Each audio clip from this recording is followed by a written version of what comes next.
The following is a presentation of the St. Louis Chess Club.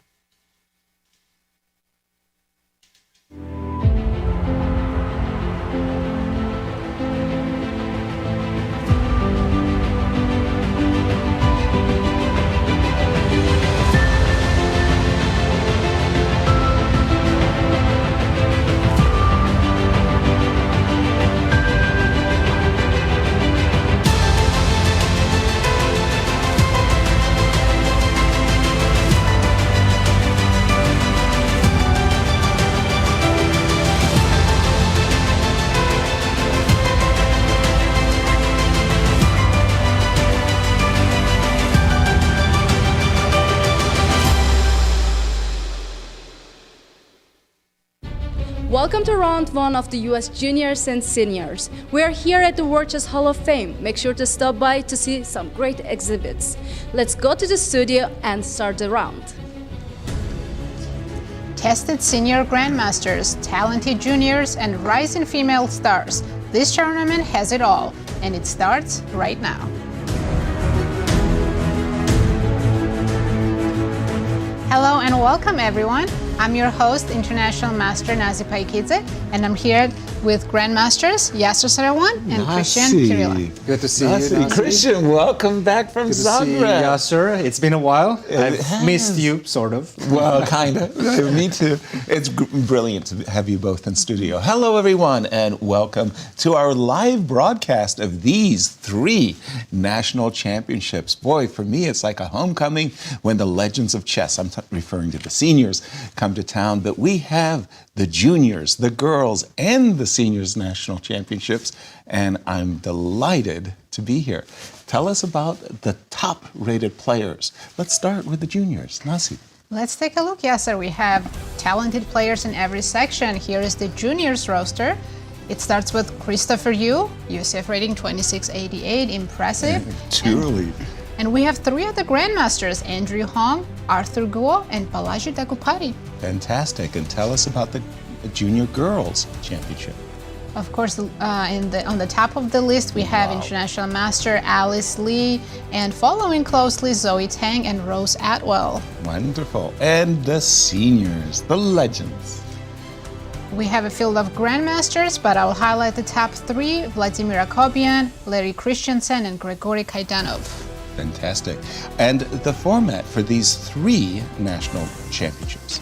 It's going to be a 10-player round-robin tournament with a time control of 2 hours and 30-second increment.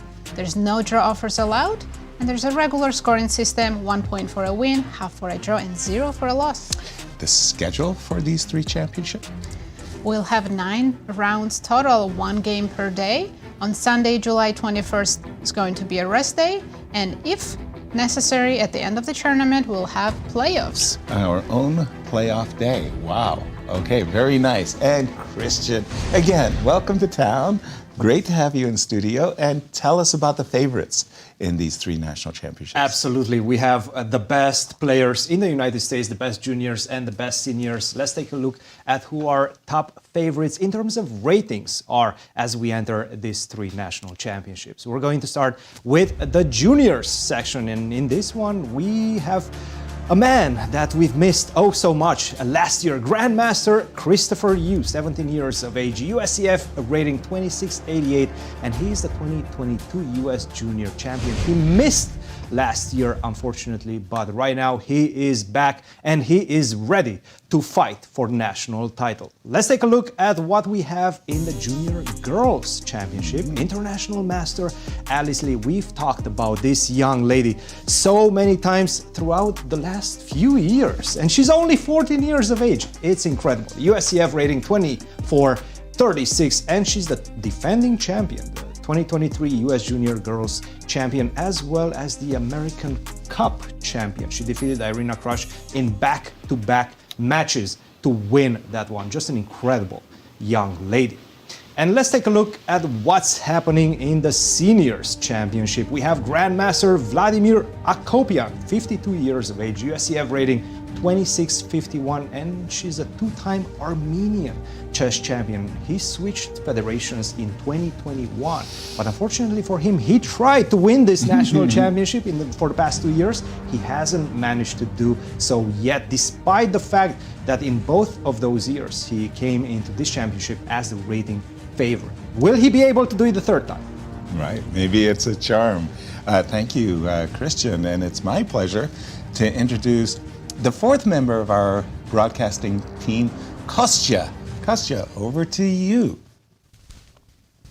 Hello, Yasser. Hello, Christian. Hello, Nazi. It's great, guys, to be back here. I'm super pumped to be helping you cover the national championships. I'll be doing the player interviews later on after the games.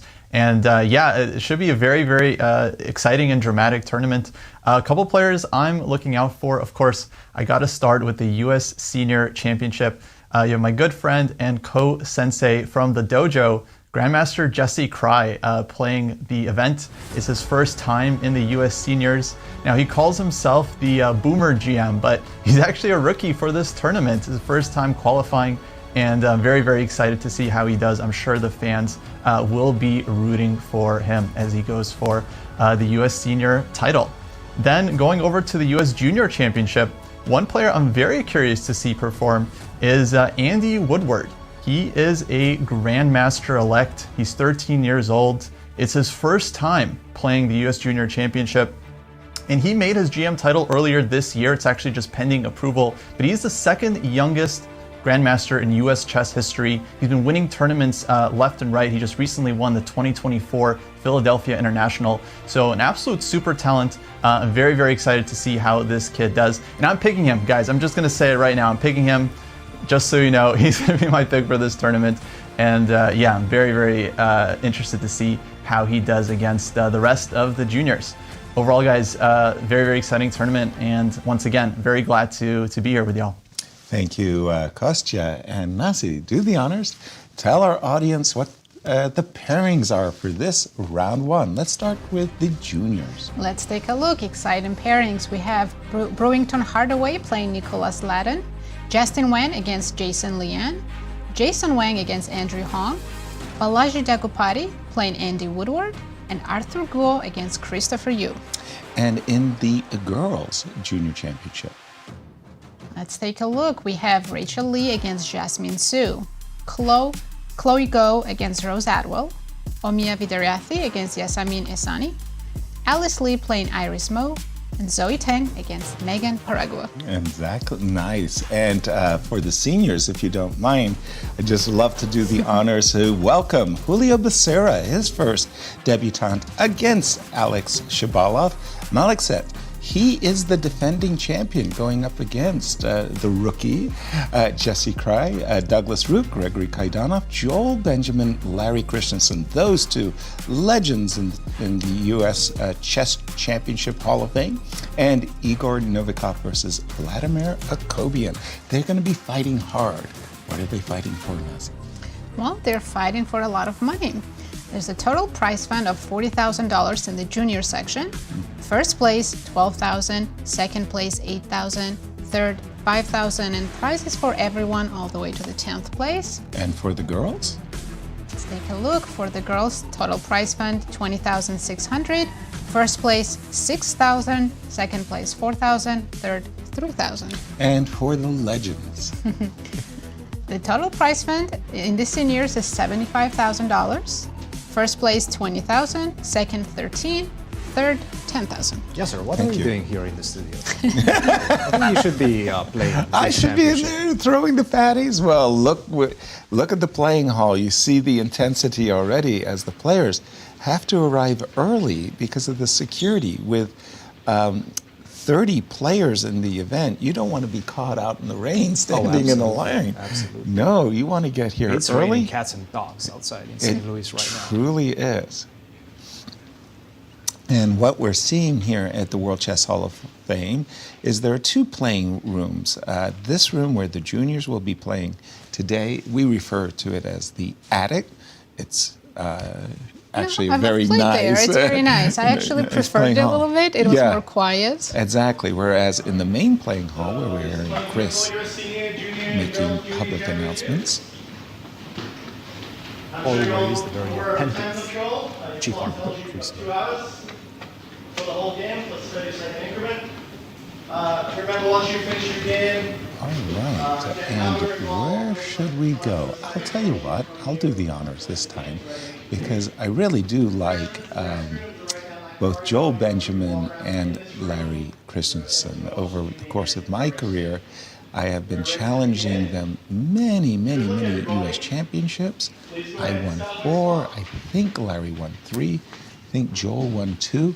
In fact, Joel is the only player in the history of American chess that won every national championship that you can have. Oh, wow. From juniors to national championship to seniors. And there we that's see the our defending defending champion, Melik Set, against Jesse Kraai. And I notice in the game between Joel and Larry, the one I'm looking at, we have a very unusual choice, the Alekhine defense. It's been favored a little bit, I want to say, by Danya Noroditsky. I've actually seen from the Ukraine, Bortnik. Alexander Bortnik. has played it. Yes. And he has a course alongside Daniel. Does he? Noroditsky. Yes. Okay. They have a course together. So this. I had played the Alekhine as a teen, and the idea behind the Alekhine defense is that you're putting immediate pressure on the pawn on And e4. that's where you should live it, in your teams. You shouldn't be playing this if you're Larry Christiansen in the U.S. Senior Championships. Come on. What is this? So the idea is kind of tricky. If white actually just defends the pawn, which is a very nice move, then after the move e5, white has been tricked. Sure. You've already committed your knight to c3. Therefore, by far, the only move that is considered as any possibility of getting an advantage for white is the immediate advance of the pawn. Now comes a key moment. I think it's just a surprise prep. Yes. That's the whole idea, right? And Joel's taking his time to decide which line he's going to play. To orient himself to the surprise Do you of like move 1. d4 here or immediately c4? Exactly. That's. I don't think it makes that big of a difference. Like d4 is a much more flexible move. d4, d7, d6. This is all very standard stuff. And now comes the moment. You can go for what we call the 4 pawns attack: c4, knight b6, f4.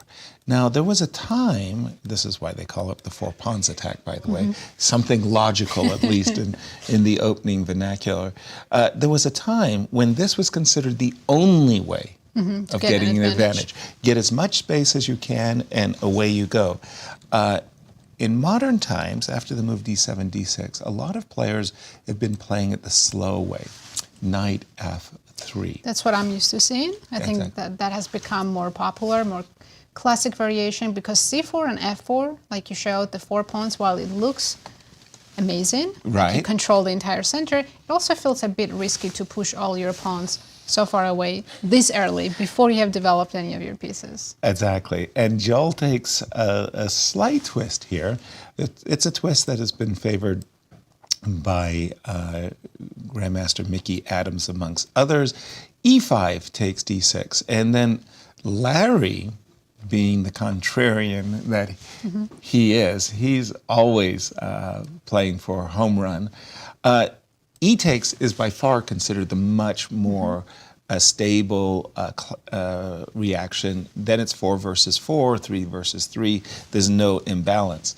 Larry goes for the much more challenging c takes d6, and suddenly you do have this imbalance where there's always the c4, c5 in white's pocket. Now, the problem from black's point of view is his bishop. Where should he? The pawns on exactly. The pawns on e7 and d6 would, for the bishop on f8 to be active, would have to move, and therefore we see the move g6, bishop e3, bishop c6, and this is classic Mickey Adams. If ever you wanted a guide, an opening guide, as to how to play against the Alekhine, look at the games of Mickey Adams. And what Mickey does is he plays for a very early c4, c5, and he usually gets a very nice plus. I noticed that Joel actually played the move b2, b3, which is basically saying, I want to play knight f3. Let me go back for just a moment. Imagine this moment. Knight f3, bishop g4, yeah? Bishop e2. And after bishop takes f3, suddenly you stop. You go, wait a minute, bishop takes f3, knight takes c4, bishop takes, wait a minute, I could be winning an exchange, but maybe there's enough compensation. So what Joel does is he reinforces the pawn on b3 first. Before entering that line, he played the move b3, and we're up to date with the players. Nasi, where would you like to take us? I also think that Yes. he's just waiting for the bishop on c8 to locate somewhere, either d7 or e6, somewhere on that diagonal, because I don't think you were mentioning the bishop on g7 as being the problematic piece, but I actually think the bishop on c8 might be a bit more problematic. Good That's point. why we see very often white playing h3, taking away the g4 square, and only after playing the move knight to f3. I think he's just waiting. What surprises me, though, is that he actually knows what he's doing. I haven't looked at the Alekhine in forever. Ages, right? In forever. And if I did look, I don't remember anything. And yet Joel was not surprised. Seems like he remembers something, and perhaps he has done some analysis in this line. Well, Larry is one of those players that has in the past thrown the occasional Alekhine defense out on the table. And I suspect Joel, if he was doing a lot of prep, he said, well, you know, on the off chance, like somebody's going to be a little bit funny with me and play the Alekhine, let me just brush up. Bishop f5, by the way, played very quickly by Larry. If you don't mind, Christian, after this move bishop f5 is a little bit of a surprise for me. Maybe that's wrong. Maybe this is all standard stuff. It's one of the moves. It's one of the moves. Yes. And that's why he combined b3 with the move rook to c1. Because now, for example, if you do try to delay, let's say, the sortie of this bishop to f5 or to g4, and you play something like knight to c6, now the knight on c3 is protected. So I can start directly with d5 and already put pressure on your two knights, especially the knight on c6. Where do you put it? Do you go to a5? Probably not. That's completely out of play. Do you go back to d8? No. But if you go to e5 on the most central square, then I'm starting to see ideas of f4 at the right moment. Perhaps not immediately. I'm going to go h3, maybe even bishop to e2 to take away the g4 square. But at some point, I will play the move f4, and that knight is just going to be bounced around on the board. So that's not something that you want. That's why we see bishop to f5. You're not forced. I don't want to say you're forced. But at some point, you have to commit that bishop to a certain square. You cannot go to g4. e6 doesn't make a lot of sense now, especially after the move b3. So we might as well put it on f5. It makes sense, but now I can just safely play the move knight to f3. And if you do want to exchange the light square bishop and get rid of, let's say, this problematic piece, you have to lose another tempo with the move bishop to g4. Not something that you want. You've played the Alekhine. You don't want to lose any more tempo. No, not at all. Thank you for that, Christian. And again, Nasi, where would you like us to go? We have a lot of exciting games, but let's check this game between Balaji Daggupati and Andy Woodward. This is from the juniors. So yes, they're playing an exciting Najdorf line. Yeah. Both players still in their prep. Looks like they have more than 2 hours that they started with. They've just been snapping their moves out. This is from the Sveshnikov. Actually, I think in the recently concluded... No? Was it Sveshnikov? Well, you're right. It's from a Najdorf move order.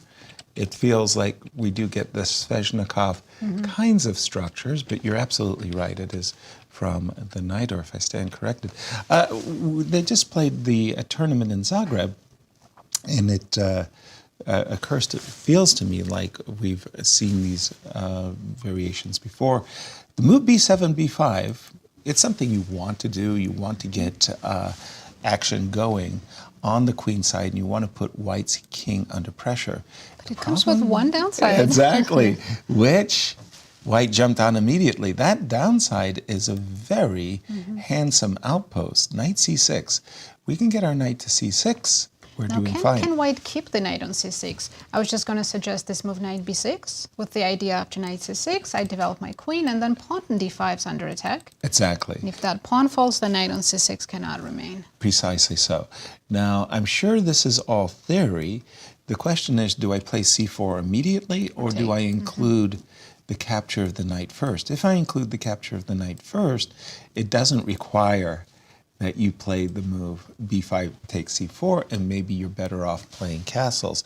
Conversely, from the starting position, if I start with c4, it's kind of a little bit tricky, right? Because now if you take with the pawn, I take on b6, and If I take develop... with the knight? Yes. You're giving me a pawn, Yasser? No, of course not. I would never do that.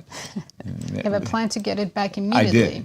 did. I do indeed have a plan to get it back immediately. But So, I suspect the players are in their theory, and I suspect it's Seems much like deeper. it. Yes. And They are this is the move presented by the engine as well, c4. C4, just a little bit.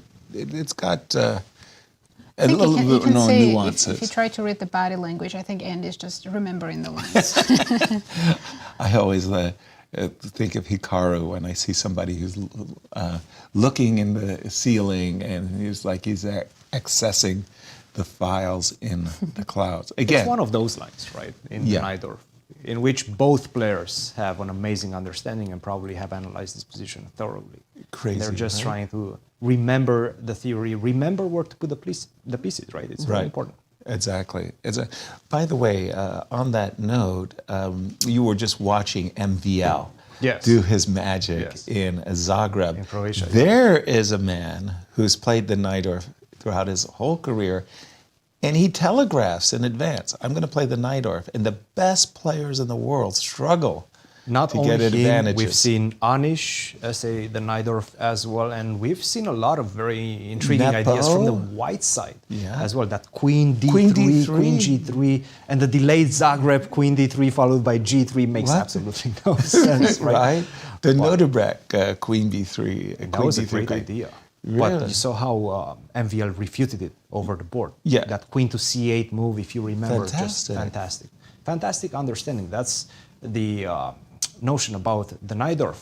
You need to play it so many times. You need to garner that experience. Otherwise, you're going to be surprised, right? To have that sixth sense, right? Yeah. Exactly. You Yeah, need to like- feel where to put the pieces. Right. Yeah. We'll definitely keep an eye on this one, as we do see the move C2, C4.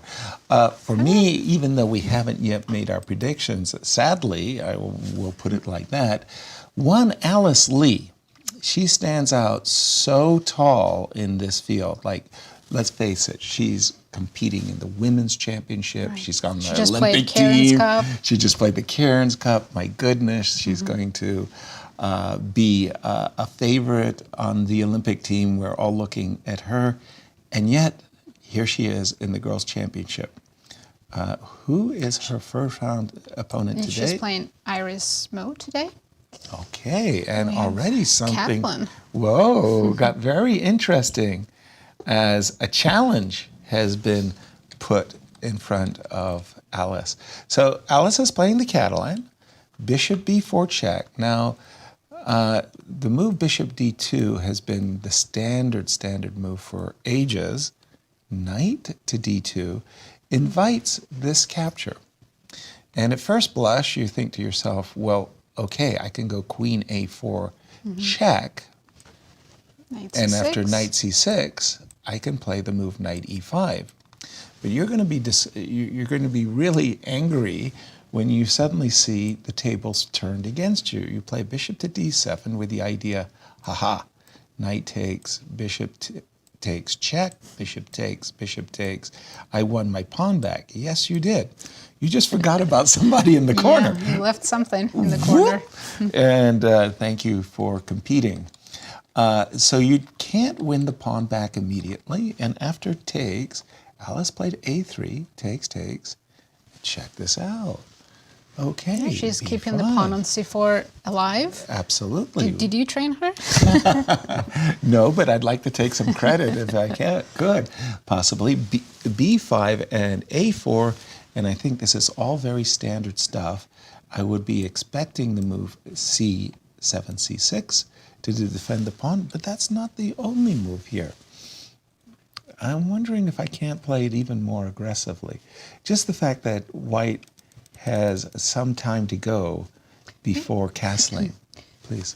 Yeah, as a Catalan player myself, I'm comfortable being down a pawn for a very long time. Right, if you've got pressure and Yes, good development. Good development. It seems like white's a little bit ahead in development.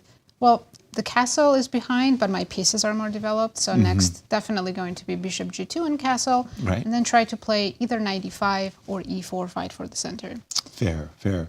And when you say being behind on a pawn for a long time, oftentimes you play the move b3 and you get some pressure on the queen side. Christian, over to you. We've got 15 games. We have so many games, yes. I was looking at this game Where's of the action for you? Hardaway versus Ladan, and it does seem like Ladan already made a mistake in this one. Take a look at this. Yes, after d4, c6 was the better move. He played the move knight gf6, very natural, right? The problem is you're allowing queen to b3. And the question is, how do you defend the pawn on b7? This is becoming very uncomfortable for black. If you go rook to b8, that's not really a move you want to play, especially that I'm just simply going to take knight to c3, putting pressure, continuing to put pressure on d5. And if you defend it in the most natural way, you're probably going to resign very soon after bishop to f4. You have to move the rook, you lose the pawn on b7, and then you have all these weaknesses on top of that. So this is already looking bad after queen to b3. b6, not a move that you want to make. There's too many weaknesses alongside the light squares on the queen side. Maybe knight to c3, maybe I can even take on d5 first. So I'm looking at the position, and I see, by the way, Ladan spending a lot of time right now. I think he just missed this move, queen to b3. He should have played the move c6, of course. Queen to b3, sure, I can meet that with queen to b6 all of the time, right? And this is not going to be problematic for black. But after knight f6, queen b3, I don't see a good way to defend that pawn on b7. You will have to make an awkward move such as queen to c8 or rook to b8. But it just seems like white's moves are connecting with each other much, much smoother than black's. Passive defense, queen c8, probably required, but not fun. It doesn't look good. It doesn't look good. No, it's clear that something went wrong already for white. A player that was highlighted earlier by Christian, Vladimir Akopian, several-time champion of Armenia, but not just that. He was the vice champion when you think about the tournament in Las Vegas that determined the world championship at the time. It was the knockout. He was the runner-up. So Vladimir has also been on the gold medal winning teams of Armenia. He comes in as the rating favorite, and he's up against Igor Novikov in this, the first round, and we have a Slav defense on the board. Bishop b4, all very standard stuff. Queen b3, g3, and then it was this move, I don't know, but for me it was just a very strange moment. So, of course, white's last moves, with this move, knight h4, what are we doing? We're hunting down the bishop. Yeah, we're hunting down the bishop. Now, the crazy part is if you play bishop here, there's a whole body of theory that goes for a long, long time with f3, g4. But bishop g6, a kind of an acceptance. Go ahead and take my bishop, but do so on my terms. When you take the bishop, well, I haven't yet castled, and it's conceivable that on a good day, I might be able to utilize the and maybe castle alongside. Maybe castle alongside.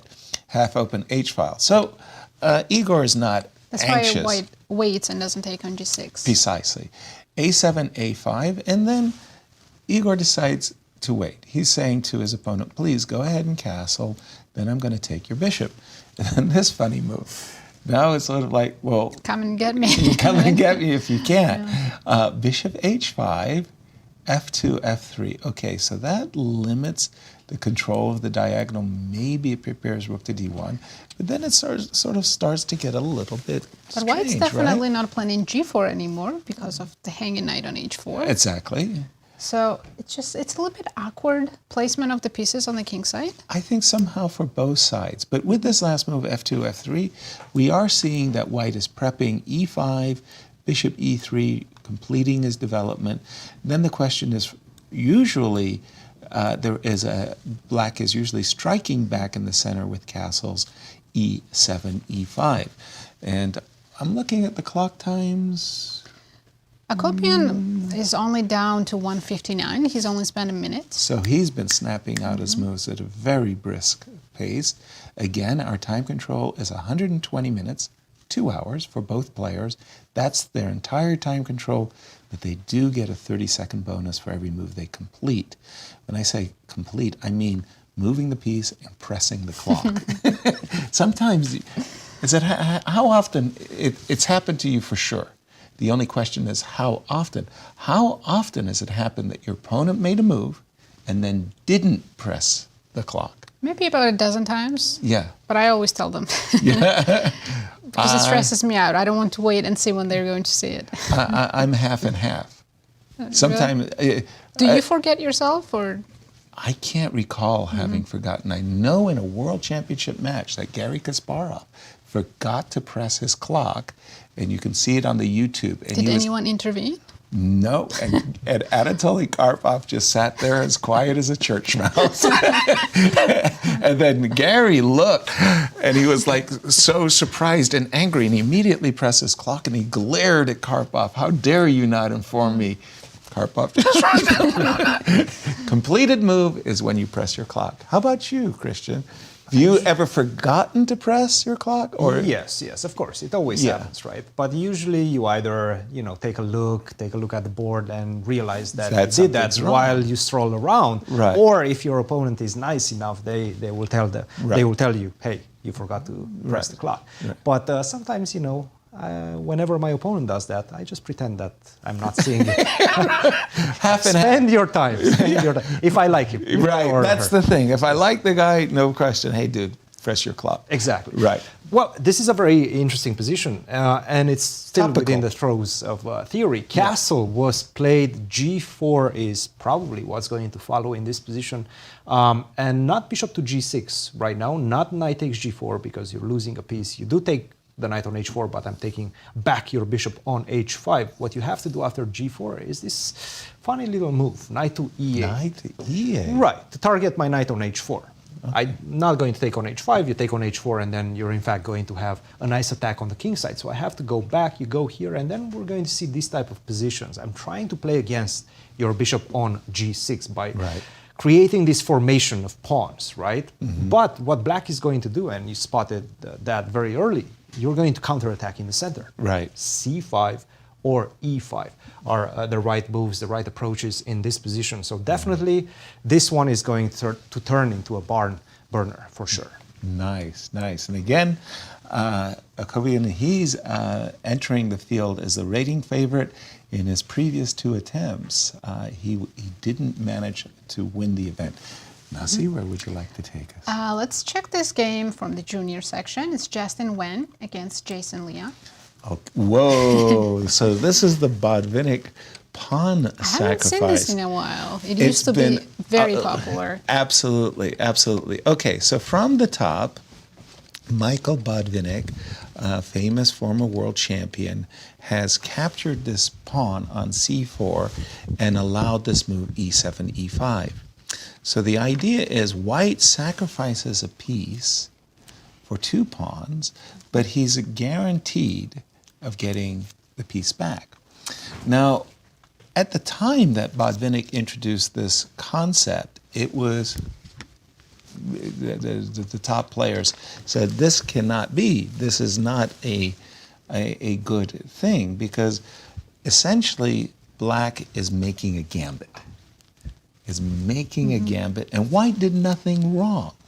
So the idea was we're going to refute this play for black, but it's withstood the test of time. In fact, generations of players, including one Garry Kasparov, has gone into this labyrinth and really I want to say, we broke their heads against the wall. Now, bishop e7 also is not the popular move. The popular move has been knight bd7, g2, g3.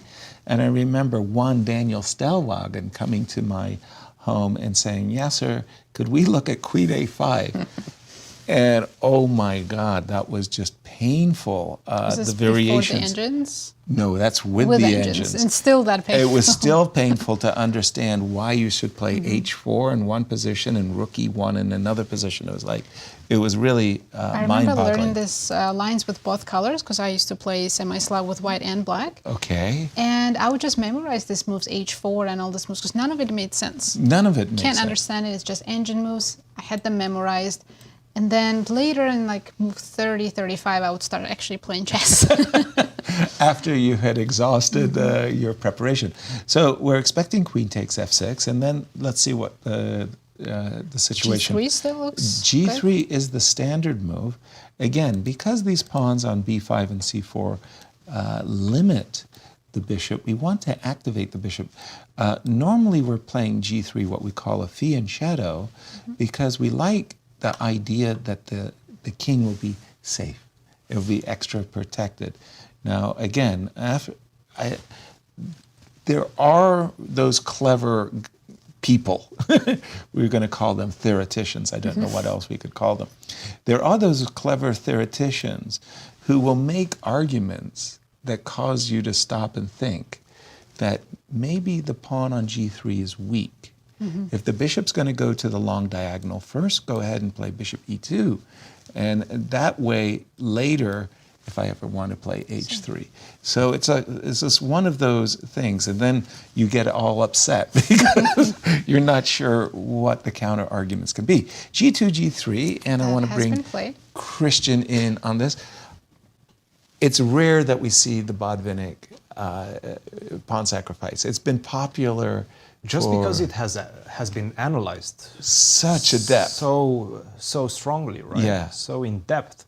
Yeah. But again, I don't know whether Justin Wang is going to bring something new to the table. We're going to see. Right now, he's spending a lot of time. Gotcha. He spent 15 minutes off his clock already, so I don't think he will bring anything new to the table. I'm a bit surprised by his opening choice. I'm not going to lie.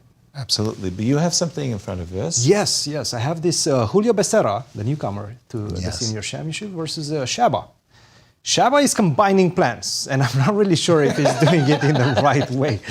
So he's playing the Caro-Kann, and then he started off with this move a5, a4, all, let's call it standard, though I don't really like this move a5, just for the simple fact that whenever you're going to strike in the center with c5, very typical c5, you're going to give me this b5 square forever, right? So you play the move c5, I'm going to land either a knight on b5 or perhaps the bishop as well, and you're not going to be able to kick it back. Now, after a4, f6 came on the board, very premature, at least in my estimation, knight d2, and now the surprising move, taking on e5. It just seems like he's playing into white's hands, because I have a plan.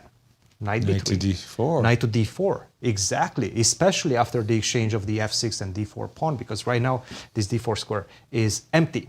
Again, it all comes back to the idea that once you play the move c5, unfortunately, you're giving me the b5 square. So let's say you go, I don't know, knight to e7, right? Like a normal, natural move. Knight b3, c5, bishop to b5, maybe even the move c4 at the right moment, right? c4, d4, and now I'm going to target this bishop on f5 with the move knight to h4. It just seems like you're combining too many plans as black, and you're falling behind in your development as well. Your king is not safe. I have to mention that I played this opening 3 times in the US Championship with the black pieces. I remember, yes. And I was getting terrible positions every game. So I had to find the right moment to play a5. Right. But I do agree with Cristian. Shaba either purposefully or unconsciously kind of combined way too many lines. Right.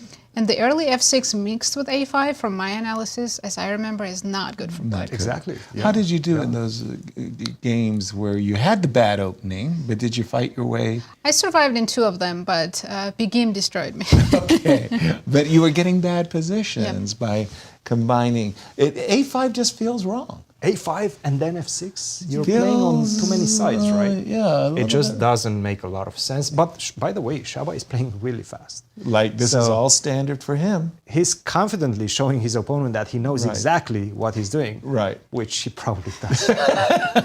Well, Shab, we called him Shabby Dabadoo. Shabby had a way of coming to the board with this great confidence and just playing his prep. And then after the game, confessing that, well, he had just looked at it that morning. And, you know, like So he had a very, great, very shallow, but he's a great fighter. And he has a great poker face, I guess. Yeah, and also a great poker face. It's early days, of course, but I'd be remiss of me if I didn't mention that Zoe, out of the barbaric Northwest, go Seattle, is in the competition. And she has reached a position. And this is from the Moran. The Moran. A lot of Slavs today. Yeah. I mean, girls and juniors playing Slavs. It's okay when the old guys are playing Slavs, but girls and juniors playing They're Slavs, paying their respects. I mean, you're right. Where's my fried liver attacks, you know, and the goring gambits. No, they're still warming up. It's round 1. Gotcha. Here we have the Murano Castles. Now this was an incredibly topical position in my day. And everybody would be looking at these lines with E4 and B4 and E5, and we were literally breaking our heads here. This is a very restrained approach by Zoe. She plays the move H2, H3, and in fact, she's rather encouraging her opponent to play the move E5. There are reasons why you want to keep the E4 square open, not only because you want to play moves like A4 and knight to E4, but actually, on a funny way, you also want to play knight to G5. To bring the knight on E4. Correct. Very nice. So she played this move H2, H3, bishop B7, now E4, and this is why I was bringing the game up on our screen, because now I was trying to make heads or tails of why it was clever to induce the bishop away from the guarding of the G4 square. So for example, here, E5 takes. Let's just go down what we could see as a very, very forcing line. So F4, bishop to D4 check, and I'm a little hesitant, don't know what I'm doing. I'll put my king on H1. Now, if the bishop were back on C8, one move that I might have to deal with, along with bishop G4, is so I'm just trying to, I'm with Zoe on this one. I'm trying to figure out what it is that made her want to play H3. And let's take a snapshot of this young lady. Zoe Tang, she's only 15 years young.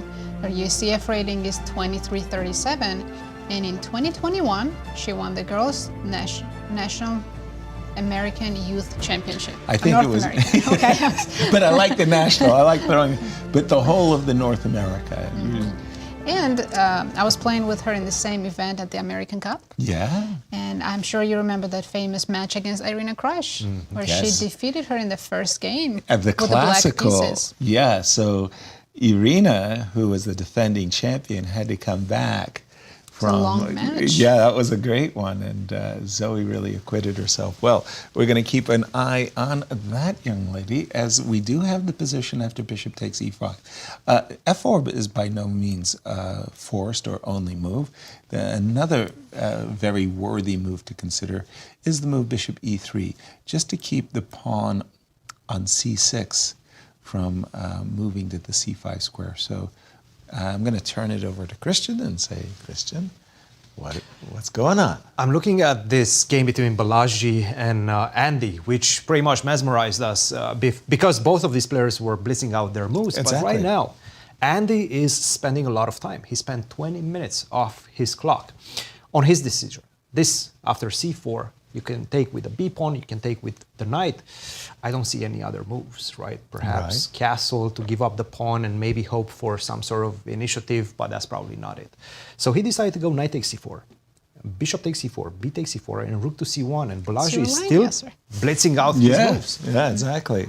Exactly. Still, you're not defending this, obviously. So Yeah. you probably have to castle. Castle. Rook takes c4. Right. And now the question is, where do you put the queen? Do you go to d7, try to go to f5? Do you go to b7, try to go to b5? So a lot of decisions are coming his way. Now, after queen to d7, which I think it's a bit more natural just for the simple fact that you're stopping g4. With the rook already on c4, if you go queen b7, I have a feeling at the right moment I will be able to find the move g4. Right. And it's going to get problematic because once the h file opens up, you will be very close to getting checkmated. Exactly. So don't allow that, right? You might Right. as well keep the queen on a g7. Makes sense. And by the way, you have to fight this knight on c6. Yeah. It's such a powerful piece, right? How are you going to get rid of that piece? Well, I'm the wondering. nice thing about the knight on c6 is it does two purposes. It first of all, it clogs the c file, And it stops stops you rook from going rook b8. b8, So it yes. defends my king. Yes. It's a very good knight. I would almost call it not necessarily a defensive knight, because you have some offensive ideas as well, but you don't have any immediate targets, right? For example, if you put, let's say, the queen on f5, Whoops. you might be in trouble, right? Right. Because of knight to e7. So you have to pay attention to this type of ideas. Nevertheless, from a practical perspective, it looks difficult for black. And especially given the fact that he's spending a lot of time, I'm a bit worried for Andy Woodward. And by the way, he just played the move queen to b7. I was going to say engine Let's- shows triple zeros, but it looks so, Yes. so The much more engine- playable for white. Exactly. The engine always generally shows 000 in this type of positions. And maybe he's going to get tempted by this pawn. Right. But I don't think you want to take that. I think you want to shield your king first. If I take with Well, the queen, I'm Yes, a pawn grabber. Let's ask You the probably question. have to, because if you take with the knight, I think a4 just loses. Yes. That's the a4 piece. just loses the piece. Gotcha. Take on d5. Oops. That's a problem. So you have to take with the queen. The problem is, now I go rook to d1. It looks funny. I'm allowing you to exchange the queens, right? Right. But your king is still not safe. I have to castle. Once you castle, I will Yeah. take this, and where do you put your pieces? Where do you put the rook? You cannot challenge me on the c file because Right. of knight e7. You're dropping the e5 pawn as well.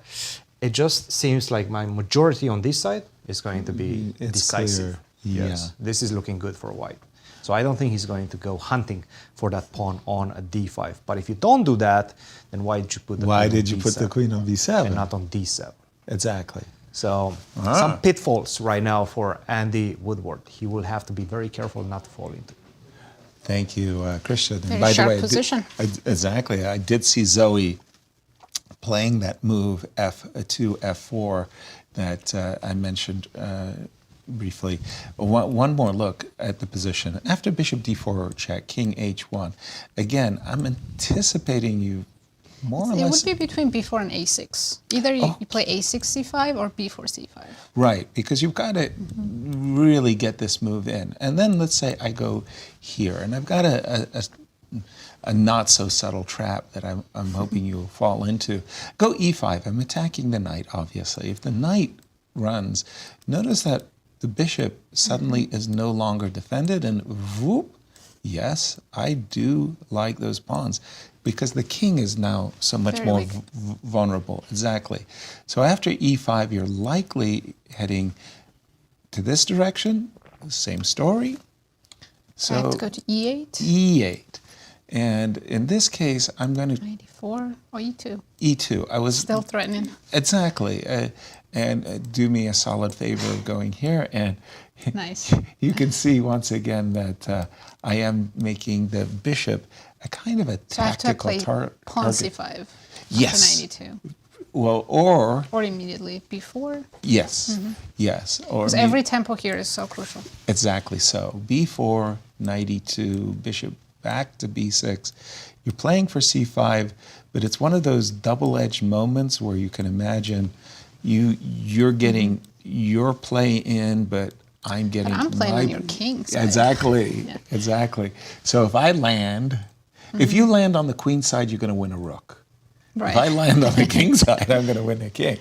So it might be something, one of those games for us to keep an eye on. And Should you've we got, check? Yes, Melik's game, the defending seniors champion. absolutely. And He's playing Khachiyan-Kraai. today. Our debutante, yes, as And we mentioned had by Kostya. The French. I think that's the only French we have today. Yeah, just a second. Today is Slav Day. There's different variations of Slav on every board. Okay, and So Melik, Jesse, Khachiyan. Melik and Jesse. Let me see. Hold on, I'm just going through the list.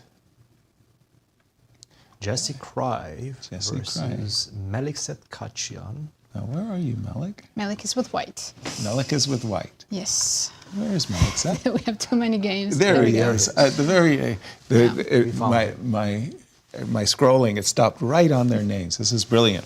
Okay, so the boomer. He's too young to be a boomer. Get out of here, Jesse. He's a That's what Kostya told. boomer, Bishop yeah. to g5. Okay, so French defense. So just to say a few words about this exact position. Knight f6, two main moves are e5 and bishop g5. I would say e5 is 3/4 of the game. Bishop g5, and there are actually 3 moves here that have been enormously popular over the ages. The sharpest move by far is bishop b4, e5, and h6. Now, when I studied this position, guess, if you haven't studied the position, it's almost impossible to understand what White's best move is here. What would you guess White's best move is? I'm going to say a ridiculous looking move. Go The for it. bishop d2. Bishop d2 was considered one of the best moves. Wow. Bishop One of the c1. Bishop c1. No way. I remember. Which is the most ridiculous move on the board. That got voted and is the most popular move. Anyway, none of this happened, but I just remember studying these positions and just thinking to myself, what a ridiculous move. Bishop, you just played the move bishop g5. In this case, Jesse is inviting a pawn sacrifice, which Melk said Because didn't I'm make used to sense. bishop g5 main move is d takes e4, right? Exactly. And then bishop e7. That is also the most main move and the most orthodox. We call this the Rubinstein French. And then there was a certain player from Russia. I'm trying to remember his name. He popularized this line with a6 and b5. I'll remember his name in just a moment. But none of this happened because Jesse went h6 immediately, and probably there is a great deal of analysis, but I suspect that there's some pawn sacrifice associated here. Just you get the 2 bishops, something like, and Christian, help me out here. Queen takes knight f3. Oops, excuse me. No, I think you're definitely right. Take on d5 and bishop to b4. I think I've seen that. Really? Recently. Yes. Sorry, right here. So instead of the move knight f3, so you just say, go ahead, you're a pawn up. I've seen that before. But I've yes. got the 2 bishops. Yes, yes. You take on e6, I take with the bishop, and you do have some problems defending that pawn on d4. And you're behind in development as well. I go knight c6, I can even go long castle if I want. Knight c6, long castle, put a lot of pressure on d4. It's Gotcha. not easy. Generally, white doesn't go for this. It's just too dangerous. But I have seen, somehow the move d5 takes e6 is too easy. I have seen kind of like borrowing a page from the Portuguese gambit. I'll throw in bishop b5 check and try to, if you play c6, I'll try to play this position a pawn up, where maybe the pressure on d4 isn't as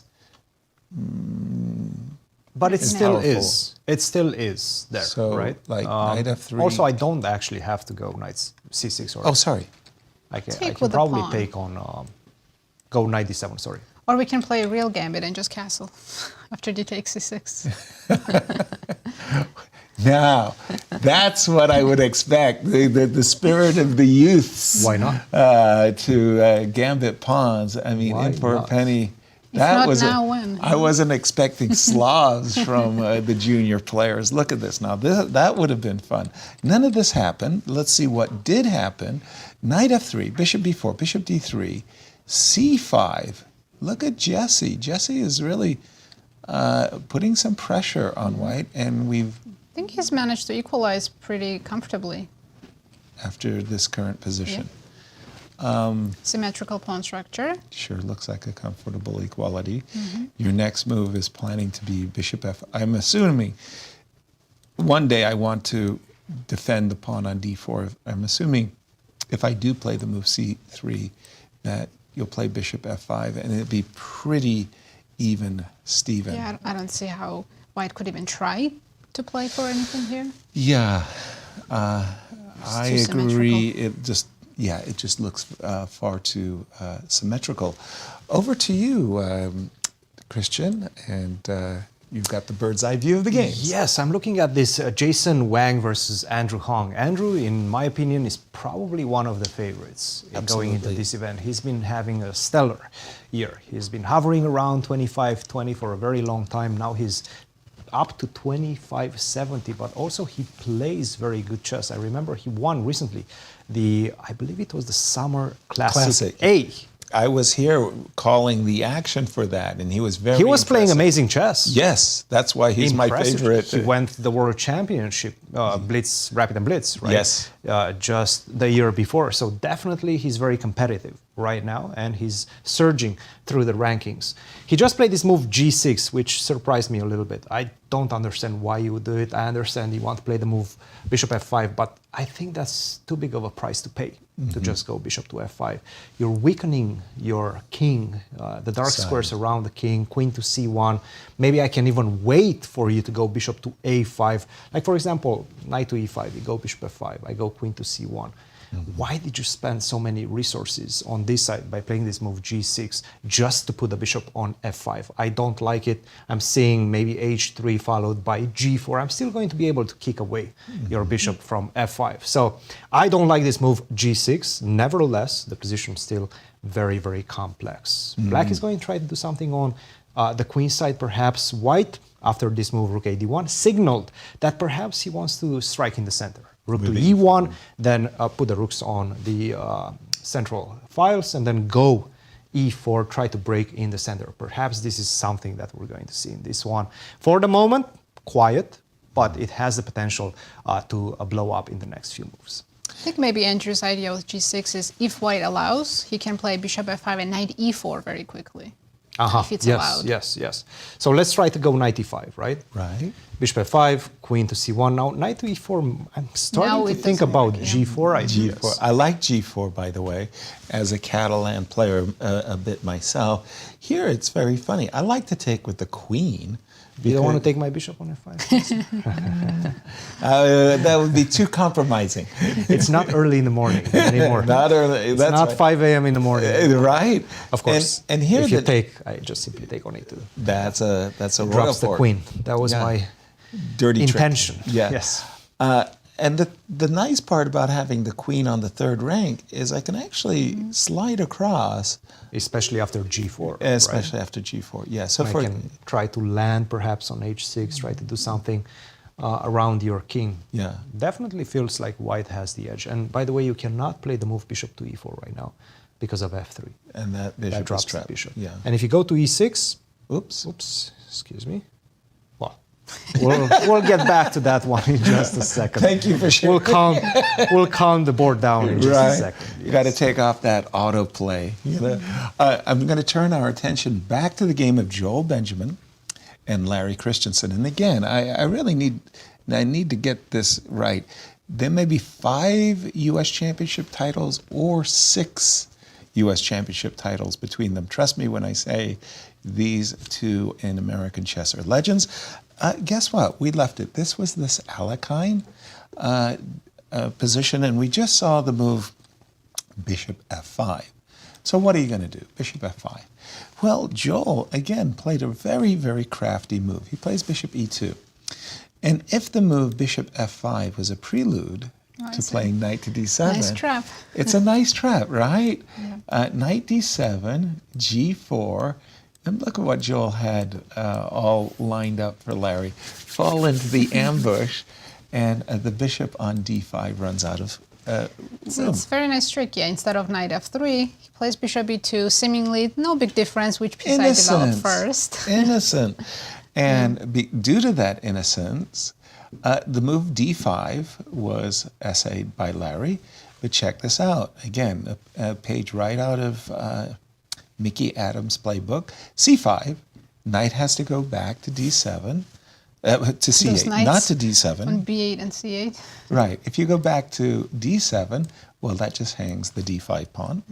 So the knight retreated to c8, and then suddenly, with this move bishop f3, whoa, it's not easy defending. Because again, the move that I want to play is e6, but then my bishop is still trapped. Exactly. I mean, I would lose at least a pawn. Indeed, you would lose at least a pawn, and of course, the two bishops. After knight takes, maybe there's something to play for there, but it is a pawn. Bishop f3. Now, the problem is the other desirable move, defend, it runs into a problem. I'm just going to play knight. I haven't committed my knight to f3. It's going to go to f4, and black's in trouble. So, Question. Larry, Can black try after bishop f3, knight c6? He did it. Oh, he did it, okay. Yes. Now, Joel said, well, I've won a few national championships by winning pawns. I played bishop takes d5. Is there knight takes d4? Let's have a look-see. Knight takes d4. Well, you know I'm going to capture that. Take back and e6. Okay, and so your idea is pretty I straightforward. still have the f5 bishop problem, don't I? It's g4 still, right? Unfortunately, you do. You may have won a piece back on the d file thanks to the pin, but your bishop is actually stuck. I suspect that we might be in theory, but I suspect a theory might be something along the lines of e5. Don't get me wrong, I think it was our own Magnus Carlsen who was explaining that oftentimes in the opening, he thinks in terms of how many moves am I away from castling. Okay. Like I've got a knight on g1. Why, it's far away. yeah, it's far away. So with your king still in the center, I'm thinking that Larry is considering e5. This can get very sharp very quickly. Help me out on this one, Christian. Are we still in theory? Because everything has been, it's had a flow to it. The moves have flowed. There is also knight b4. It does seem like there's still some games in this position with a move e5, one of them, and knight to b4. These are the two moves that have been played before. E5 seems to be the main line played 5 times, at least in my database. Okay. Knight to b4 only 3 times. Knight to b4 is a bit of a strange move, I understand. You want to go knight to d3, but I just feel like I will be able to take on b7, give you the exchange, and if I manage to, let's say, rook to b8, I take on c8, you give me a check first. Do you want to take on c1? No. You don't want to take on c1 because I take on f5. Right. So you want to take on c8. But the problem is, you know, I can... Whoops. Knight b4. Really sure why that got challenged like that. Rook to b8, I take on c8, you take. Right. How is this position? Do you have enough compensation? Probably you do. Feels good. I mean, if I go rook c2, you do take on d4. So I probably have to defend this. And we'll play this position. Bishop g4? Yeah, still bishop going for g4. That's a good move. Knight d5. Right. If I manage to stabilize the position with the 2 pawns for the exchange, I should have enough. Check. But would you have an advantage? Yes, after check. Check. I run away, and I'm going to try to get my rook up via the h file. It's a very complex position. Very complex position. The engine is saying 0-0 right now. Wow. But you make some moves and it probably changes, and this is not a very strong engine. So a lot of things to calculate, but also e5. Yeah, tell me about e5 for a moment, because somehow that also has the feels more natural, right? Yes. You're striking in the center, and you want to play knight e7 anyway. Look, you're going to open up the e file. Right. You get the e7 square. At some point, you're going to give a check with a rook coming on the e file because there's no way to stop it. Exactly. You have to go knight f3, take on d4, and now you have the option of just simply taking, and rook to e8, which makes a lot of sense, and it looks good. Right. But after king to f1, it does seem like, you know, my pawn is very strong on c5. It controls a lot of squares. No knight to d6. If you go to e7, that blocks the action of the rook. So still some problems to solve for black in this one. Okay. Both players are spending some time. It does seem like Joel is spending much more than Larry, though. So Larry is still in his element. A big decision. Knight to B4 He did play was played. knight to b4. So Larry, is throwing down the gauntlet and saying, I lost a pawn, but I sacrificed a pawn purposefully so I could play the move knight to d3 check. But now, maybe I don't take on b7. Maybe I just simply go bishop to c4. Okay. So bishop c4, key alternative.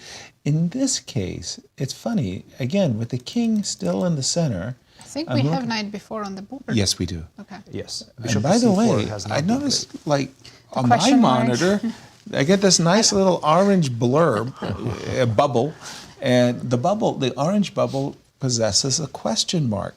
So, It's not trustworthy. right, so the... Perhaps it is. Again, because of bishop to c4, not bishop takes b7. To c4. If you'd go down the line, call it out for me, Christian. Bishop to c4, e5? d5. d5. Yes. Nice move. I don't think you want to play e5. No, I really wanted you to capture my pawn, and I was going to go queen a5 and bishop takes e5. Those pawns But- are too strong right now. Wow. Okay. So my problem is the knight. No, I think after bishop c4, what you want to do B6? is try to go b6. Yeah, try to challenge thing I my can pawn think of. structure as fast as possible. b6. b6. It's very yes. slow, but it's best I have. We need more. Come on. Come on. That's Well, at least I'm but not there is one allowing you to cheapo. play d5. I do see one cheapo behind the move b6. So b6, if you play Take on a3, c5. I can take on c5 and potentially open up the d file because, yeah, this is falling into my little trap. So knight b4 on the board. Crazily enough, it's still theory. We'll see who has prepared themselves best. Where would you like to take us, Nasi? Let's check with Christopher Yu's game. He's playing Arthur Guo, who's with white pieces. Christopher Yu is the top-rated player of this event. Right, and again, he missed Last the year. last year's event, and he's up against Arthur, who I remember in previous junior championships, Arthur was a dangerous opponent to everybody, including himself. I mean, sometimes I felt like he was exhibiting too much talent. He would be sacrificing. But when he hit his target, you were done. Anyway, Christopher. I think he had a very good event last year, if I Yeah. remember correctly. Yeah, Won like Christopher. 3 in a row at some point, got second or third place in the end. Yeah. Definitely medaled. Yeah, Christopher with the black pieces coming in as the top rated. He's just played the move f7, f6. And it's funny, I'm so used to seeing these positions, these what I would call Queen's Gambit declined position, Carlsbad structures, but I'm so used to seeing the bishop outside the pawn structure. And the rule of thumb is whenever black or white, depending on structure, played f6 intending e5, you waited for the move f6, so you counter-strike in the center with the move c4. And That looks like the best move in this position. yeah, and the difference being is suddenly the pawn on e6 is weak. So let's go back just one move. This was a exchange Caro. Yeah, from the start. Shall we see it from the start? Yeah, we're still very early in the game. Exchange It Caro. started as the very And in my whole quiet exchange variation. in my whole career, I was always playing knight f6 and bishop g4. I despised playing both the Caro-Kann and having the light square bishop behind my pawn structure. But look at this. Christopher says, no problem whatsoever. I will put my queen, and let's just What do imagine. you think about this knight a3, knight c2 instead of typical knight d2 development? Don't like it. I like my knight on g3. I like the Well, knight. here that would be hard to achieve because of how black set up queen and bishop. Exactly. You know, the crazy part is many times I didn't mind. Can you imagine me saying this? I didn't mind you taking twice on on Unbelievable. unbelievable, because That's I great, oftentimes had a bishop f4 to go along with it. Let's say instead of the move queen c7, f7, f6, pardon me. Let's say after queen c7, that white just plays the move c4. Okay. Then after, for example, captures, the pawn on e6 is not weak at all. I can just happily play knight d5. I can happily, Knight knight b4, knight yeah. d5. So it's really important for white to wait for black to make this commitment. And again, maybe there's something to be said for bishop to d7 before being playing patient. f6 and being patient. But, oops, sorry. I just want to, yes. So here we are, and I don't want to be passive. If I make a passive move like bishop e3, this is where Christopher can start to take over the Oh, game. yeah, this looks very good for black. Now you could start to imagine that, hey, wait a minute, black has the center, good activity for his pieces, play bishop f5. More in a way- space. Right. So that is what white wants to avoid, and that's how white avoids it by playing the move c4. Whether the knight should be on f1 or c2. How should black respond to c4? Just is taking on c4 the only option?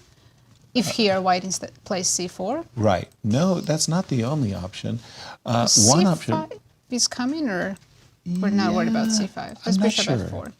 I'm not sure if we have to worry about it yet. There could be quickly b4, b5. Right? Maybe black meets it with, we can't play e5 yet. Not yet, right? I guess I would. Talk about space advantage all of a sudden. I suddenly start to feel the squeeze, right? I'm not delighted by these trades. I'm a little bit concerned that if I play, for example, e4, I don't know. This is a strange looking position. Christian, I'm going to throw it back over to you as we reset our eyes on some of the other games. I was looking at this Justin Wang versus Jason Liang, specifically because Jason hasn't spent any time on his Right. clock. He still has 2 hours right now, and Justin down to his last 1 hour and 13 minutes. And by the way, the engine is saying that white is completely winning, which is not the case. I know for a fact this is not the case, and it's very frustrating to analyze with this particular engine because you know that these players have done their homework Right. with much stronger engines. So I was trying to go through the lines. A4, here it says plus 1.5. Now if you let it think, it's zeros. Castle, take on B5, take on B5, now it's back to 0.8, 1. Take on b5, take on b7, and it seems like this is the line that the engine wants to take. Queen to f5, sure, it does look like white is breaking through on the queen side, and the king is very, very exposed. But you also have ideas of queen to e4. Hello. You're attacking the knight on b5, so what do? If you go knight to b4, that's a problem. Knight to You c3. don't have the defender next to the king anymore. You exchange that bishop on g2. So right now, whenever you castle, you're going to have to face a lot of checkmating ideas, patterns, right, on the h file. Even at some point, a sacrifice with rook takes h2, rook h2, rook h8. Maybe I can include my knight first with the move knight to d3. It does seem like black is getting a lot of initiative.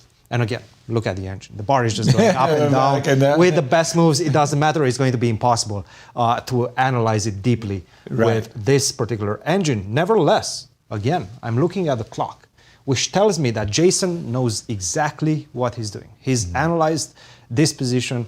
And right now, I have a feeling like Justin is in some sort of danger due to this factor. Thank you for those insights.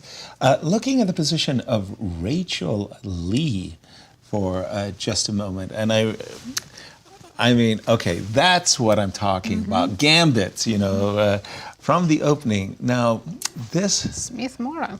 the Smith-Morra. Thank you so much. It just skipped my mind. Smith-Morra gambit. There was one Larry Christiansen, by the way, who loved to play the Smith-Morra gambit. Ben Feingold, Esserman, he wrote a book. There's Yes, some courses. I know. I have this memory. one of my first open tournaments in the US, I was playing in Boston, Yeah. and I'm playing Mark Esserman. At the time, I Yes. didn't know who he was. I play c5, he goes d4, and then everyone's after the game's like, why would you walk Why into that? would you? That's the one variation he knows inside and out, I never backwards got and out of forward. the opening. There you go. And I remember one player played it. I was very surprised by d4 the first time I got surprised. And after c2, c3, I got destroyed by accepting the Smith-Morra gambit.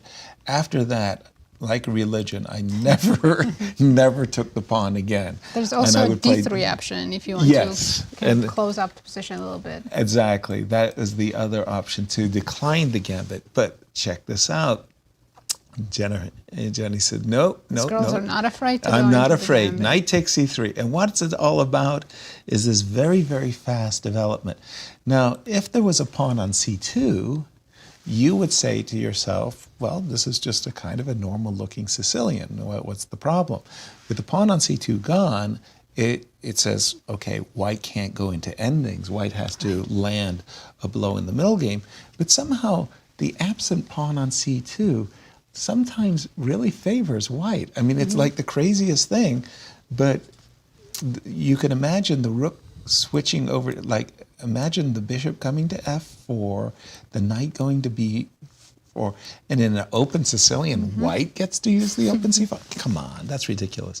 Anyway, knight to e7. I'm more familiar with a7, a6, and queen c7 variations. That was Delaying one. the kingside development. Yeah, to delay the kingside development. That was a line that my second, John Donaldson, taught me how to play. But I didn't want to have anything to do with the Smith-Morra.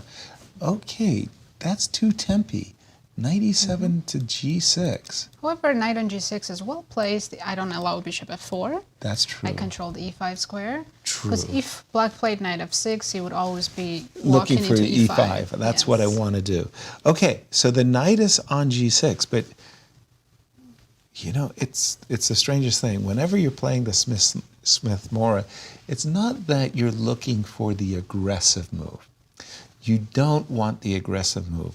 You want the crazed, hyperactive aggressive move. So as crazy as it looks, the move h2, h4, I'd actually be considering that move because it's that crazed, aggressive, you know, go for the gusto type of move that makes the Smith-Morra gambit such a dangerous gambit. Let's get to the current game position, because the players have been playing up to this moment, and I suspect that white is ready to play rook to d1. Centralized rooks and f4. And f4, f5. That's what it's all about. And she has to land her attack, because she is a pawn down.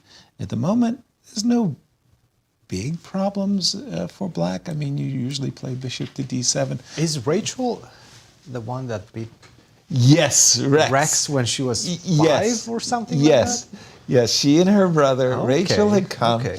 This is a great story, and I'm sure Rex is loving the fact that I'm sharing the story with the entire He's not gonna world. like it. So Rex, happy-go-lucky Rex, he comes marching into the chess club one day, and there's this little girl, he just kind of looks at Rex, you want to play me? Rex looked down. Okay, sure. So they play, and she proceeds to destroy him, not once, but twice. Not only does she win, but she trash talks him at the same time. She goes, oh, I see that you want to bring your bishop. I'm not going to allow you to play it. But Rex noticed that Rachel liked one particular opening. He was so upset. He went home, took lessons on that opening, and came back so he could even the score. I just loved it. She was like 5 at the time. That's a great story. Hey, victories are important. And I don't think Rex will like to hear this either, but I don't think he has a chance now to get his revenge. Maybe, It's too late. Maybe It's too it's a late, little bit too unfortunately. late. What's your view on the Smith-Morra, Coach? Smith-Morra gambit, man. Is it good? It's good for rapid and blitz. Sure. Rapid and Yes, blitz. yes. To be honest, at any level, I've seen Hikaru play it. and Also, with some as decent white. results. Yes, Yeah. as white at, you know, Good levels. 15 plus 10 maybe, or 5 plus 3. Right. Those type of time formats, right, Right. that allow it. Unfortunately, you know, the longer time controls don't necessarily allow it because black has a lot of time to figure things out. At the same time, you know, you have some compensation in the position. After rook a to d1, you have the pressure on the d file, and Right. you don't know exactly what you're doing, and you see this f4, f5 coming, and you can attack get on worried. e6 is quite uncomfortable. I have to say, from a practical perspective, it does feel good for white. And that's it, the Wow, practical that's it. perspective. And sometimes having the initiative can it emboldens you. You got a certain Yeah. confidence when you're dictating the action. Something to think about. Just having the position you like, you Right. enjoy. Yes, Yeah. yes, exactly. Sometimes it's good enough. Yeah. We're going to go to break, but as we go to break, we're going to ask ourselves who we are going to pick on the favorites, and just give that, you know, some mind share. But before we go to break, we always like to check in at our friends at Q Boutique and see what they have as their special. Well, here it is, Commute in Style with an exclusive World Chess Hall of Fame laptop bag. This bag features a separate zipper compartment for your laptop and multiple smaller compartments for all of your work needs. Available at qboutiquestl.com. Indeed, do all your shopping needs at chess shopping needs at Q Boutique. And as we go to break, what's happening? Well, let's take a break and don't go anywhere. We'll be back shortly. Begum is sitting down with Larry C. to talk about his very, very successful chess career.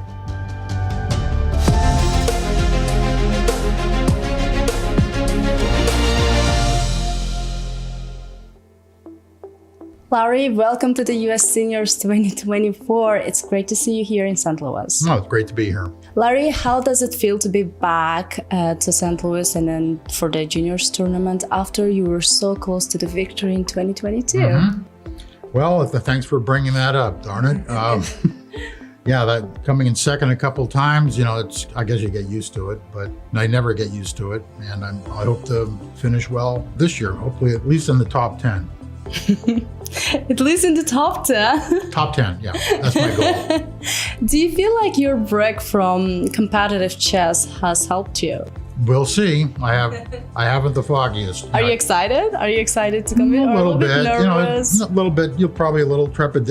Do I ever remember the rules? How does the knight move and the bishop move? But I think I'll show up and we'll see what happens. What were you busy with while you were gone from chess? You skipped the tournament. Well, last year. I did. I'm actually officially retired now. Almost. I haven't. Okay. I do teach a bit still. And I have some hobbies. I do some research on some subjects. I'm not going to bring them up now, but pretty serious, I think. That keeps, occupied, and do a little bit of traveling and that sort of thing. What keeps you going with chess and still competing? What makes you, live it, come back?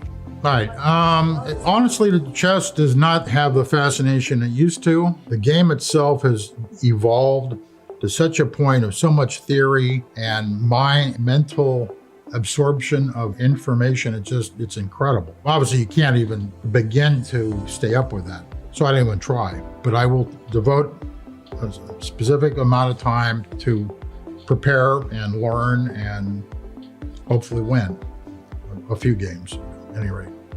And also, you mentioned that chess was evolving a lot. Do you like where the chess going? Like personally, do you like it? I think with artificial intelligence and all these, obviously dramatic technical advances, it'll be crazy. Well, we'll see how that plays out. But the game itself has the mystery of the game, has a lot of the mystery from the old days. It's all evaporated. Now you have a totally different world. You have streaming, you have all this stuff. They should bring Don Rickles back to trade insults with some of the chess streamers. That would be a good show, I think. And also, you mentioned walking is very important for you. Did you reach to your goal, 3,650,000 steps? I destroyed it, yeah. Oh completely. My God. Yeah. Do you remember the exact number? What was it? I'm averaging about 22,000 steps a day. So you have a new goal. Well, maybe, I don't think so. That's 22,000, that's enough. And it's hard to walk around Cambridge in the winter, January, February, without slipping. Or also you're dealing with bikes and trucks and cars and and joggers, scooters, everything. So you have to have eyes in the back of your head. So actually that keeps you alert. No major pitfalls, but someday you see, now I lose battle with truck, that's part of it.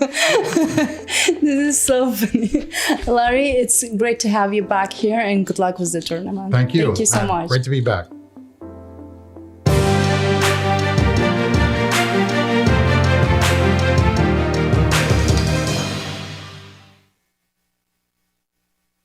The stages are set. The players are primed. The best of the best are ready to face off in the 2024 Grand Chess Tour.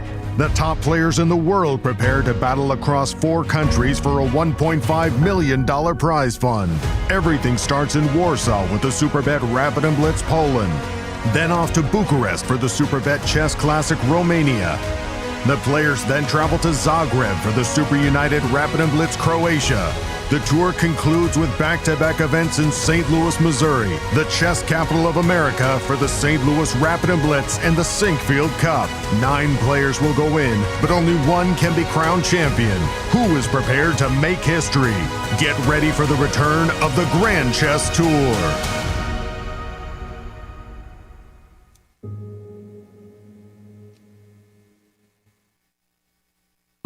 We are here to celebrate what the Chess Campus does and collectively make a difference to St. Louis through the artistic, cultural, and educational endeavors of chess.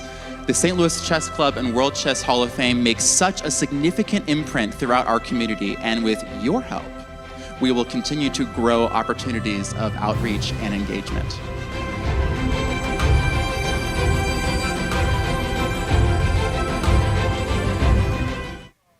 I'm Grandmaster Maurice Ashley. Join me on October 24th to 26th for the St. Louis Chess Conference to be held right here in the chess capital of America. Also featuring legendary world champion Garry Kasparov and Hall of Fame inductee Judith Polgar, the conference will explore the broader educational and social impact of chess. For more information, visit stlouischessconference.org and sign up today. The St. Louis Chess Club is the premier chess facility in the United States. We bring the educational benefits of chess to thousands of students across the St. Louis area. We also promote chess at the highest levels, hosting all levels of the U.S. championships, as well as high-profile tournaments that attract the world's best players. Become a member and enjoy perks such as free classes and lectures, weekly tournaments, and so much more. Visit stlouischessclub.org to claim your membership today. The St. Louis Chess Club Scholastic Program brings the educational value of chess to kids in schools across the St. Louis area. Active in over 100 schools throughout the St. Louis City and County, the St. Louis Chess Club has been able to reach over 85,000 students in both in-school and after-school programs. We view chess as a valuable educational tool. Learn more about our scholastic programming by visiting stlouischessclub.org/education. In the world of collegiate chess, there is no team rising quite like the one at the University of Missouri. The team has brought home title after title, including the 2024 Pan American Intercollegiate Championship, and were the 2024 Final Four champions. Guided by their head coach, Christian Chirila, there is no stopping the Tigers. Respect, responsibility, discovery, excellence. University of Missouri. Here is the place where we enjoy the game of chess, of its beauty, to advance the cause of chess and to help St. Louis Chess Club to serve as a capital of the world of chess and to keep bringing new and new millions of new fans into the game every year. I'm Grandmaster Maurice Ashley. Join me on October 24th to 26th for the St. Louis Chess Conference to be held right here in the chess capital of the United States.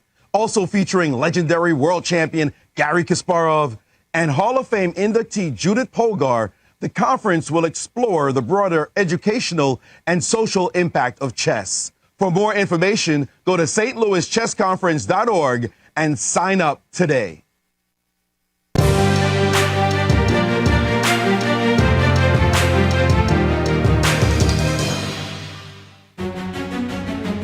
Welcome back, everyone. We have round one going on, and let's take a look at our current pairings. Absolutely. This is our opening round after all. Let's start with the juniors. We have Brewington Hardaway playing Nicolas-Ladan, Justin Wang playing Jason Liang, Jason Wang against Andrew Hong, Balaji Daggupati playing Andy Woodward, and Atwell-Gaw against Christopher Yu. And tell us about the girls' pairings. We have Jasmine Su playing Megan-Paragua, Iris Mo against Zoe Tang, Yasmin Isani playing Alice Li, Rose Atwell versus Omiya Vidyarathi, Rachael Li against Chloe. Go. And tell me about the legends, the seniors. Julio Becerra playing Alex Shabalov, Melikset Khachiyan against Jesse Kraai, Douglas-Root playing Grigory Kaidanov, Joel Benjamin against Larry Christiansen, and Igor Novikov against Vladimir Akopian. And let's just jump into that game between Julio Becerra versus Alex Shabalov. That was, if you remember, Shabby was combining some very strange ideas of A5 is black with an early F6. You know, if it works out for him, I might have to learn this. Don't be in a rush, because I don't like what I'm seeing.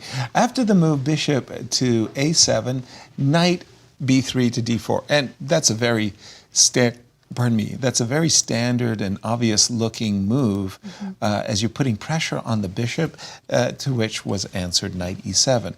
But I felt like, row, this could be really, really dangerous stuff for black. I had imagined the move, the other knight jumping to D4, and I do this for a very specific reason. Obviously, I'm interested in the bishop, but unlike in the game, if you played the move knight E7, you might want to reach for the clock and resign at the moves G4, because you just simply cannot allow knight takes E6. You'd probably have to play something like C5 and suffer very, very unhappy consequences. So the move knight on F3 to D4, I'm assuming it was knight takes E5. It's pretty risky, though, to open up the E file. Yeah, it really does. It feels like you could play moves like rook E1, even the immediate bishop H5. I didn't like the looks of this. Julio played knight on B3 to D4, which is quite fine. Knight FD4, by the way, was completely winning for was winning. Yes, winning. Oh, excuse me. It was That's a why I was decisive saying advantage. I don't want you studying the games of Alexander Shabalov. Please, you have a promising future. What? Take No, over. absolutely. I mean, your intuition is fantastic. Knight FD4 just wins on the spot, because right now, as you just mentioned, knight takes E5 seems to be the only way you have to bite the bullet and just take that pawn. But take rook E1. You're still a few moves away from castling. Remember what Magnus said, right? Exactly. Knight to F6 doesn't work because of bishop takes bishop to H5. That's a check. You lose the knight on E5 and the knight on H5 after knight takes H5. So you don't have time to do that. Queen to F6, then I just simply go reinforce the threat with the move bishop to F4. Just everything comes with tempo in the position. It looks terrible. It's bad. It's really bad. You have to play something like king to F8. It's just simply not going to cut it. You're in big, big trouble. And if you don't do that, if you don't take on E5, then what do, right? You have to defend the pawn on E6 somehow. Do you go knight to C5? Probably not, because now I can take. And even now, I'm considering G4 or just the simple taking on F5. The computer is saying bishop to H5 might even be better, G6, and now G4, some crazy stuff in this type of situations. But you have so many options as white. Black is still far away from castling, and he's in big, big trouble. He did not play that. He did play BD4, and to be honest, Shabab seems to be somewhat back in the game right now. But also the follow-up, which was rather a surprise for me as well, which was bishop to D3. I understand that in this position, you might want to take this bishop, knight takes, and you know, you'll play a position bishop to d3, let's just say. Just, hold the fort steady. You'll play c2, c3. You'll, slowly, you'll put your bishop on f4 and so forth. In other words, you win the two bishops. This move, bishop to d3, caught me by surprise. Julio wants to keep the knight on d4 to still keep the pressure on e6. Exactly, and that was why we saw the answer knight to c5. Okay, so the Zwischenzug, there was a nice Zwischenzug trap in the position. You don't want to take on d3, thinking queen takes d3, knight c5, I'm fine. The problem is this. Can I do bishop c2 or you have knight g7? No, it's just... Or just that. It's like, why did I wake up this morning? I was like, no, I've got this nasty fork. I'm not just winning a pawn with check, but I'm actually blasting open the king as well. So that's why we saw knight to c5, and we've caught up on the players. I don't like what Shabalov has done, but I must say, you have to be actually kind of careful with white. And that's really unlucky. Careful in the sense that if you play it without understanding, it turns out this knight on e6 is a great blockader. It's really shocking how good this knight on e6 can really turn out to be. Black's king will be safe after castles and so on. Yeah. And let's take a look at this wonderful Shabba-Dabba-Doo. He's won the U.S. Championship also, I believe, on 3 occasions. I really should know this stuff by heart, but he was also our 2022 U.S. senior champion. Exactly. He's 56 years young, and his USCF rating at the moment is 25-22. Remember playing with him on so many Olympic teams, and what adventures we had together. I'm missing Yermolinsky too, by the way. Alex Yermolinsky, a shout out to him, as I remember playing on Olympic teams with him, just having a lot of fun. So we'll keep an eye on this one. I'm going to send it over to you, Christian, and ask you, where's the action? The action is in this game, Balaji versus Andy Woodward. By the way, Balaji was in a very good situation after this queen b7, rook takes 4, queen to b5. What he had to do was not a rook to c1. This rook is necessary to go to d1. Right. We've seen queen takes d5, then I go rook to d1, and I pressure the point on d6, right? You were playing rook c2, I believe. Rook c2, b3 is a very interesting move as well. Yes, take a look at this little tactic. If you go castle, the queen is trapped. Queen takes d5, knight to e7. So you don't have time to castle after b3. You have to go maybe a5, maybe pick up the pawn on d5. But once you do that, and I go rook to d1 with a tempo, then I have a much better position. Now, what he did play in the game, rook to c1, queen d5, I don't have rook to d1 because you're just simply losing the rook on c4. So it's a much different situation. What he wanted to play was the move queen to b4, which he did. But I'm not really sure what he missed after queen to d3. Whoa. Holy... You're not going to take my bishop. No. Don't get scared about that. King a1 castles. Yes, and that's exactly what we have on the board. King to a1, castle. And the bishop is under attack. And knight d5 is a tempo? Knight d5 is coming. e5, yes. e4? e5, e4 to open up the bishop is a problem as well. The knight on c6, not really reinforced by the pawn on d5 anymore, right? So it's a feeble knight for the moment. Where's the compensation? A white queen on b4 just looks misplaced. Where's the compensation? Andy not only is back in this game, right now I would say he's very close to achieving a decisive advantage. Exactly. Okay, I'm putting you both under pressure. Ladies first, your pick. Okay, do we start with juniors or? Sure. Okay. Your pick for the junior. I will pick Hardaway for my pick. Cool. Okay. Okay. Brew? Hardaway? Yeah. That's And for the ladies? For the ladies, I'm gonna pick Alice Lee before you guys do. I know. I think. And for the seniors? Melik. The defending champion. Okay. I'm recording. I'm the scribe. I've got this. Coach, I know you have the insights. I will go with Andrew Hong in the juniors. I think he's in great shape. I don't see Christopher Yu as often. I could be wrong. Christopher could be just back with a vengeance in this one. But I've seen Andrew Hong much more than Christopher. And I think these two are the two favorites. So I'm going to pick Andrew Hong in the juniors. Okay. In the girls, I really cannot go with anybody but Alice Lee. I think we all will pick Alice Lee. She's just such a clear favorite. She's just so outstanding. If we want to be objective, somewhat objective, we have to pick up Alice Lee. She's just such a clear favorite. Right. And in the seniors, that's the tough one, I think Akopian is going to get it done. Third time's the charm. I cannot believe this. You joined me for the first and only time. No, in Bucharest you didn't join me when I picked Fabiana Caruana. And I am not kidding. You are 3 for 3.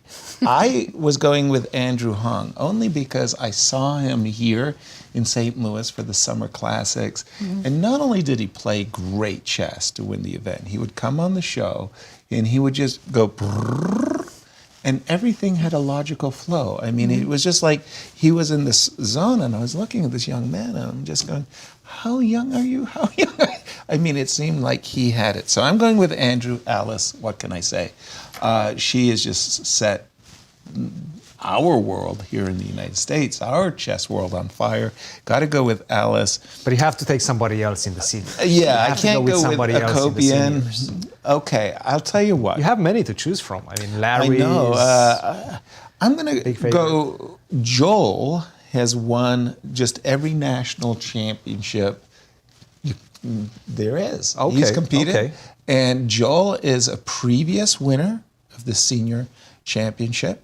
And I'll go with Joel. Okay. Okay. We're going to get Kostya. Oh, sorry. Sorry, we've got Darush. Darush is in studio behind the scenes. And Gregory Kaidanov. Okay. Alice Lee. And for the juniors. Who? Arthur in the junior. Okay. Very good. Guys, while we're choosing, I was looking at the games, and we all picked Alice. But right now, she's in trouble. Is she really? I'd like to take it all back. Sorry. Let me bring up Alice's game then. Alice Lee. And again, she has really impressed in the American Cup. She played the finals with Arena Crush. She didn't have to beat Arena Crush in the finals one time? Twice. But twice. Alice came out of the losers bracket group, won the first match with Arena, and then shocked the chess world by winning the second match. You're saying Alice is in trouble? Really? So this was the pawn sacrifice. She gave up the pawn, but in Catalan, as we know, if you don't get the pawn back, at least you have to have some attack going, queens on the board. Right. That's your compensation. But in the current position, well, for once we me, get there, one of the surprising moves is the move Queen C2 chosen by Alice. Usually speaking, you're not winning the pawn. End of story. You're going to have to play B3 to break up the team. So normally speaking, I would castle, we would both castle, and I would play B3, and I would just accept that I'm a pawn down. In the game position, she played the move Queen C2, and you get in an extra move or two as black for free, and guess what? You're back to playing B2, B3. So it feels to me like Alice... tempo was... Yeah, and again, if that king had been on the king side, the bishop on G2 would be defended, which would be taking the sting out of the move C5. Now suddenly there is... You have to spend tempo defending or trading the bishop. Precisely. And now, what if black plays queen e4 and offers queen trade? And I'm also attacking d4? I hear you loud and clear. I'm not a happy camper. Not at all. Shall we have a look-see? Queen takes, knight takes. Knight d4 is also with a tempo. I am really not happy now. Okay, what can I do? I move my bishop. This is not what I dreamed of when I was playing Catalan this morning. But for the moment, I mean, just about everything, all the pawns are under attack. If you take on b3, which I think is a very good move, by the way, I will take on b5 and I'll close my eyes and I hope, no, you must be winning. You must be here winning. I have so many different options. I could also include knight e5. At any moment, you can include, and if you ever get a position where your pawns are, they're too strong. I mean, end of story. It will be game over. Oh my goodness. I don't think she can afford to trade queens. Alice has to keep the queens on the board and maybe sacrifice another pawn. How would you recommend she do that? Move the queen to, say, b2? Don't have great squares. I don't have. In this case, you might, even though I'm 2 pawns down, I might claim, with some justification, that I do have a battery on the long diagonal. True, but I could take with the pawn on d4 and threaten c3 with a tempo. I don't think you like this position. I most certainly do not. Hold on. Take with a knight. Take with an, oh. No, this feels like a real groaner. I'm 2 pawns down and... Maybe you should go queen a2, so at least the pawn on c4 will be hanging. Well, you could have told me that in the first place. Queen a2. I've got an idea. How about this? How about I go queen a2, put my queen out of harm's way, queen a2. Now how are you going to kill me? And I'm sure you've already figured out ways. Okay, take a pawn. Sure. Why not? Knight is hanging. No D7. choice. Knight d7, right? Knight d7. Back. Now, in for a penny, in for a pound, bishop you're d4. not even taking the pawns back. I'm closing my eyes to what I think is a full... No. But you're not getting anywhere. I'm not getting anywhere. It's a full That's a lot disaster. of pawns. No, I was trying to keep the black king somehow in the just center. about to be 3. Nope. Yeah, this is I not better... good. You're right. I better just... you probably just have to take on these capture 1 pawn. Start taking some pawns. And just hope for the best. Here I have a pause because there's some nice options for But white. also, if nothing else, I can always just take on c4 and castle and have a very healthy extra pawn on d4. Agreed. Black might have even something better, but this is good enough. This is Alice will not be happy about her opening in this game. Back over to you, Christian. We're seeing a disaster for Alice as she starts the first round. Disaster, but it's not by any means over. There are still plenty of pitfalls for both sides, but obviously black is definitely better in that one. Agreed. Now, I really thought this game between Melik and Jesse is going to be our first result of the day. Draw. I thought it's just simply going to be a draw. But take a look at this. After the move h3, why does nobody want to just simply defend the pawn? Just go queen f6, queen g6, defend the pawn on c6. Everything is symmetrical. Draw. It doesn't seem like you're getting anywhere Right. with white. Just simply a draw. He decided to go rook to e4, completely changing the character of the position. What? But for what is my question? So I take a pawn. Rook to c8, queen to a4, and now e3. Giving up another pawn, I understand. It does look tempting. You take on c2. You're 2 moves away from checkmating me. Queen f2, queen takes g2. But what if I just simply go rook to f1, right? Queen to e4, rook to f3. And now these are the type of positions where you start thinking, why did I sacrifice a pawn? Where is my compensation? Will I have to defend 4 versus 3? Where's the compensation, right? Why am I so brilliant? Exactly. Why am I so brilliant? Yes, that's exactly the type of questions that you're starting to ask yourself. Maybe queen to e4 first, but again, maybe I will take on a7. The onus is on you to find the compensation. Right. And after I take on a7, sure, you might take on c2, maybe even on e3, but I have this a pawn, maybe And going down the board. Again, struggling. The onus is on black to find the compensation, and it wasn't 5 moves ago. It was dead He even. could have just simply defended the pawn on c6, extend his hand, and potentially just shake hands at some point, make a draw.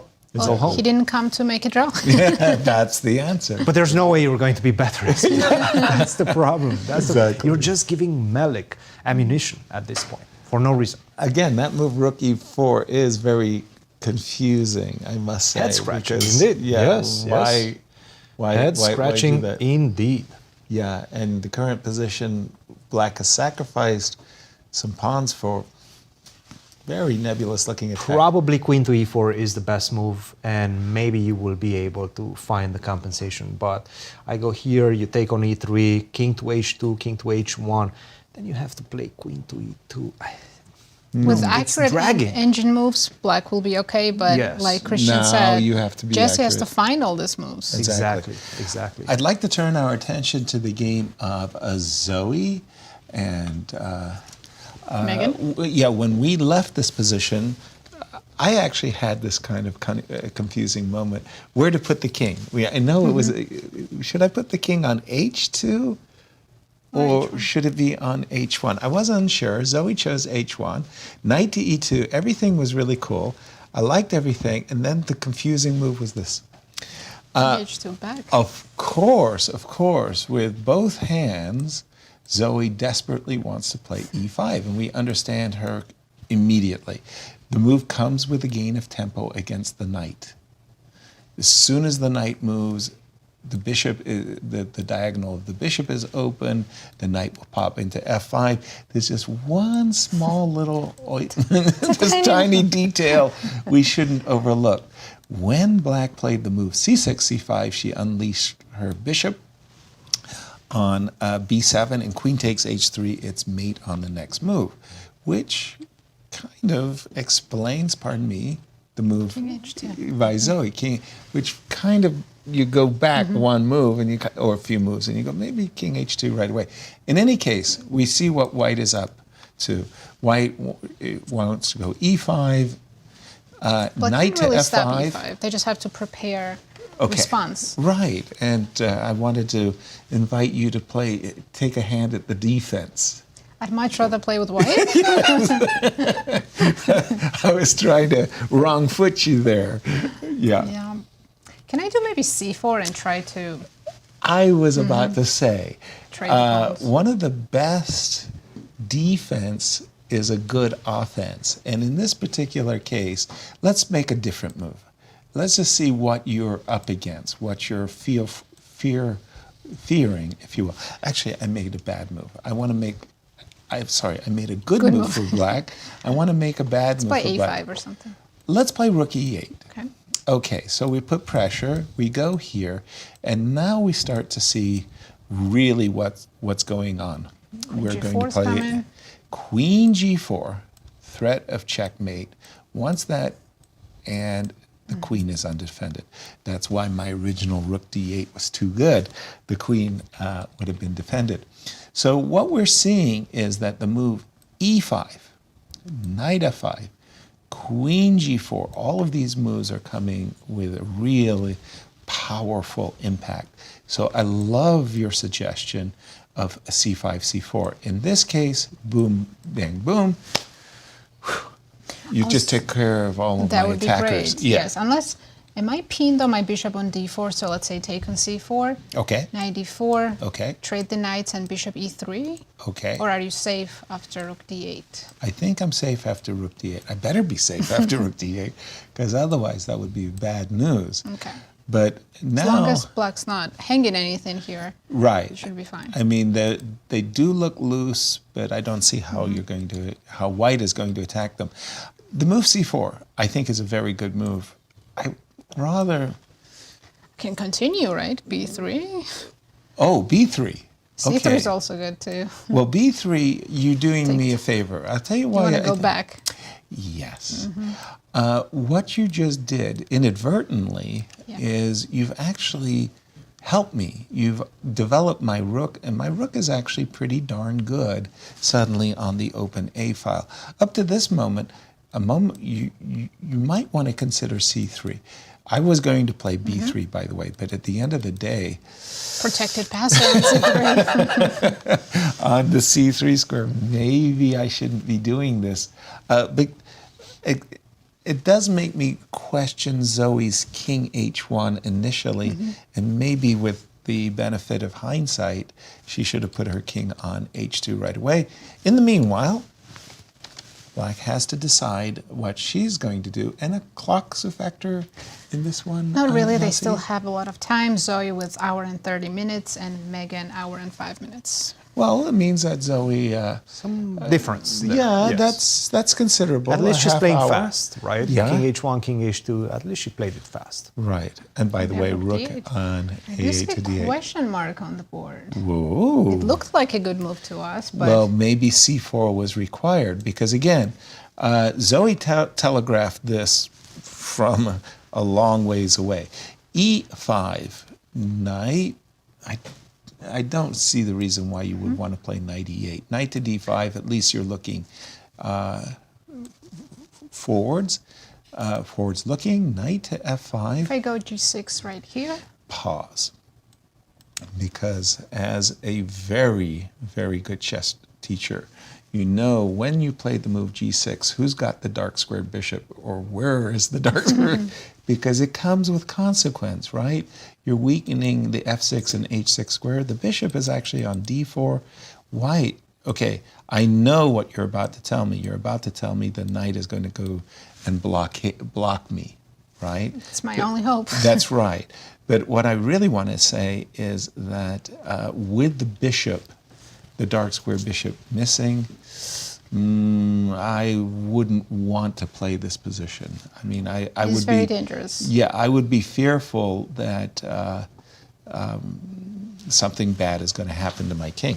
Now, having said all of that, the problem is there might not be a choice. I mean, It's not a bad move, by the way. It's not a Rook bad A to move? D8, no, it's not a bad move. oh, rook A D8. Yes, But yes. is G6 required here? Because After knight to F5. after knight to F5. So after E5, a bishop takes B2, apparently. Que It's pasa? a really good move. Yes. And now we see the tactics, right, behind it. You take, I take on D3, take on D3. And if you do take on Rook F6, D2. rook D2 at the end, targeting both G2 and B2. And the problem is this G2, I mean, it's That's such an big. important square, right? You try to defend this bishop. Nope. No. Check again. No. Peek And the windmill continues, You're right. right? Rook takes A2 is just such an unpleasant position. Of course, you're not going to allow that.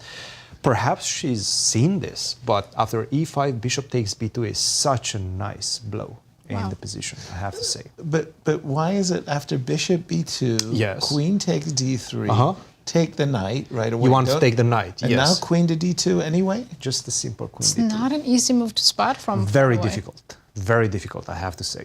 I don't know if Wow. she's seen this, perhaps because she did spend some time. And we know her father is a very good tactician. By the way, perhaps she got something from him as well. Rook to D8, I'm expecting E5, to be honest. I'm looking at the Right. position. I've been trying to get E5 as white For a longest time, so yeah. many moves. I'm Right. just simply going to play it, right? Right.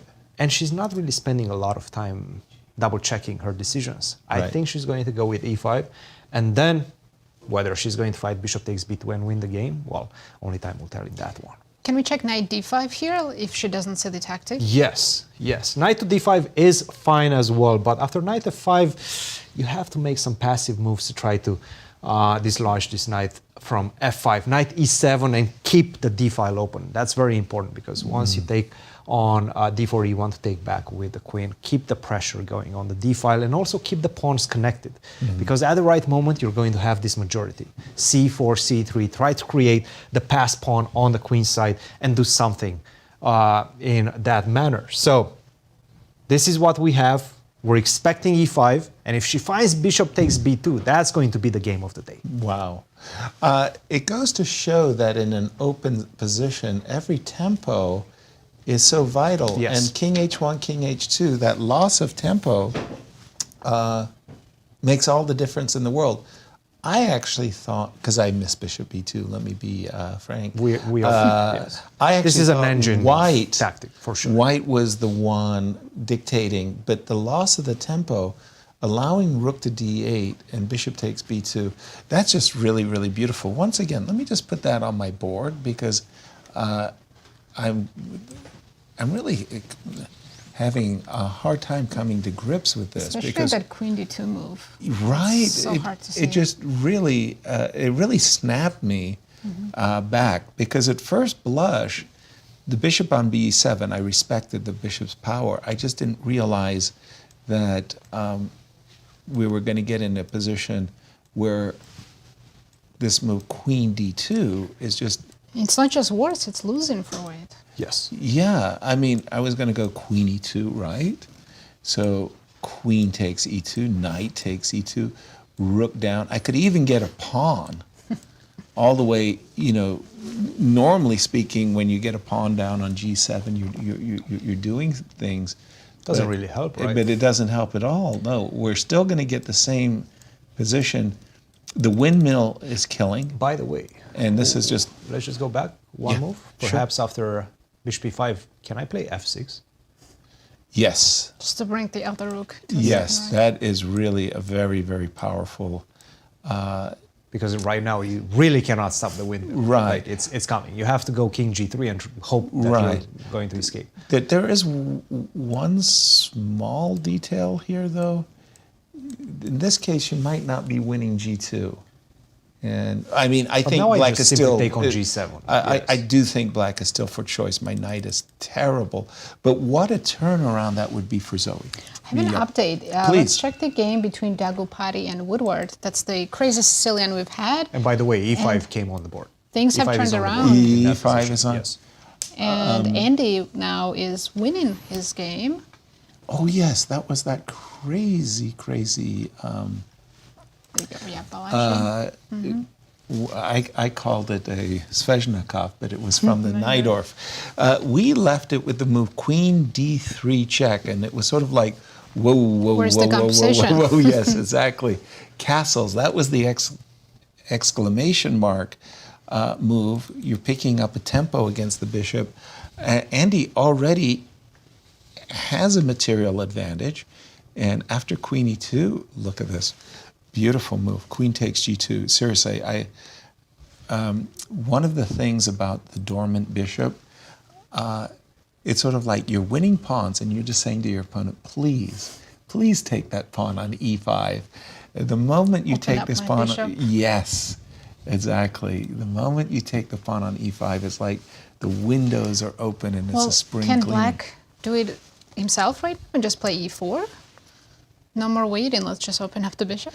Yeah, e4, just, if I'm in white shoes, pardon me, the first thing I'm looking at is I want to neutralize this bishop. The knight on c6 still, how does the song go? It still has a purpose to serve. You know, you can't play rook. So I think I can play bishop to d4. But here, that move? Yeah. So maybe I have to be a little bit prophylactic. Play rook f to e8 first. Like it. I like that move a lot.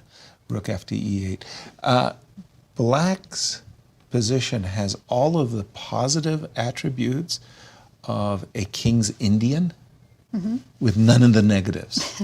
Like, there's not a pawn on c6 or, you know, a weak, you know, usually you have a weak pawn on d6, right? Black's king is safe. White's king, on the other hand, you know, is on this long diagonal, and I think Andy is going to be very happy with the outcome. I think it's just a matter of time for black to convert this. Very, very happy with the outcome. I want to go to the game of Joel Benjamin, especially now that I've got skin in the game, and I picked Joel to win the tournament. Better come through, Joel. No pressure, no pressure. We left this Alekhine game that Larry Christensen has just played the move night before when we left it. We decided that the move bishop takes b7 was a step in the wrong direction, and it was important to stop knight d3 check. Joel agreed with us, bishop to c4, b6, knight e2. And we're looking at b6 as the best option for black. Exactly. And I don't know if we're still in theory, but I can just say that the game has had a flow to it. It feels like these moves have all been correct. Forced. Yeah, queen to d2, e6. Okay, pause here for a moment, because it seemed to me that the most forcing move was rook to d8.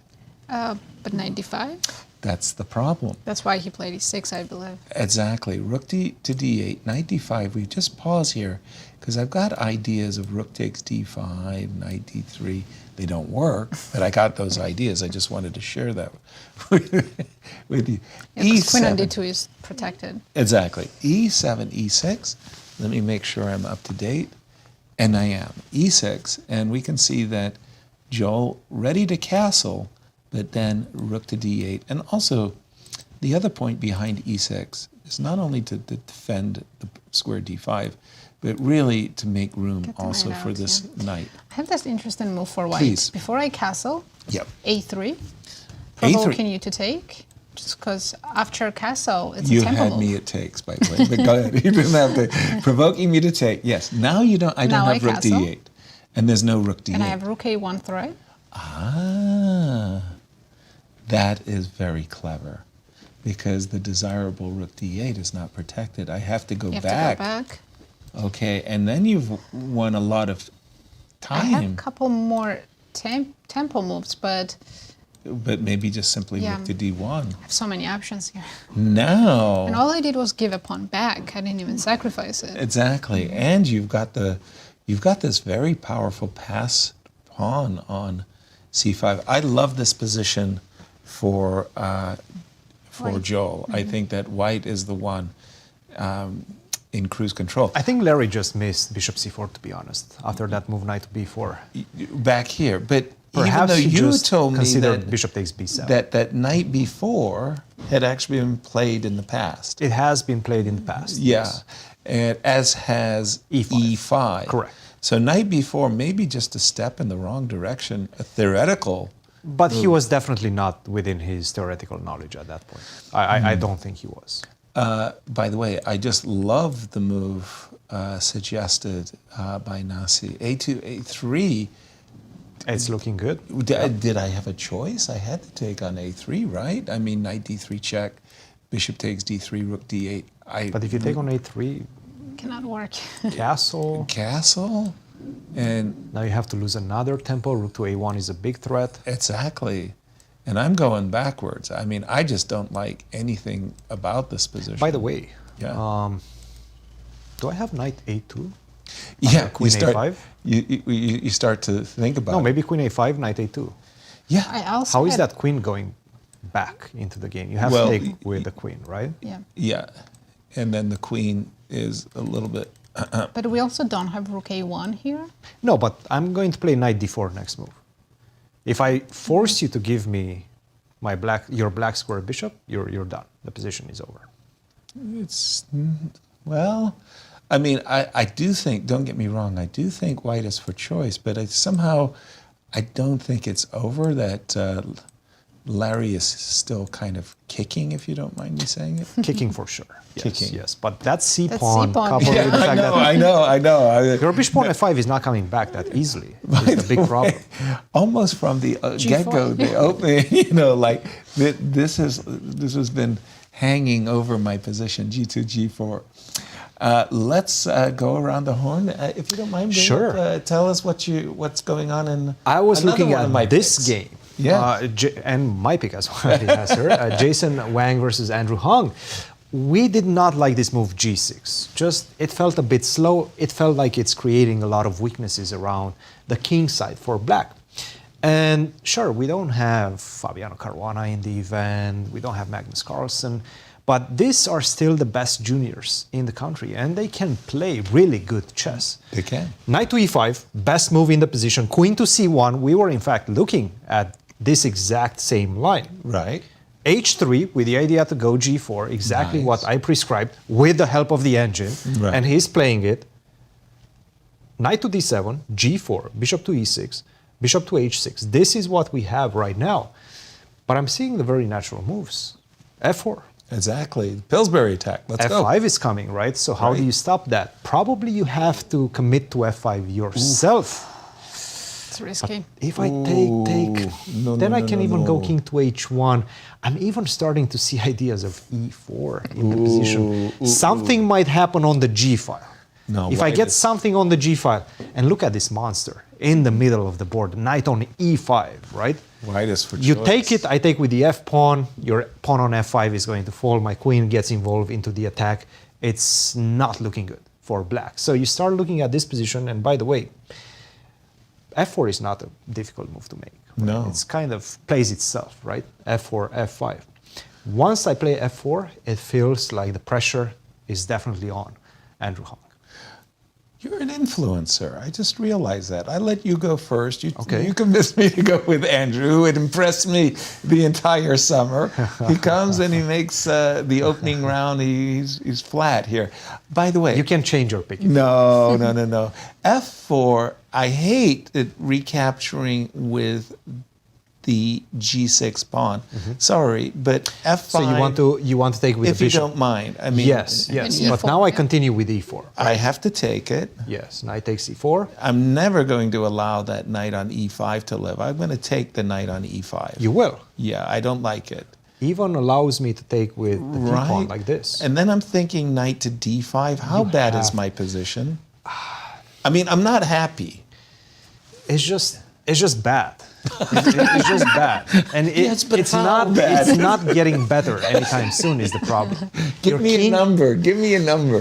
0.6, but I don't trust this number too much. You think? I think, I think it it's a should bit be higher from a practical perspective. It should be a yes. bigger number than 0.6. I you see think? white as having the much easier plans. I don't see black's plan, and I see a very weak king for a very long time. The king Yeah. on g8. If you That's move the fair. bishop from f5, I will go f5 myself. I'm not moving the bishop. And I will probably try to kick you backwards with the move knight to g3. I also think taking on e5 with the f pawn looked very good as well. Absolutely, yes. the- Oh, Bishop he's on- gonna jump on me now Yeah. too. That is a very good move as well, with ideas of Don't rook takes encourage f5. We're gonna team up against you, Yasser. It's okay. It happens. Nice. No, I agree. It is looking good. By the way, I wanted to turn our attention to the game of Douglas Root and Gregory Kaidanov. Gregory, again, another one of the legends of the U.S. chess scene. He played on a number of Olympic teams. Had great fun with Gregory over the years. And I don't like his position at all. Have you played him before? Who? Kaidanov. Oh, many times. times? Oh, my goodness. Boy, we have a lot of wonderful wars, I would put it that way. There are certain rivals over the chessboard that not only do you really respect them, but over the years, it's sort of like I learned so much from a lot of the players who came from the Soviet Union. Let me just put it as simply as I can. And we had waves of immigrants that came. Leonid Shamkovich, Anatoly Lane, Roman Gingi-Hashvili, Alex Yermolinsky, Alex Shabalov, Gregory Kaidanov. Gregory went on to have one of the most influential careers as a chess coach. He is literally trained. I don't know if there's a junior in the United States that hasn't gone to one of his summer camps and extolled Gregory's knowledge. And so he shared over the years, and during our U.S. championships that we analyzed together, we played against each other, our games were always a clash. I really, really enjoyed playing him. Unfortunately for him, in this exact moment, I really don't like what he is doing. Let's just go back, and we're going to get a position like this. This is like what you might call a Queen's Gambit accepted ending, right? Oftentimes the queens come off in these positions. And black plays 4 versus 4, 2 versus 2, and looks to play the move b7, b5. How many times have we seen this ending go into a draw? Well, all I can say is look at the games of Wesley So, and you will see a numerous number of but something strange happened, and maybe this was the culprit right here. After the move b4 by Douglas, there was no queen trade. And the knight went back, and suddenly, very quickly, I just wanted to point out that right now, whoa, Position is so problem. symmetrical, but white's clearly ahead of couple of tempi. Exactly. White's queen is better placed than the counterpart on d8. Furthermore, as you said, the couple of tempi, the rook's in the center, pre-stages this move. With this advance e3, e4, it's very clear what white is telegraphing. e5, and white is being a bully. He's just pushing this knight away. So the idea behind this move, knight here, knight to b6, is to Preparation support. against e5. Exactly. And we do have e5 already on the board. Oops. That was a nice maneuver. Very nice maneuver by Doug as he's looking to plant his bishop on the d6 square. So wait a minute, we win the two bishops with this move knight to b7. Sorry, I'm just pausing here because e5. Oh, mate. This mate. Don't play e5. Apologies. And we've caught up with the players. We're expecting knight The takes, pawn structure is about to change, I think, because white can take on d5. And that's a then very, very good knight. So let's take. Play against the isolated pawn now. Let me actually. Could also include queen g4 tempo move. Okay. Force black to go king h8. I agree with that one. This is a nice tempo. I'm threatening to take on h6. The only thing that pauses, I really want to get in e. Okay, let me go back and try to explain myself a little bit better. So in this case, my bishop, I don't want my bishop to play nursemaid to the pawn on e5. In other words, the last thing I ever want to see is a black queen show up on. So one of the things I like queen g4, don't get me wrong, that's a good move. But one of the things I want to be sure to do is I want to make, I want to get an e6, and we can, on a good day, I may play rook to c7, or rook to c8, or rook takes d5, right? So if I take on c8, take on f7, your king is a little bit vulnerable. White's definitely for choice here. Definitely. Okay, we're going to keep an eye on this one. Coach, as I pass it over to you, what caught your attention? Well, Megan. Zoe. Yeah, Megan missed it. Missed. She did not play Bishop takes b2. Yes. She went for the defense. Immediately. G6. She didn't even spend too much time. The thing is, this is the big problem. Take on d3. At this point, you stop. Exactly. That's the problem. You just simply stop because you see queen to g4. First of all, you're frightened. A piece down, right? And you're frightened. Your instinct is to find some sort of a discovery attack, right? You're not thinking to continue on the d file, just a simple queen to d2. Right. You see queen to g4, there's some checkmates going on, there's f takes g7, but queen d2 has such a powerful threat, right?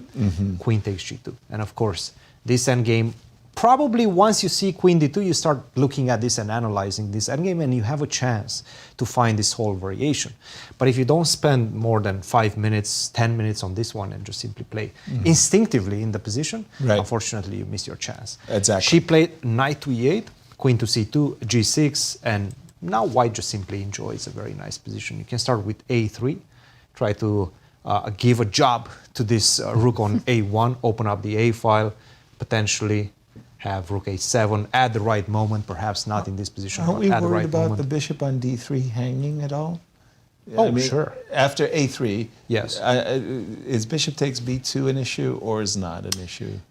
c5 is hanging. That's the problem, and after queen c5, I also have rook f2. Yes. I have a very nice defense, right, with rook f2, defending both the bishop and the pawn on g2. So I have this type of ideas in mind. Everything kind of ties together. With the knight on e8 is not the same type of attack. Agreed. And let's just take a snapshot of these players. Megan-Paragua, she's only 11 years old. Are you kidding me? Oh yes, she's young. Only she's young. 11. Holy smokes. I'm guessing she's the youngest player in this event. Her USCF rating already 22-26. And she's a women's FIDE master, and she got that title in 2023. 11 years young. Welcome to the Girls' Championship. Wow. Team USA, go. I like her coat. Love it. Oh my goodness. It is great to see players this young already having an opportunity to play Exactly. in the National Juniors Championship. Exactly. I am so envious of these youngsters. I mean, when I was growing up, there was no senior championships, there was no girls championships. I mean, the junior championships were being held, but they were literally under 21 only. There was only one. Now you have the world championships for 18 and 16 and 14.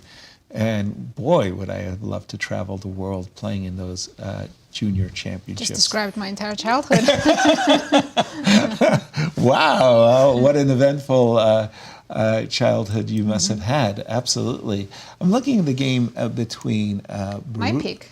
Yes, Brewington Hardaway. I call him Brew. We came buddies together. He was here for one of the classics. The Summer Classic, right? Yeah. He was in the B group, I think. Exactly. And Andy, Brew, Alice, and I, we were playing Bug House together. Andy Woodward. Yeah. Okay. And we were playing Bug House together. And Brew is a hustler. I am not kidding. I said, where did you learn? And he said, well, I was hustling Bug House back in New York. He's from New York, exactly, right? Exactly. I don't know if it was Brooklyn, but definitely New York City. And some lessons from Maurice, perhaps? Probably. You know? I mean, natural-born hustlers, you know. And we were playing Bug House together and having a lot of fun. The games I lost, they cheated. I believe it, yes. And the games we won, Alice and I, fair and square. That's all I've got to say. Brew is on the white side, and check this out. Whenever I see these double F-pawns, I always think of a Catalan. Guess what? It was a Catalan. We have a kind of a Catalan, and we got the double pawns, E2, E3. And I like these endings, especially if I could achieve them with the queens off the board. I'm making some bad moves for Nicholas for just a moment. For me, these Catalan endings, if this rook were, for example, on the C7 square, and this pawn was on the B5 square, I don't feel the bishop on F3 is as useful. But as long as that pawn is a target, then I feel that white is for choice. It's a long-term advantage for white exactly. here. Very pleasant position. And if you don't mind me asking, how did you pick Brew as your favorite? Well, I'm not that familiar with the junior players. Okay. But I did see him playing in Charlotte. We're playing US Masters. And he was sitting next to me. And he made a GM norm the tournament. And I was just watching this. He was even younger then, maybe 12 years old, 13. This young kid just destroyed his opponents. You're making a GM norm. Yeah. I was impressed. And then you say, well, wait a minute. If he impressed you years ago when he was making a GM, what's he grown into today? I have the game of Rachael Li. Remember, that was the Smith-Morra. The Smith-Morra, and we saw a trade, E5. And check this out. The pawn sacrifice that Rachael essayed in the Smith-Morra, she's got a big outpost in the middle of the board. The looks like a knight for black. Yeah. Except knights on G6. Right. Don't see that often. And black has an extra pawn. But that's the problem. Right now, I've just got an outpost that is kind of, I don't know. I mean, white usually has that anyway. And the pawn on the C5, right? Yeah, and the pawn on C2. Or C4. Yeah. The knight on G6 isn't that impressive, but on the other hand, it's not that bad. I think at best, at this point, you have enough compensation for equality, but not more. Not more. Not more. No. Coach, where's the action? I'm looking at Justin Wang versus Jason Liang, because this is absolutely crazy. Again, almost impossible to analyze with this particular engine, just for the simple fact that the position is too complicated, and we don't have the depth. But this position seems to be just simply much better, and king to e7, I don't like this move. It does seem like the king should have probably stayed on e8. It's much more feeble on e7 because you have all sorts of checks on the dark squares. And on e7, imagine, let's say some trades happen on d4. Even my queen could potentially land on a7 with some consequences. What you have to do as black in this position is perhaps go rook to h5. Try to transfer this rook on f5, not necessarily connect the rooks together, because nothing is happening on that side. Not only that, but after rook f2 e1, which is a very natural move in the position.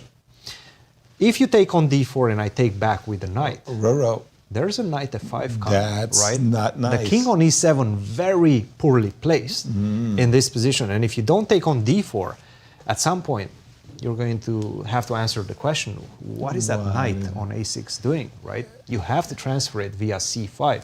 And the only way to do so is by taking on d4. It's not looking good for black right now. My spidey sense was tingling. The move rook h5. Sure. Take on c5 if you don't mind. I will. I suppose you have to take on d1? You have to take on d1, yes. Because if you took on c5, I would take the pawn on f7 after trading rooks, right? That's the problem. Very precise. Yeah, yes. knight f4 is coming. It's over. Yeah, It's over. It's Rook to d1, knight f4, But you pick it. what is the ending with the queen versus the two rooks looking like? That is the question. That is a very good question. Take. Yes. From the looks of it, it doesn't look good for black. Because the pieces the are too H-pawn. scattered, right? The And the H-pawn. h-pawn as well. Yeah. So you take, Right. now I can go h5.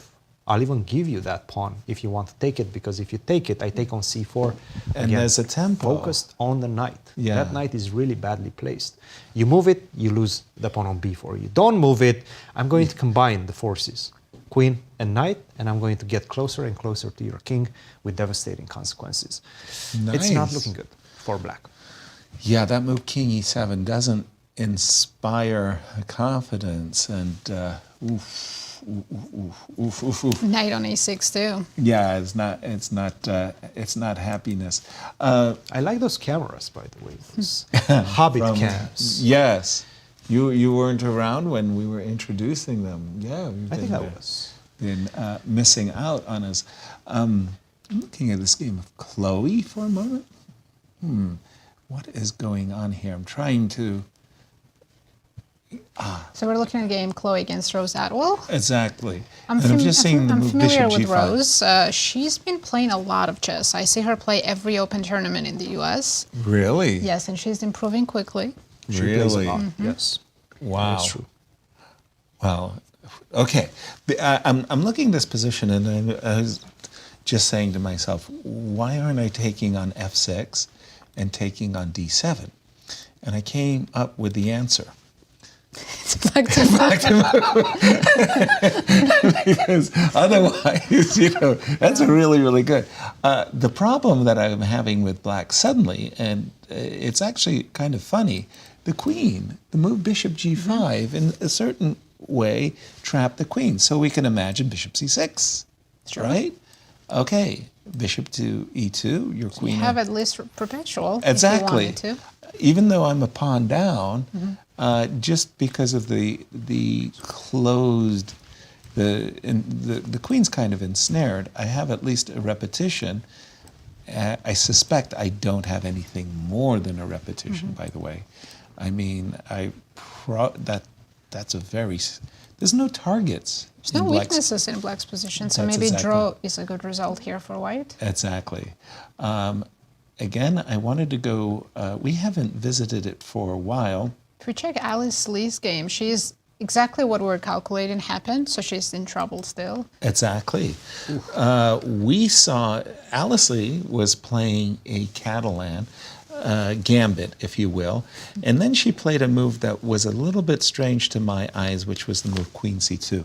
Almost for sure, I would have bet castles, and we see these types of pawn sacrifices all the time, and the idea is as clear as it looks.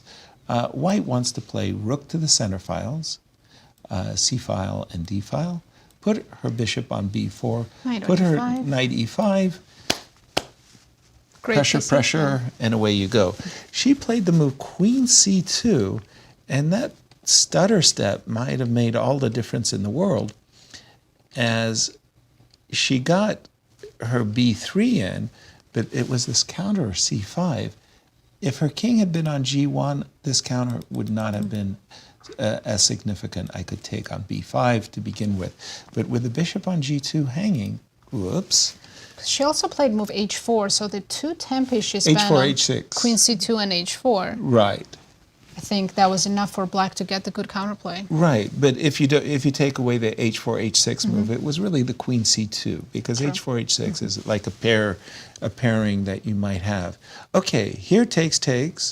Wait a minute. I think she has to take pawn c4. Yes. If she tries bishop b4, like the line we're looking at after a5, we didn't see anything good for white. Yeah. The crazy part is, I think we looked at this exact position about 15 minutes ago, and the players have been playing it very slowly to get to this position, but the bottom line, Alice is struggling, and she will have to fight very hard to make a draw, as our pre-tournament favorite is not getting off to a good start.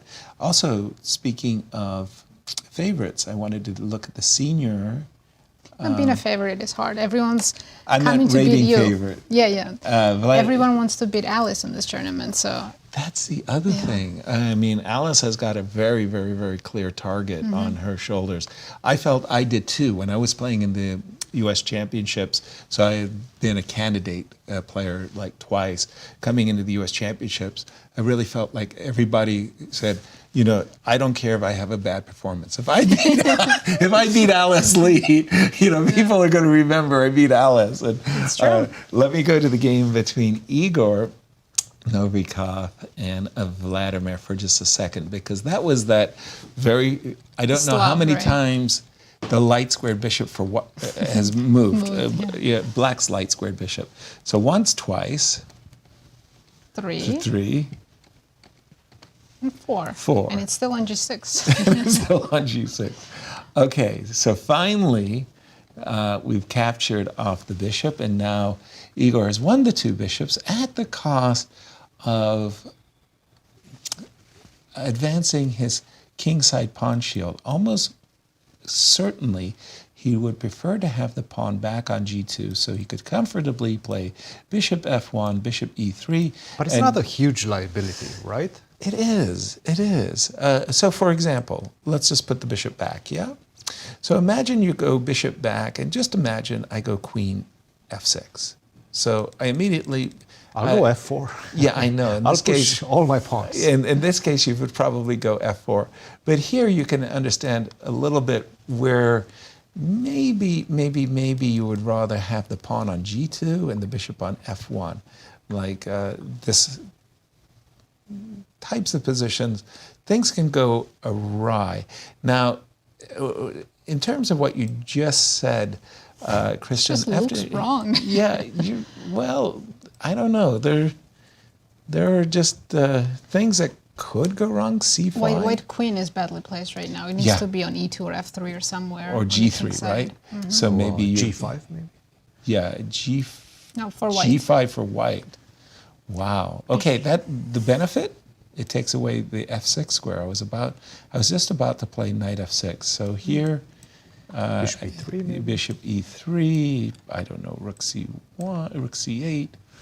I don't know. Perhaps d5 at the right moment. Those two bishops, I really like the bishops. I'm not going to lie, Yasser. I really like the bishops.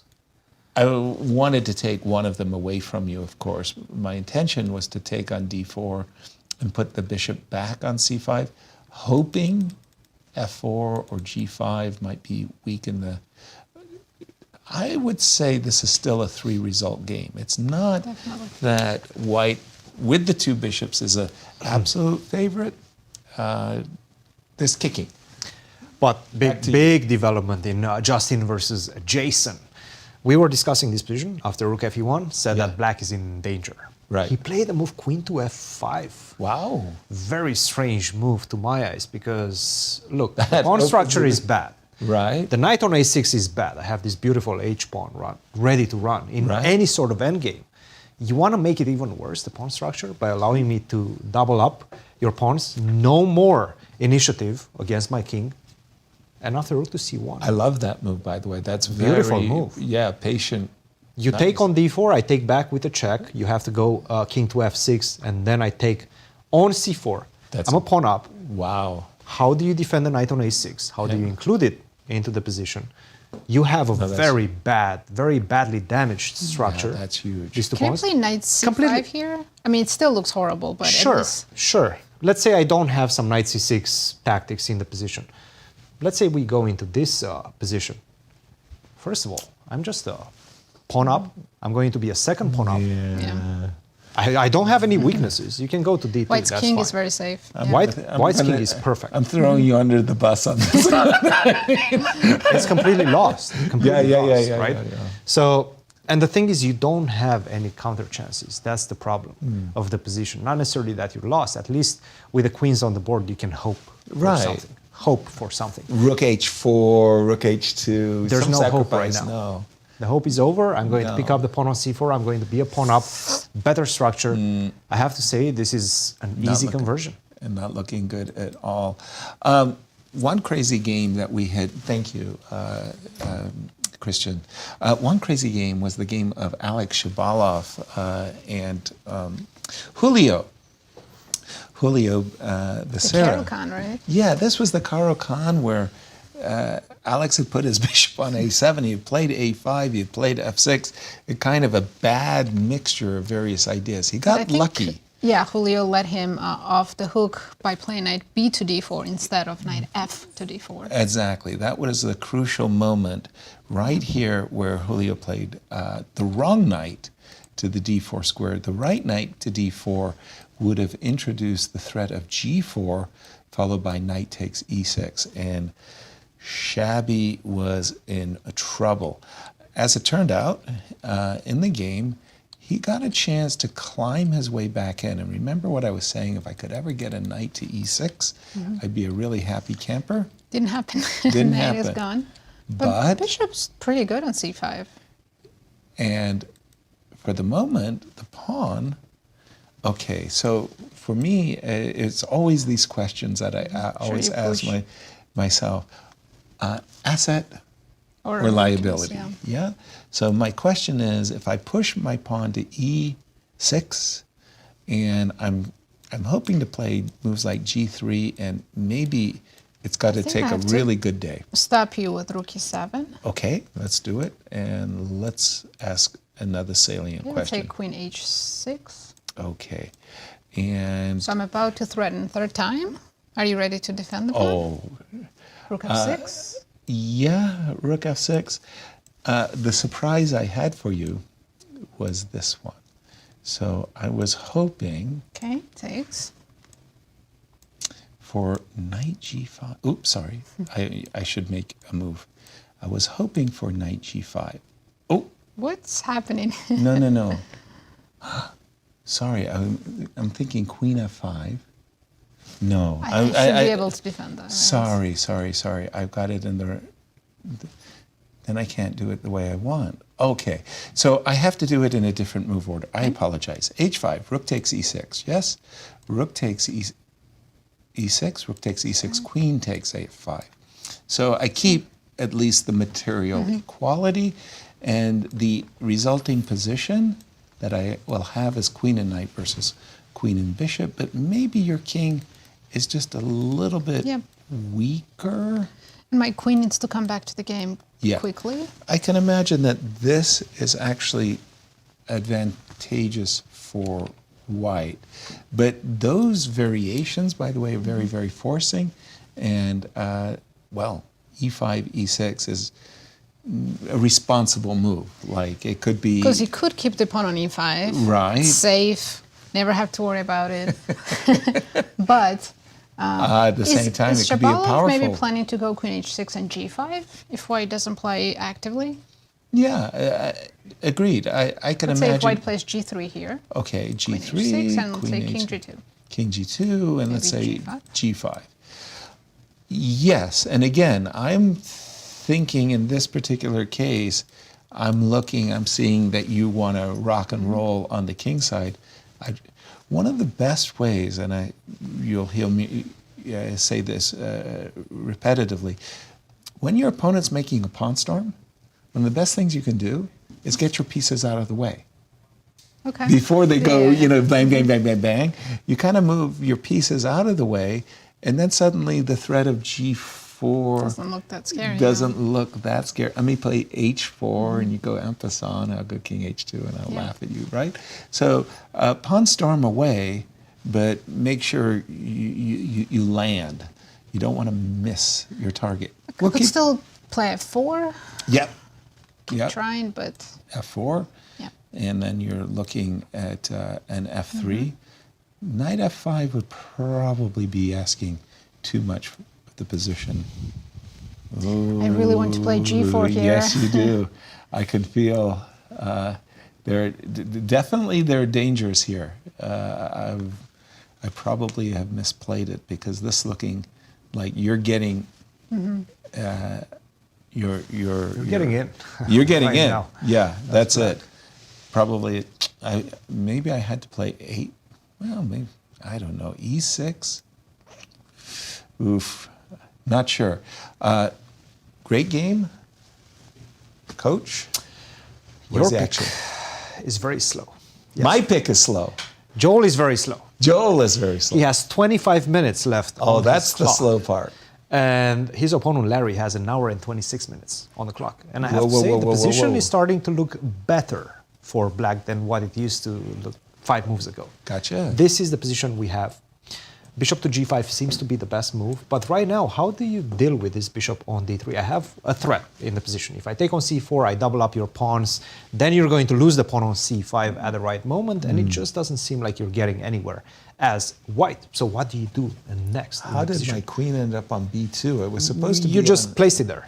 He didn't play a3. He did not play a3. That was a crucial moment. Okay. Understandably so, because he just simply wanted to castle. It makes sense. It's very instinctive, right, to castle. Rook to d8, queen to b2, but bishop to d3. That's a good move. And we were seeing in so many lines the problem with the bishop on f5. Was terrible. Yeah. g4 was coming, the bishop was never coming back to defend against the push of the c pawn. It was difficult to get it back in the game, but after a bishop to d3, great move by Larry, by the way. You will not take on d3 because you lose the exchange after knight to d3. Right. Knight takes c1 is coming. So what do you do? How do you get rid of this bishop? The most natural move would be, I don't know, rook to d1. That's natural. But then I just simply continue. Knight to e7. Again, how do you deal with that bishop? And I don't find the answer as easily as I would like to find it if I was in Joel's shoes. Exactly. So the body language of the player, so you can see that Larry's sitting back like, I'm good now. Larry's back happy. in the game. Yes, yes. And you start feeling the pressure of the clock. You're right. For sure. I mean, there's no time control. There's no second time control, right? So if you go into a time trouble situation, you will stay there forever, for the whole game, right? You will play on increment. You still have those 30 seconds every move, but that's about it. So Joel definitely feeling the pressure right now. A moment ago, we saw Larry leaning back, and Larry from Modesto, California. He always had that California cool. As a kid, he would be like leaning back in his chair as if he was on like a beach somewhere. And nice to see him competing. We're in break territory, Nasi. Yeah, I'm so entertained with these games, but let's take a little break. Okay. And we'll be back shortly. See you on the other side of the break.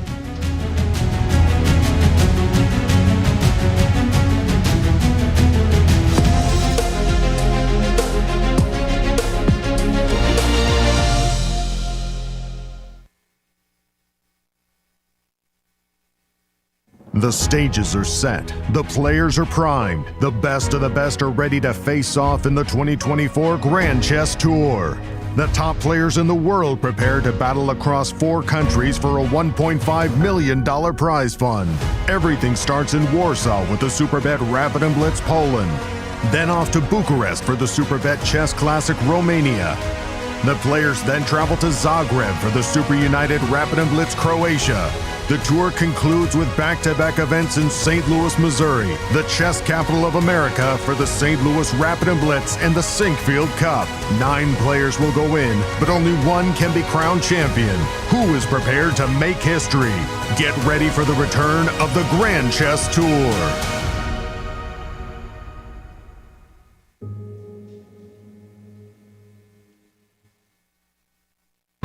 We are here to celebrate what the Chess Campus does and collectively make a difference to St. Louis through the artistic, cultural, and educational endeavors of chess.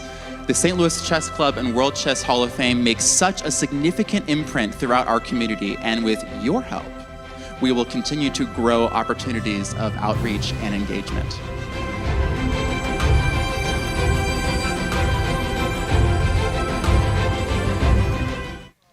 I'm Grandmaster Maurice Ashley. Join me on October 24th to 26th for the St. Louis Chess Conference to be held right here in the chess capital of America. Also featuring legendary world champion Garry Kasparov and Hall of Fame inductee Judith Polgar, the conference will explore the broader educational and social impact of chess. For more information, visit stlouischessconference.org and sign up today. The St. Louis Chess Club is the premier chess facility in the United States. We bring the educational benefits of chess to thousands of students across the St. Louis area. We also promote chess at the highest levels, hosting all levels of the U.S. championships, as well as high-profile tournaments that attract the world's best players. Become a member and enjoy perks such as free classes and lectures, weekly tournaments, and so much more. Visit stlouischessclub.org to claim your membership today. The St. Louis Chess Club Scholastic Program brings the educational value of chess to kids and schools across the St. Louis area. Active in over 100 schools throughout the St. Louis City and County, the St. Louis Chess Club has been able to reach over 85,000 students in both in-school and after-school programs. We view chess as a valuable educational tool. Learn more about our scholastic programming by visiting stlouischessclub.org/education. In the world of collegiate chess, there is no team rising quite like the one at the University of Missouri. The team has brought home title after title, including the 2024 Pan American Intercollegiate Championship, and were the 2024 Final Four champions. Guided by their head coach, Christian Chirila, there is no stopping the Tigers. Respect, responsibility, discovery, excellence. University of Missouri. Here is the place where we enjoy the game of chess, of its beauty, to advance the cause of chess and to help St. Louis Chess Club to serve as a capital of the world of chess and to keep bringing new and new millions of new fans into the game every year. I'm Grandmaster Maurice Ashley. Join me on October 24th to 26th for the St. Louis Chess Conference to be held right here in the chess capital of the United States. Also featuring legendary world champion Garry Kasparov and Hall of Fame inductee Judith Polgar, the conference will explore the broader educational and social impact of chess. For more information, go to stlouischessconference.org and sign up today. The World Chess Hall of Fame, located in the heart of St. Louis's historic Central West End. Want to know why chess has intrigued people around the world for nearly 1,500 years? Stop by and learn about the impact of chess from our 3 floors showcasing the art, culture, and history of the game. The World Chess Hall of Fame has something for everyone to enjoy. For more information on current exhibits, please visit worldchesshof.org. St. Louis, the chess capital of the United States. It also plays host to an award-winning shop dedicated to chess merchandise, all-occasion gifts, and plenty more. At Q Boutique, you can shop both in-store and online. From quirky greeting cards to luxury chess sets, there is something for everyone at Q Boutique. Enjoy a shopping experience like no other. Make sure to check out QBoutiqueSTL.com for a wide variety of gifts for everyone to enjoy. At St. Louis University, chess and success go hand in hand. Founded in 2016, the St. Louis University chess team has risen to become recognized as one of the best in the nation, bringing home multiple titles, including the National Championship in 2022. With members from 9 countries and led by Grandmasters Varusian-Akopian and Dariush Virks, the future is bright for the SLU chess team. Higher purpose, greater good. St. Louis University. The St. Louis Chess Club is the premier chess facility in the United States and is among the best in the world.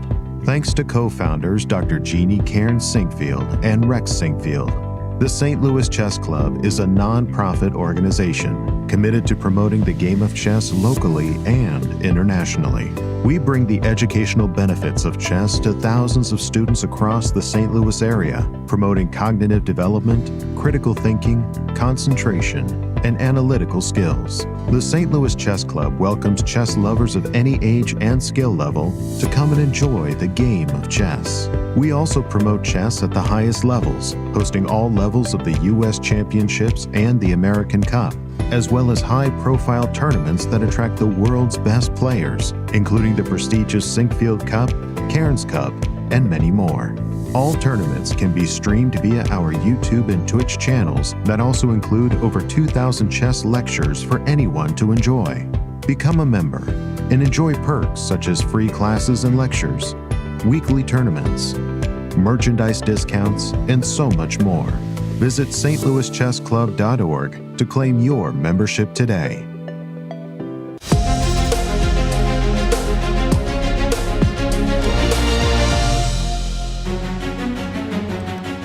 Welcome back, everyone. We have a very interesting round one going on, but let's take a look at our current pairings. Absolutely. Shall we start with the juniors? Let's do. We have Hardaway playing against Nicolas-Ladan, Justin Wang against Jason Liang, Jason Wang against Andrew Hong, Daggupati against Andy Woodward. That's a very exciting game. It is. And Arthur-Gaw against Christopher Yu. And tell us about the girls. Right, in the girls section, we have Jasmine Su playing Megan-Paragua, 11-year-old. Wow. Iris Mo against Zoe Tang, Yasmin Esani against Alice Li, Rose Atwell against Omya Vidarathi, and Rachael Li. I think there's a mistake. Isn't Alice playing with white? Alice is playing with white. This is. Yeah, I'm a little confused. These are the pairings for round two. Oh, I see. Ooh, blunder. Let's go. We'll rectify that. Let's go to the senior championships, and we do have pairings for round one. Right. We have Julio Becerra playing Alex Shabalov. Interesting Caro-Kann. Yes. Melik Khachiyan against Jesse Kraai. Douglas Root against Grigory Kaidanov. Your pick, Joel Benjamin, is playing Larry Christiansen, and Igor Novikov against Vladimir Akopian. Let's just jump into the game of our defending champion, Melikset versus Jesse Kraai. Now, everybody was happy. It was an easy drawing-looking position. And then suddenly and unexpectedly, Jesse decided that it was time to sacrifice pawns. He wants to give us an entertaining game, yes, and exactly. not a boring draw. And we do have this current situation after the move queen to e4, threatening mate on g2, rook to f3, queen to g6, rook f2, rook check, rook, and instead of no repetitions, but white a pawn to the good is saying, look, let's Could black play. still force a perpetual, or can now white? So let's say rook c1. Rook c1, king h2. Yep. Queen d6 check. And So I have no choice. Can play g3. I do not reach for the g pawn, and I can't really reach for the rook either. I'm not. Can you? Rook f4. Or maybe I can. g5. I have queen g5's takes not good f7 because you can check. force the queen trade. So in case of queen g6, I thought I was forced to play queen e5. I thought I'd be a little bit better in this rook ending. Probably it's going to be a draw. But now, with the benefit of some thinking, rook f4, perfectly reasonable. The desirable g5 misses its mark entirely because after takes, I get to play check, trading the queens, unleashing my rook, and I'm 2 pawns to the good. So at first it feels to me like Jesse is going to have to play a pawn down ending. He's in trouble, yeah? Yeah, well, but how big a trouble is he if he just goes for the a pawn? Check. Oh, he can take a But to he end didn't play defend queen f7. e8. Why would you go queen e8 first? It's on the board. It's on the board. Is it? Yeah. I believe so. Yeah. After Now I have it, yes. Yeah, yes. rook c2, check, rook, and That's a good option for Jesse to take on f2, right? give check, and then Okay. take on a2. Exactly. Now, But in I'm this particular pushing my case, d-pawn, right? I do have check and d5. 24. I have the more active passer. You do have a passer as well, and I suppose. Hold on. Is the This queen in the requires square? accurate playing. For Exactly. Sure. I think my king's in the square. No, I think you And can't. then black king comes in. Yes. This should be winning for black. You're, as we say, you're just fast enough. You can just make it. Do you remember those? Did you ever see those study-like positions? They're very, very funny. Takes. Hold on. King here, pawn here, king here, pawn here, and it's like one of those things where it's a mutual zugzwang, right? Those are funny, funny moments. We do think our defending champion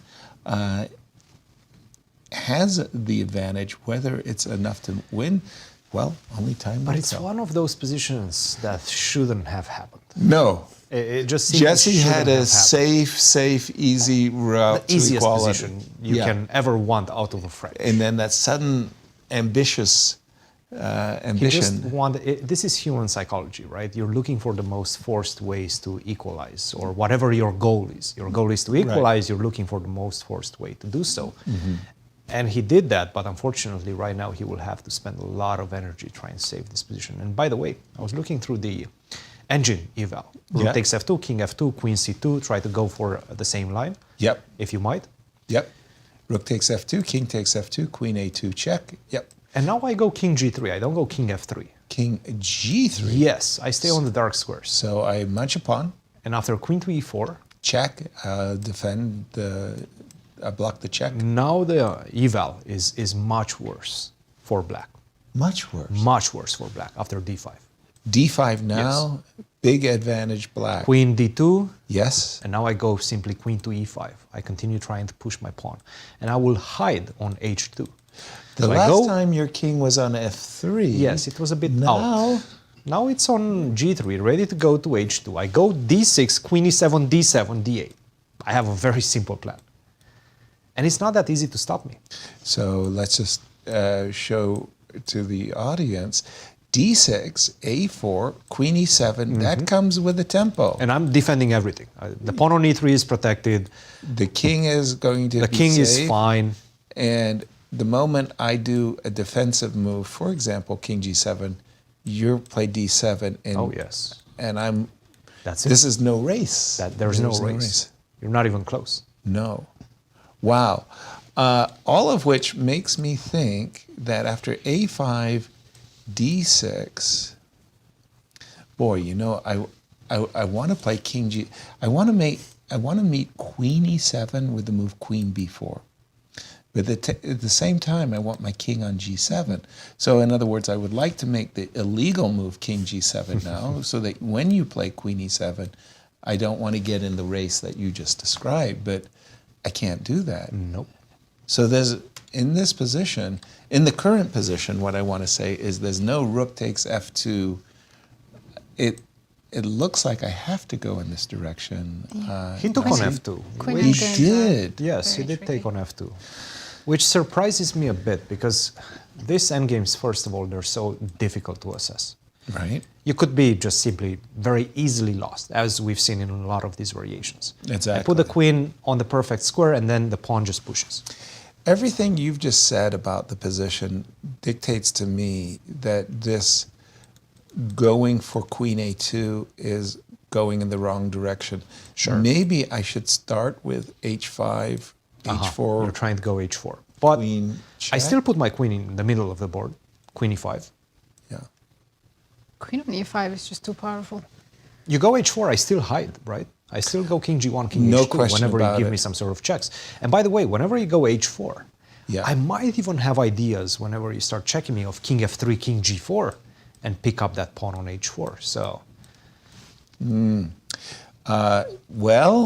Jesse, unfortunately for him, And he he's played Queen C2, accelerating right? his way towards a dead end. He did play Queen C2 check. I was thinking that if I'm not going after the pawn, that maybe I should set up for a Queen G3 check. But this move, Queen C2, it sure looks like King G3 is going to... I don't think Queen A2 should be just lost. No, it's not lost. It's not lost. It's not? Tell me it's not completely lost. This looks so compelling. Check. D5. Maybe G6 is unnecessary. Maybe you should go King G8. Yes, maybe. King G8? Okay. I remember in a lot of lines your king was not well placed. True that. I agree wholeheartedly with you. Now perhaps you have to grovel with Queen A3.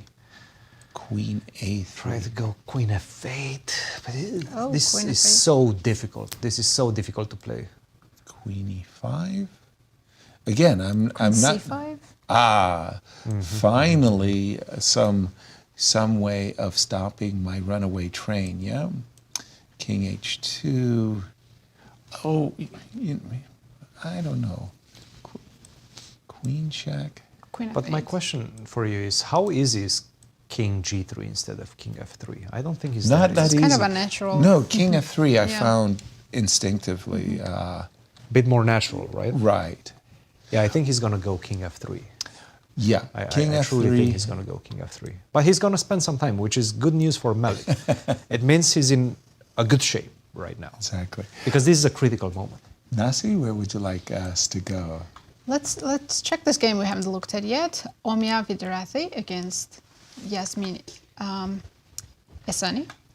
By the way, fun if I might say so, Just to Jasmine- stay within Yeah. the seniors, perhaps we should go to Akopian, Akopian. who we're hearing that he's much better.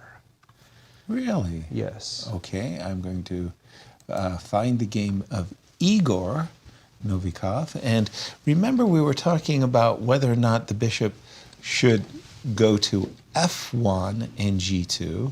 Igor decided that his bishop was best placed on E2. The very, very common break E5 for black. Bishop E3, takes, bishop C5, trading off the dark squares with bishop C5. Oh, that's a The beautiful bishops. Now the pawn That is a structure beautiful E4, F3, G4 is not looking so good for white. Well, especially with the light square bishop.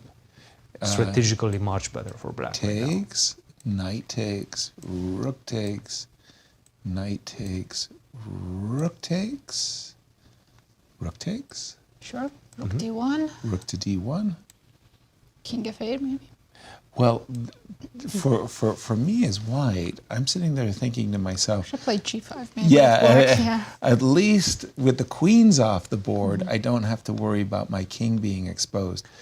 Obviously, I would like to have my pawns on H4, my king on G3. I think instead of King F8, black has to play G5. Good point. Why not? I was Yes. about to suggest that I would like to have my pawn on H4, my king on G3. G5, good move. King up, maybe F6. Let's just say king up, king You F7. also have this knight C5 move that forces white to go rook A1, unless I want to lose a pawn. I don't want to lose a pawn, but I don't want to play rook A1. No, that looks rook bad. D4? Rook D4, okay. Yeah, I could probably... Can I do King E6, King E5? Well, let's just see it for a moment. Rook, knight C5, rook A1, rook D8. It feels like I'm ready to die. So rook D1, King E6. king E6. You did it. By the way, this Now is... we have F4. You're right on time. Because that was not Thank available goodness. before. Thank goodness, back because for a second. otherwise it was going to be bad news. Why You do would I have a go King E6? G5. I wanted to Because play King E5. she thought she was No, let's go- checkmating me. Let's go King E7 and Rook D8. I think you're just losing a pawn. Well, I will have at the end of the day Bishop D1. Not that I'm happy. I'm not saying for a single moment I'm happy. Well, I could also try Rook H8 check and Rook H1. And Yes. Yeah, I think black is for choice, really big time. And I love the idea of knight to E6, G5, and knight to F4. That's too just many good ideas for black. That's just a beautifully anchored knight. Yeah. And let's have a snapshot of these players. Igor Novikov, he's 62 years old. His current USCF is 2568. And in 2003, he won the National Chess Congress. I believe that's the tournament in Philadelphia every year. Yes. And that belies a really marvelous career. He's always been very, very competitive at the top. And if you speak to any of the colleagues, they credit Igor as being one of the great Sicilian players of his generation. So oftentimes we want a guide. So if I'm going to go to a mountain, I want to go with a guide who knows the mountain intimately, right? Say, don't go here, go there. So if you wanted to play a particular opening, I don't care, King's Indian, Grunfeld, you name it, you want the guy who really knows inside and out. Well, a lot of people followed Igor. Wherever he was going, they said, that's good enough for me as well, as we see. So he was a trailblazer in Sicilian? Yes, exactly. So I wanted to go to Alice Li, if you don't mind. Alice, again, she's coming into this event as the prohibitive tournament favorite, but not looking so happy at the moment. Her she position is a couple of pawns down, and she definitely looked concerned. When we left it at these parts, and remember I said bishop to b4? She heard you. Pity, she shouldn't have. We were thinking the best thing she should do is to take back at least one of the pawns that she's currently down and to begin with the move bc4, and we thought, okay, it's bad but not terrible. She played bishop to b4, a5, takes on b5, takes on b3, queen. Well, she wanted to complicate the position, but instead of being just worse down a pawn. She's worse and down 2 pawns? Yeah. Okay. But still, at least black can't castle. That was the... But I can go f5, king f7. I can manually F5, castle, let's say. Castle by hand. So the one thing that Alice is going for her position is that black's king is a little bit stuck. But as Cristian is mentioning, f7, f5, put the king on f7. Inconvenient, yes, but not at all terrible. And in the meanwhile, how many pawns are we up or down? What is the 2 extra pawns for black. And that's and white pieces are still quite passive. And the b5 pawn is kind of... You might be 3, and those 2 connected passers. Those are much more concerning, you know. That pawn on b3 is going to give you some headaches. What is it? It's the Dilworth? What is that variation where you... Yes, I know which one you're talking about. You've got I got the center pawns. I got E and D pawns. And you got A and B. And you got, yes. And those A and B pawns can be... The D and C pawns. Yeah, they can be very, very... I used to play that with black, because I was playing the triangle. What do you have for us, Cristian?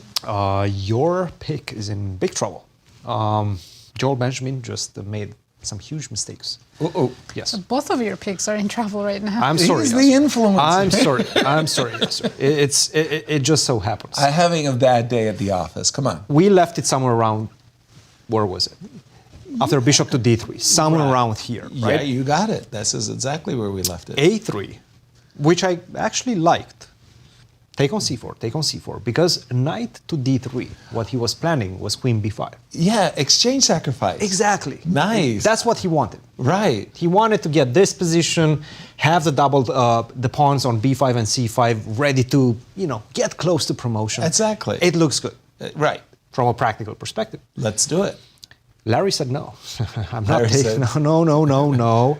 I'm going to leave you with a pawn, with an extra pawn, but you still have this doubled C pawns, which are not great.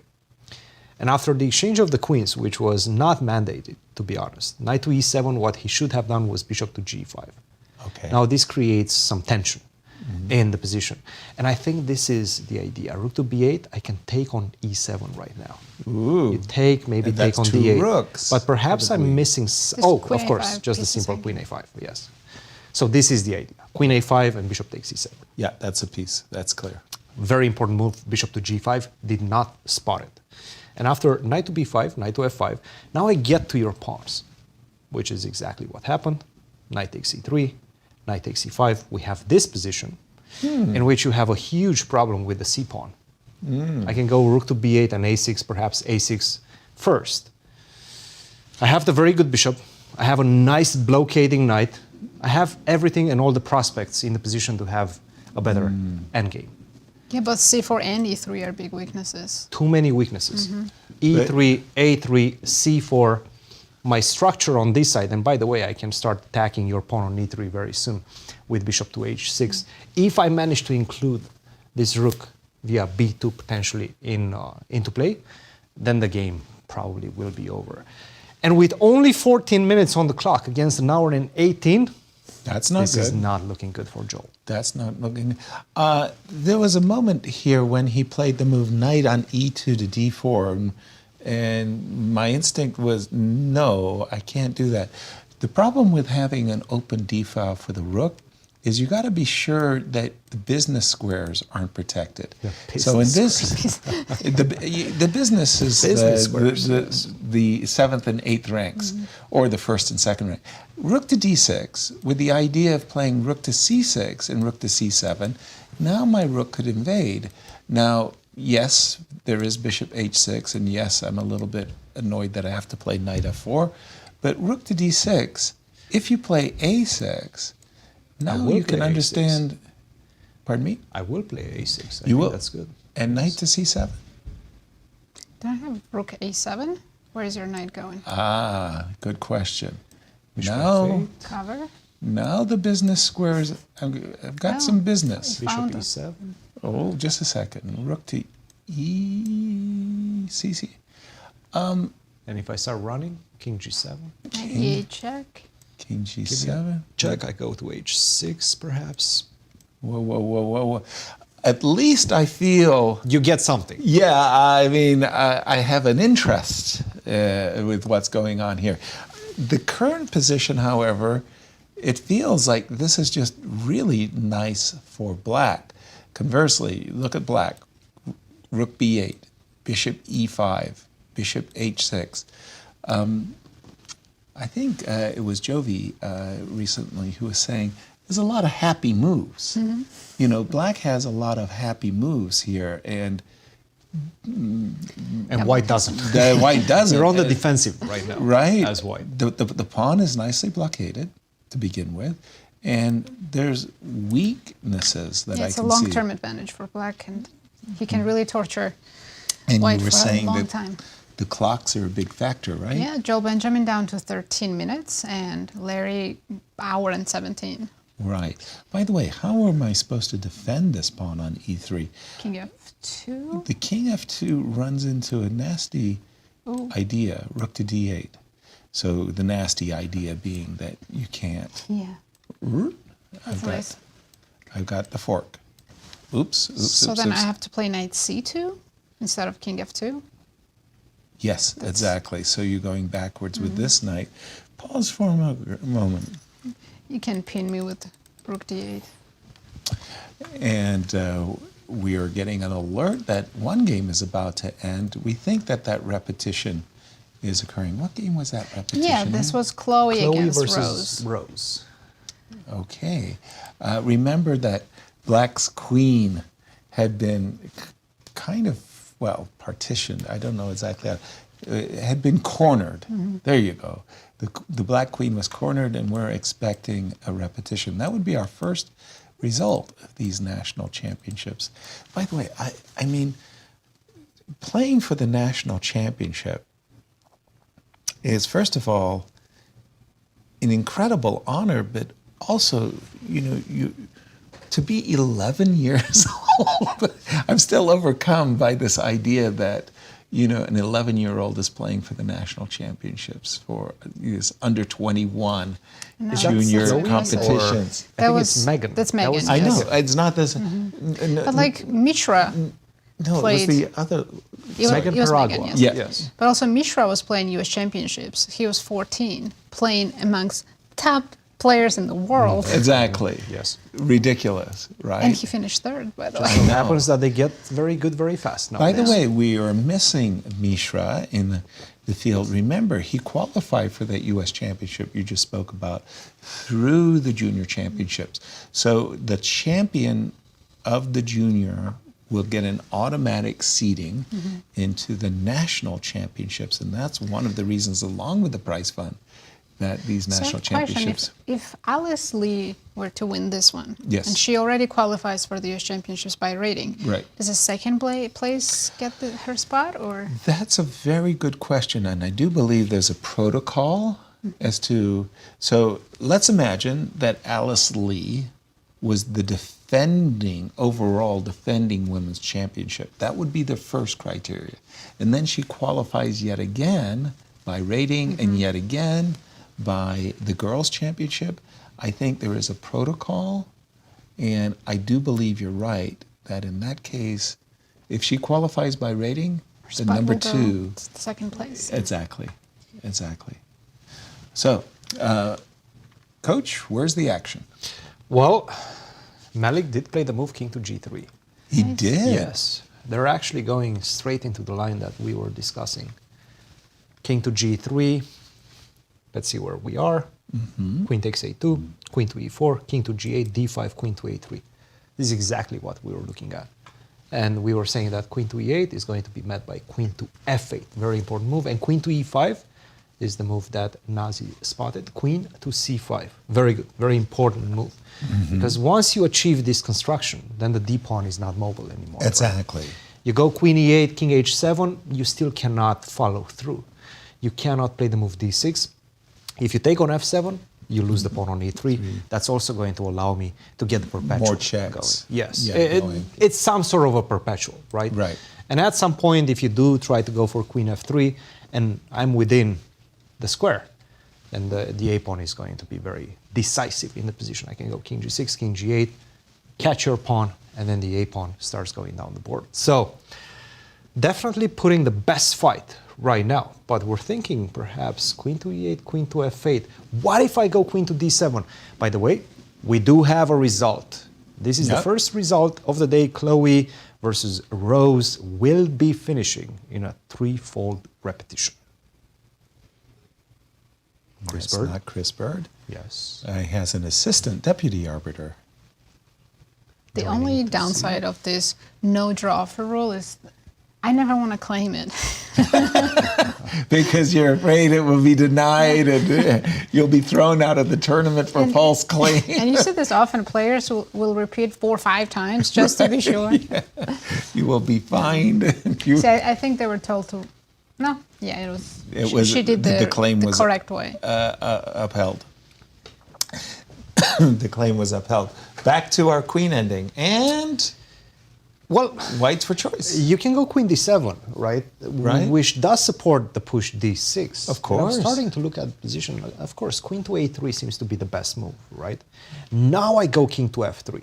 I'm not going to go d6 because you take on e3. You combine your threats to try to get the perpetual in the position. But now I go king to f3. Your queen is on dark squares. You cannot attack my king. So you always have to shift in between. And usually, at some point, I will be able to gain some sort of a tempi to go d6. Exactly. And if I manage to go d6, then connect my queen on e7 or perhaps even e8, I don't know. It just, again, from a practical perspective, the engine is saying that black might be able to survive with the best, most precise moves. But how easy it is to play like an engine. Not at all. Not at all. When you're under so much pressure. Exactly. And on the clock, you will be on pressure. You will have to face some pressure as well. 32 minutes against 54 with a very difficult position, I have to say. In queen endings, he did it to himself. Yeah. Jesse did it to himself. He shouldn't have gone for this double pawn sacrifice. Right. Easy to say in hindsight, but definitely not. In queen endings, it's about king safety as well as who has the more advanced the pass rank pawn. Of the pawn. Yeah, more advanced pass pawn. Christopher Yu, he enters the competition as a rating favorite. When we left it, his game against Arthur, Christopher had played the move f7, f6, and I was saying, well, this is the bells, the call to arms, if you will. You got to play c4 in this position. Arthur decided that he was going to include the move knight e3 before playing c4, but he got around to it. c4, bishop b4, and let's pick up the play here between Arthur and Christopher. At the moment, when you look at the position, 3 versus 3, 2 versus 2. It's going to be a lot of minor piece maneuvering. You're right, but there are a few things that I don't find very satisfying about black's position. First of all, the pawn is on f6, not f7. If you put the bishop on e6, I kind of would say the position's even-ish. At this moment, I like Artur's position more. Let's catch up with the play. I'll also mention the time. Arthur is down to 18 minutes, while Christopher still has almost a full hour. I do notice that in his play, Christopher is oftentimes the one who enjoys the advantage on the clock. Queen d3, queen h7 on white's agenda.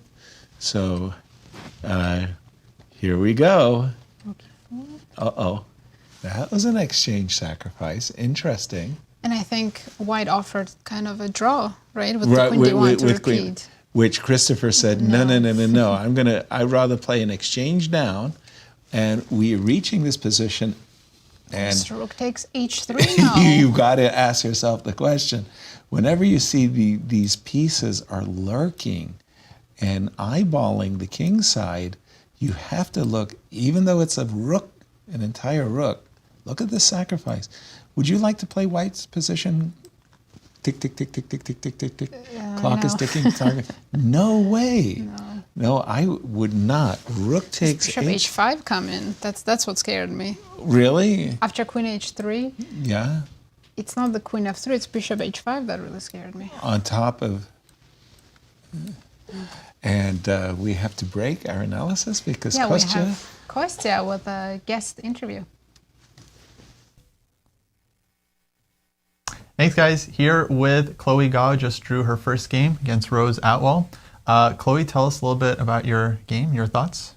Yeah, it was a pretty quick draw, but I think I wasn't sure at the end if I should have three-folded, but I was down a pawn because I sacked it, so I guess... Yeah, actually, I want to ask you about the pawn sack. It was back here. You play this move, queen e2. Yeah. Typical idea, is this something you had prepared or just something you were aware of? No, I didn't prepare this. I just thought, I thought I couldn't be worse because, I was more developed and I thought the pawn sack looked interesting, so I wasn't sure if it was better or worse for me, but I thought, I should just try it, so. Yeah, definitely, thematic. You get this tempo on the queen, and then, at this point, basically you go bishop g5, setting up this repetition we saw with bishop e2. And I'm not sure if there was anything else for white in the position because you're a pawn down. But drawing the first game, definitely not a bad result. Is your first U.S. Girls Junior Championship? Yeah, this is my first time. Very cool. And is this your first time playing in St. Louis as well? This is my first time playing at the St. Louis Chess Club at the World Hall of Fame. But I've been here, I think, one other time. But it's a really cool experience so far, so I'm excited. Yeah, and what are your thoughts, goals, ambitions for the tournament? Since it's my first time, I'm just gonna try to play interesting games and just playing chess that I can be proud of, and yeah. Well, we'll wish you the best of luck in your next rounds, and I'll throw it to you guys back in the studio. Thank you very much indeed. Best of luck, Chloe. There. Sorry, I'm looking at this game of Rachael, and I'm just thinking to myself. There's a beautiful outpost on c6. There's a beautiful outpost on c6. And normally speaking, I would absolutely love for the knight to take up that outpost. But the problem is, once you put the knight on c6, and trust me when I say you're very proud of the knight, the problem is, after the rook moves, there's an outpost for the rook. And if you really look at the knight, and say to yourself, what is the knight doing? It's looking pretty. It looks pretty, but it really doesn't do anything. Then Rachael played a really nice move, a move I really like, rook to c6. So she's posting up the rook, and the rook not only looks pretty, but it actually does do something. It attacks. And I was thinking, where would I then like to put the knight? And I decided if I could shift the knight, playing something like, I don't know, knight to e2, to c3 to e, takes a lot of time. But once I get the knight to e4, I'm a hero. I think black, I agree with that. But black should also maybe move the bishop to e5 Okay. to meet your knight on e4. So something along these lines, right? Yeah. To be able to put the bishop on this great square. So I'll go knight to e2. I'm going to grab the pawn on b2. And I'll grab a pawn on f4. I know it's a grotty pawn, it's a double pawn, but it is a pawn. Now I think it's a long dream, but if black can create a pass pawn on the queen side, that bishop would be very supportive. So you probably want to go back? Yes. Yes, let's say. Ooh, I'm sorry to interrupt, but we need to go back to Christopher Yu's game because he did play rook h3. Ooh, okay, that was the rook white sacrifice. Did not respond correctly, so it's Arthur Guo playing with white. Right, and I've got the game. And this is, let me just refresh the board because you said it's not that I'm fearful of queen takes f3. You said I'm fearful of bishop to h5, and then the bishop coming to f3. But I think it was still necessary to take on h3 because he played queen d3, but now black can just pick up rook on knight on f3. Oh yes. So I'm not sacrificing a whole rook. I'm only down technically a pawn because I also grabbed a pawn. Exactly. And I still have the same ideas. Right. Of queen h3 and bishop h5. That is truly bad news. And your queen h7 is actually not doing anything. It's just one or two checks. So let's just say, let's see what the counter argument might be. Check. So I want to go check, king. Now, I do perceive this is the remove checkmate coming. Not happiness. So I have queen to. Queen g4 check. King f1. Only move. Queen I have to defend. I really want queen f3 to work, but I think you just. Well, if you run, I'll pick up the rook. So maybe queen f3. Queen f3 does work. Let's check the queen h8 check. You do have bishop to g8 and just laughing at me. You could probably also even move. Oh wait, you have king e7. Because you're threatening mate on each one. It's mate. So you could have played king e7 with a tempo here. Good point. So back here, queen h8 check, king e7 is mate. You don't have time to take the rook. I'm not winning.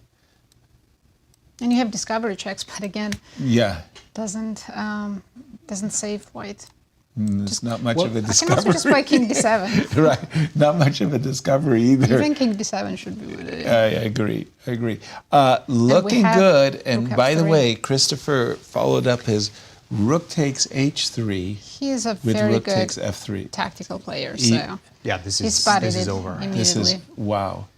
By the way, this rook takes h3 and rook takes f3 reminds of a story told by Miguel Najdorf. He was playing against Alekhine in a simul as black, where Alekhine was blindfolded. Okay. And Miguel Najdorf on the black side of Vasilian sacrificed a rook on c3, which was not accepted, and then sacrificed the rook on c3 against a pawn on a3. Like c3 and then a3? Yeah, so he goes rook on c8 takes c3, rook on c3 takes a3. Here we have rook takes h3, and so we have the inverse. Yeah. Same combination, black is trying to give up an exchange, and unfortunately for Arthur, if he doesn't capture it, he's a piece down. If he does capture it, well, his position's lost. Maybe he doesn't have to give queen h7 check. Okay, but how to deal with... So maybe we can play f4 right away after queen h3. Let's deal with those weaknesses. Let's get them now out. I can go bishop h5, right? Yeah, that idea. Now I have king f7 also. We spotted this in the previous line, didn't we? Oh, by the way, we're not taking bishop f3 is coming. That's exactly. I'm checkmating you. Nazi said, "Look, I'm not afraid of queen takes f3. I'm afraid of bishop f3." That's checkmate. Checkmate. Yes. By the way, we were during the Bucharest event. We don't see checkmates. People resign. People resign. Yes. We never get a chance to see. It looks like Christopher is getting down to business in this round one. Over to you, Coach. Where's the action? Well, Balaji versus Andy. And Balaji has been in trouble. and he still is in big trouble. And in fact, unfortunately, it's getting worse for him. Take a look at this. Rook to c3, queen to e2, queen takes d6. But now I'm going to start picking up the pawns on the king side. Not only that I'm picking them up, but with each passing pawn that I'm taking, my king becomes safer.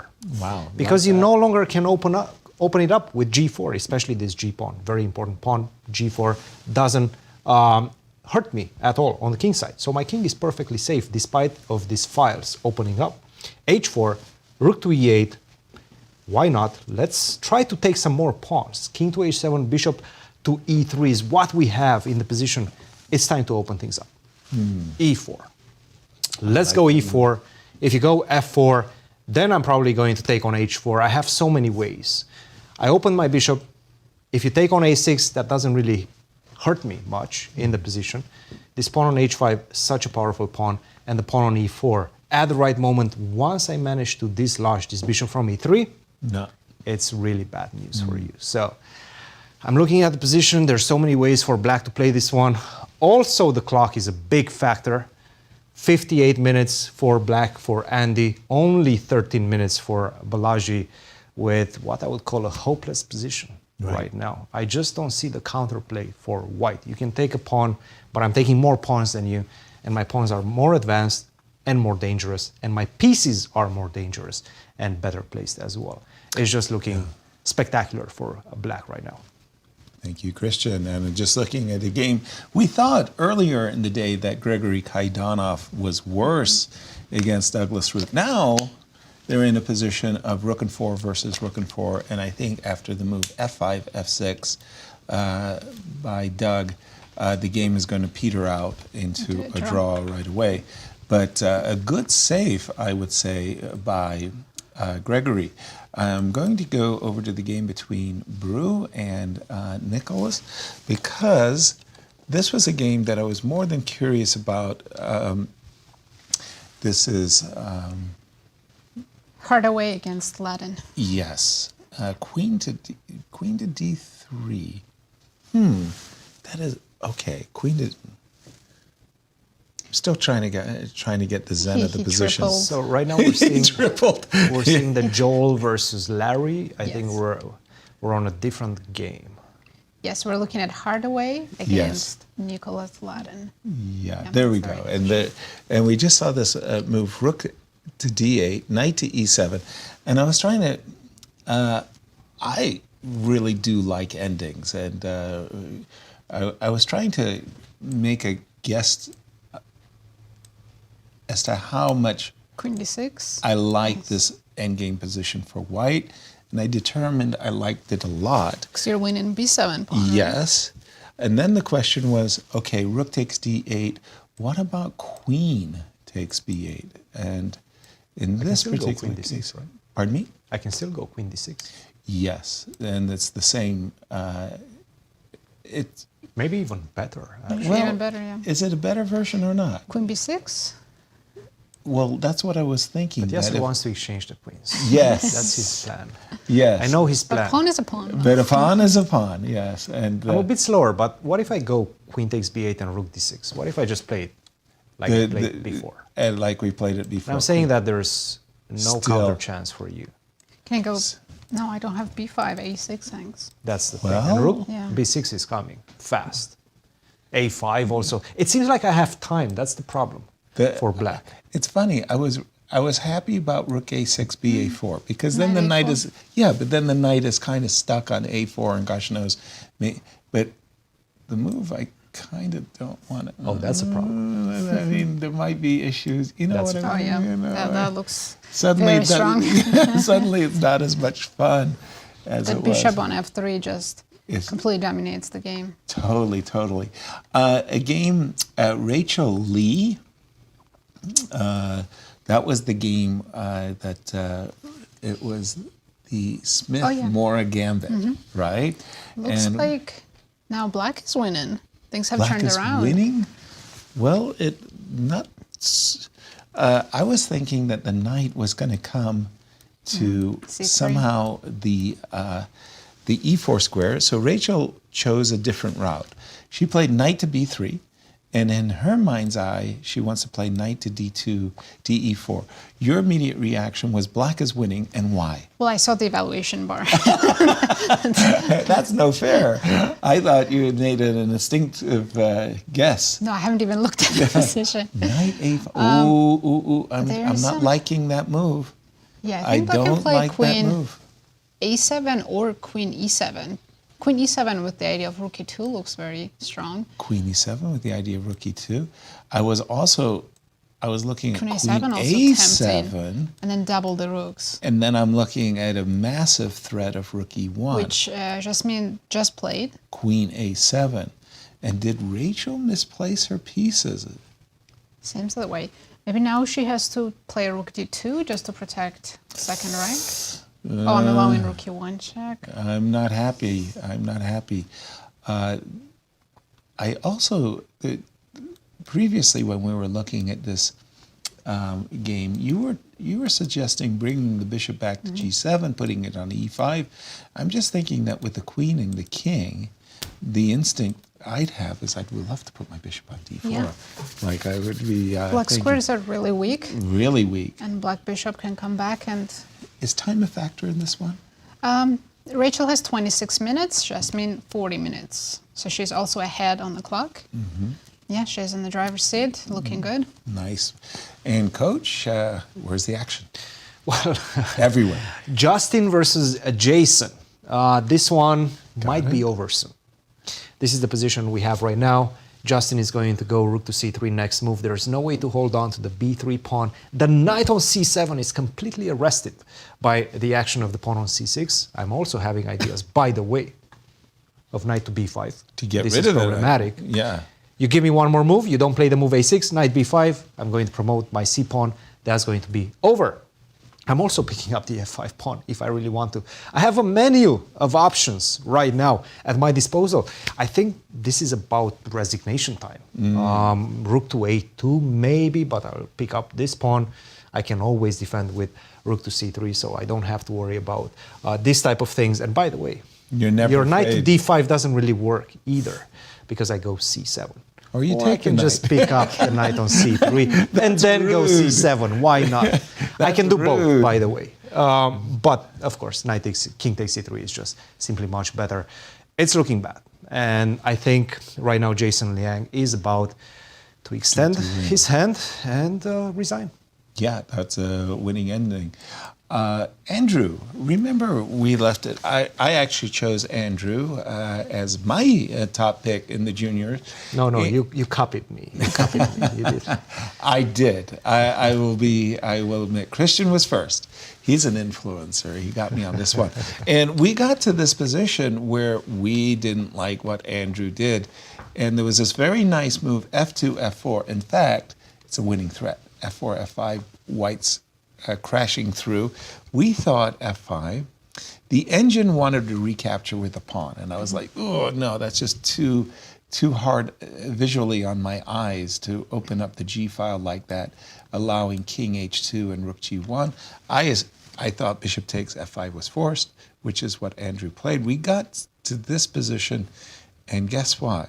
I mean, this takes nerves of steel. I mean, look, I'm a pawn grabber, but wait a minute. Even you were afraid. I mean, I would be worried about reaching for that pawn because, you see these sacrifices occurring on g6, followed by queen h5, and you start to say, well, wait a minute, I could just get myself checkmated. Rook f3. But he had this follow-up with knight e5. Knight takes e5. All forcing moves, and then queen c8. Queen c8. Boy, it just feels like black is hanging on by his fingernails. f5? I do like Jason's next move. He played queen c2, threatening bishop g6. Okay, that's a very powerful move. I don't know. Okay. Well, immediately f5 looked it looked very, very tempting. Maybe black just plans to take more material and play bishop g4 after f5. At which moment? Instead of queen c2, f5. Yes, f5. Bishop g4. Bishop to g4. Oh my. Well, is that a pawn? Take on f3. Okay, pause. in a certain way, the pawn protects the king, Exactly. right? In another way, it's. You're Oh. giving up 2 rooks. Wait a minute. But that works. No, I was trying to Queen play G4 queen check. takes f3. That's a rook on d1. Apologies. I got the wrong position. Okay, hold on. I'm blundering. Wait a minute. Pause here. Okay, e6 is ridiculous. f6 is Could kind of try. No, ridiculous. rook g3. Queen- There is bishop f5. Not sure. Okay, let's just go to the current position as I get the zen of this. Queen c2.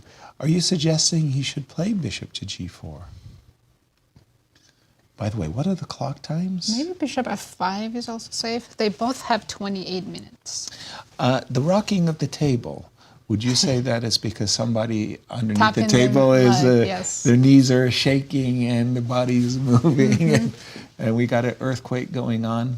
Yeah, Okay, it's queen the, c2. It's the nerves. The nerves, yeah. Bobby Fischer had a pistol-like knee. He moved his knee constantly fidgeting during the game. Queen c2, you said it. Threatening bishop takes g6. That's an alert. Maybe black can just play king h8. Because king looks somewhat safe in the corner. Yes. And I want rook g8. Exactly. Bishop takes g6, rook g8 is a way of maybe turning the tables in White's black's king, yeah. favor. So king h8. Again, I hate to be a one-trick pony, but f5 is the Maybe thing. you could also play it slowly and just play rook d2, rook h2. Rook d2. Just bring all the pieces to the king side. And then Also, g6 is still a somewhat good hanging. argument. Yeah, no, you're making a great argument I for. feel like the white's bishop on h6 is actually in the way of the attack. Right. It's blocking the h-file. I like rook to d2. Somehow I'm also, I tend to look at forcing moves as well first. So moves like f5, queen h2, anything that forces a response, right? So in my mind's eye, let's imagine I've played queen h2, right? Bishop g4. Yeah, and these are bad ideas, right? Just humor me for a moment.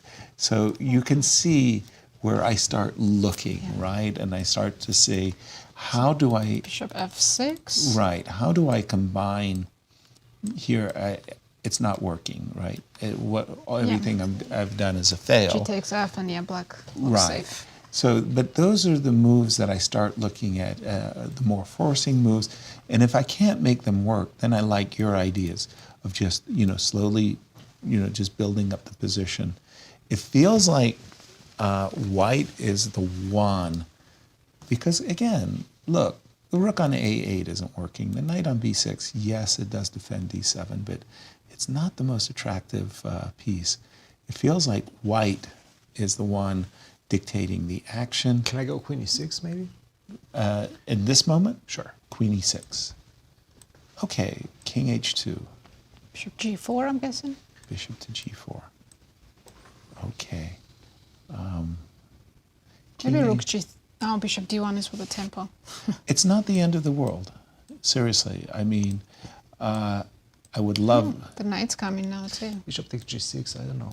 I I don't like it that much. Okay, go. I'm not going to take that. You tricked me. Well, Rook d8. You could also play bishop Rook h4. g1. No, I'm thinking about rook d8. Rook d8, rook g1.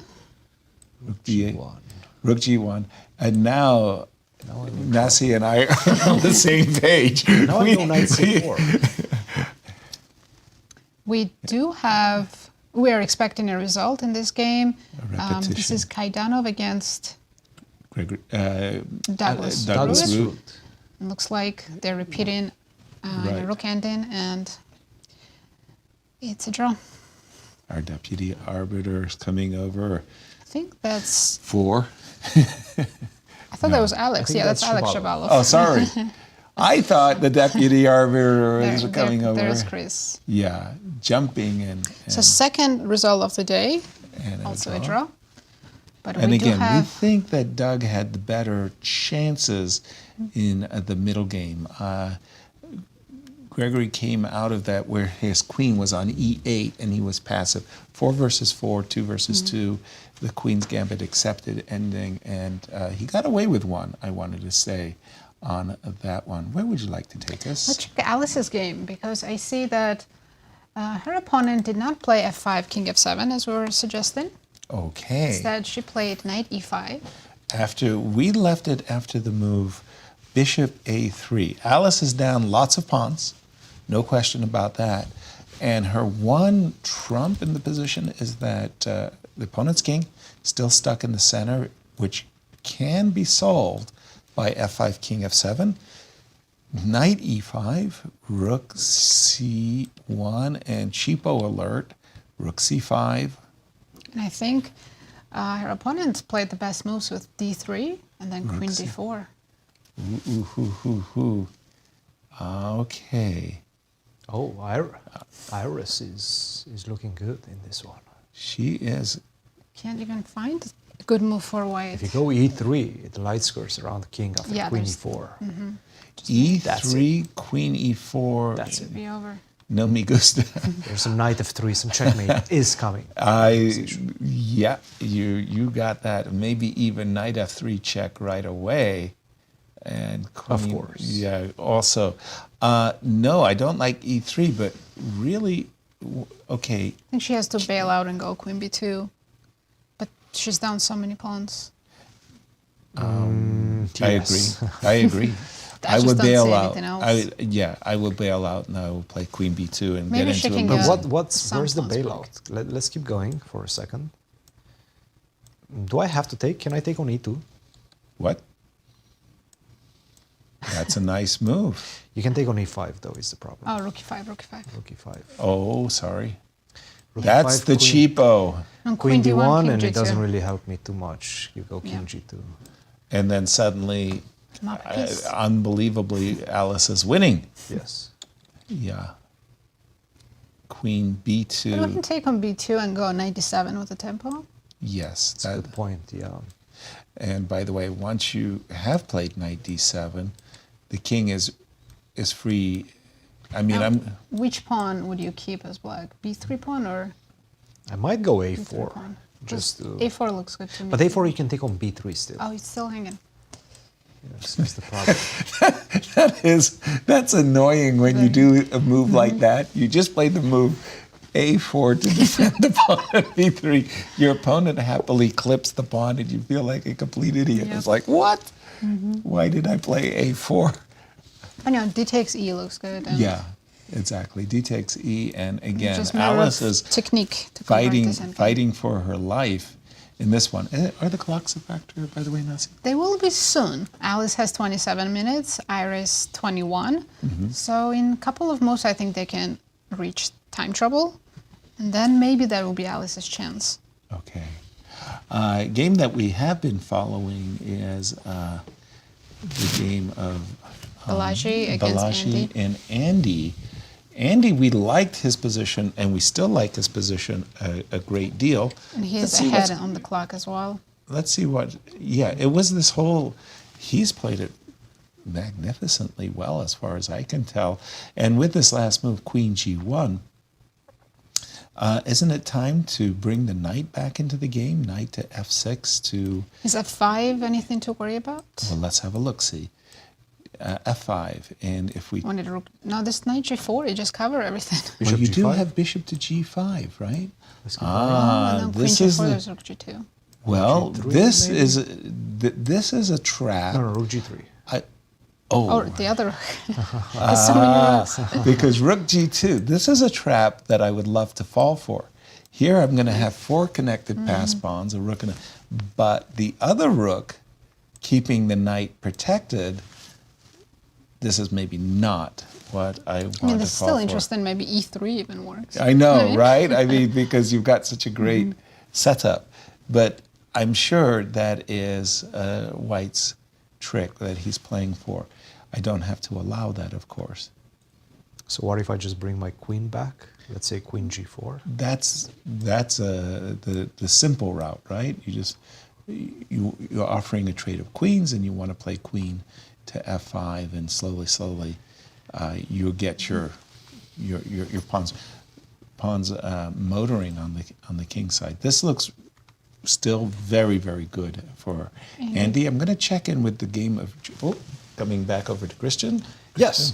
A lot of things have happened in this game, guys. And since we just saw Alex Julio stroll around, Becerra let's take a look at what's happening. Shabalov game. And I have a feeling we've analyzed this exact position. Knight to d4, and I was seeing f4, you were responding G4, f3, and then g4, right? Yes, right. That's exactly what he did. Bishop takes d4, take on d4, and now f4. If you go f3, it tries to stop me like this. g4, it's looking really dangerous, very menacing for the white king. You cannot take, of course, because of f3. The g file is opening. My rook is going to go to the g7 square. The f file is opening. I'm going to support the push of my f pawn. It's looking very dangerous, first of all, for white. That's why he got out of dodge with the move king to h1. But now queen to h3 comes in the position. I'm starting to have big threats. f3, that's game a big is over. threat. That's a big threat, right? So you have to get this rook out of the way, maybe to b2. Try to get the queen back into the game with queen to f1. But I have to say, if you have to go queen to f1, it's so passive. Your only trump in the position is the pawn on e5, but it's not going anywhere. I have everything that I want as black. I can even take on f1. And this endgame with the pawn on f3, with a more active king, because my king is going to go to e6, and at the right moment, I'm going to break with c5. It just seems like it's play on one goal, and that is white's goal. It's not looking good. We're going to have to wait and see whether Shabalov is going to convert this one. One that I'm hearing it's not going well for black, for Jesse, is this one between himself with black pieces against the defending champion, Meliksev. Where are we standing? My pick is doing It's doing well, yes. Queen to c5, queen d7, queen c5. King to f3, this is where we left it, somewhere around here. a6. Not approved. If you play the move a6, something has gone wrong, right? Because you want to go a5 and a4, you want to push the pawns. If you have to go a6, something has gone wrong. Queen to c6, queen to d8, d6, queen to f6, king to e4. Again, it's all about the rank of the pawns in queen endgames. My rank is 6. Your rank is very far away. Very, very far away from promotion. And this king is just simply going to walk its way to the other side of the board. I'm going to get rid of all the checks. I'm seeing queen c8 check, queen f5 check. Let's trade queens. Oh, sure. Yes, of course. Yeah. Of course. But again, let's say you continue giving me checks, right? At some point, probably I will go queen to d5. But I don't even think that I need to. I will just simply go king to b4, king to a5, king to b6, things of that nature. It's not looking good for black. I have a feeling Jesse is in big, big trouble right now. Thank you, Christian. I wanted to return to our game between Arthur and Christopher Yu, because I think Christopher is on the precipice of victory. When we had left it, it was a very, very nice kudos to Christopher. The rook sacrifice on h3, followed by the rook sacrifice on f3. Very impressive. I wonder how often that has happened in Caro-Kann, that black got to sacrifice the rook like that. Oh my goodness, have you been studying my games? Blastimol Hort. Wow, so in this current position, after f3, and I see double question marks, Christian, what's the quickest way for black to finish this game? Remind me again, that's the Arthur Guo. Against Christopher Yu. Absolutely. Let's take a look at that one. And I will say Arthur is down to 39 Queen takes f3 seconds. seems to be just simply the best way. Or is it very the only simple way? queen takes f3. And what is wrong with queen takes f3 is the question. Rook g2? Rook to g2, queen takes g2. Oh, you just pick up everything. Absolutely everything. Queen takes g2, king takes g2, knight takes c2. The rook on a1 is hanging, the bishop on e3 is hanging. There's absolutely nothing you can do with your extra queen on the board. It's completely arrested in the corner of the board. That's actually a very sad position. But the queen is not even making out from h8.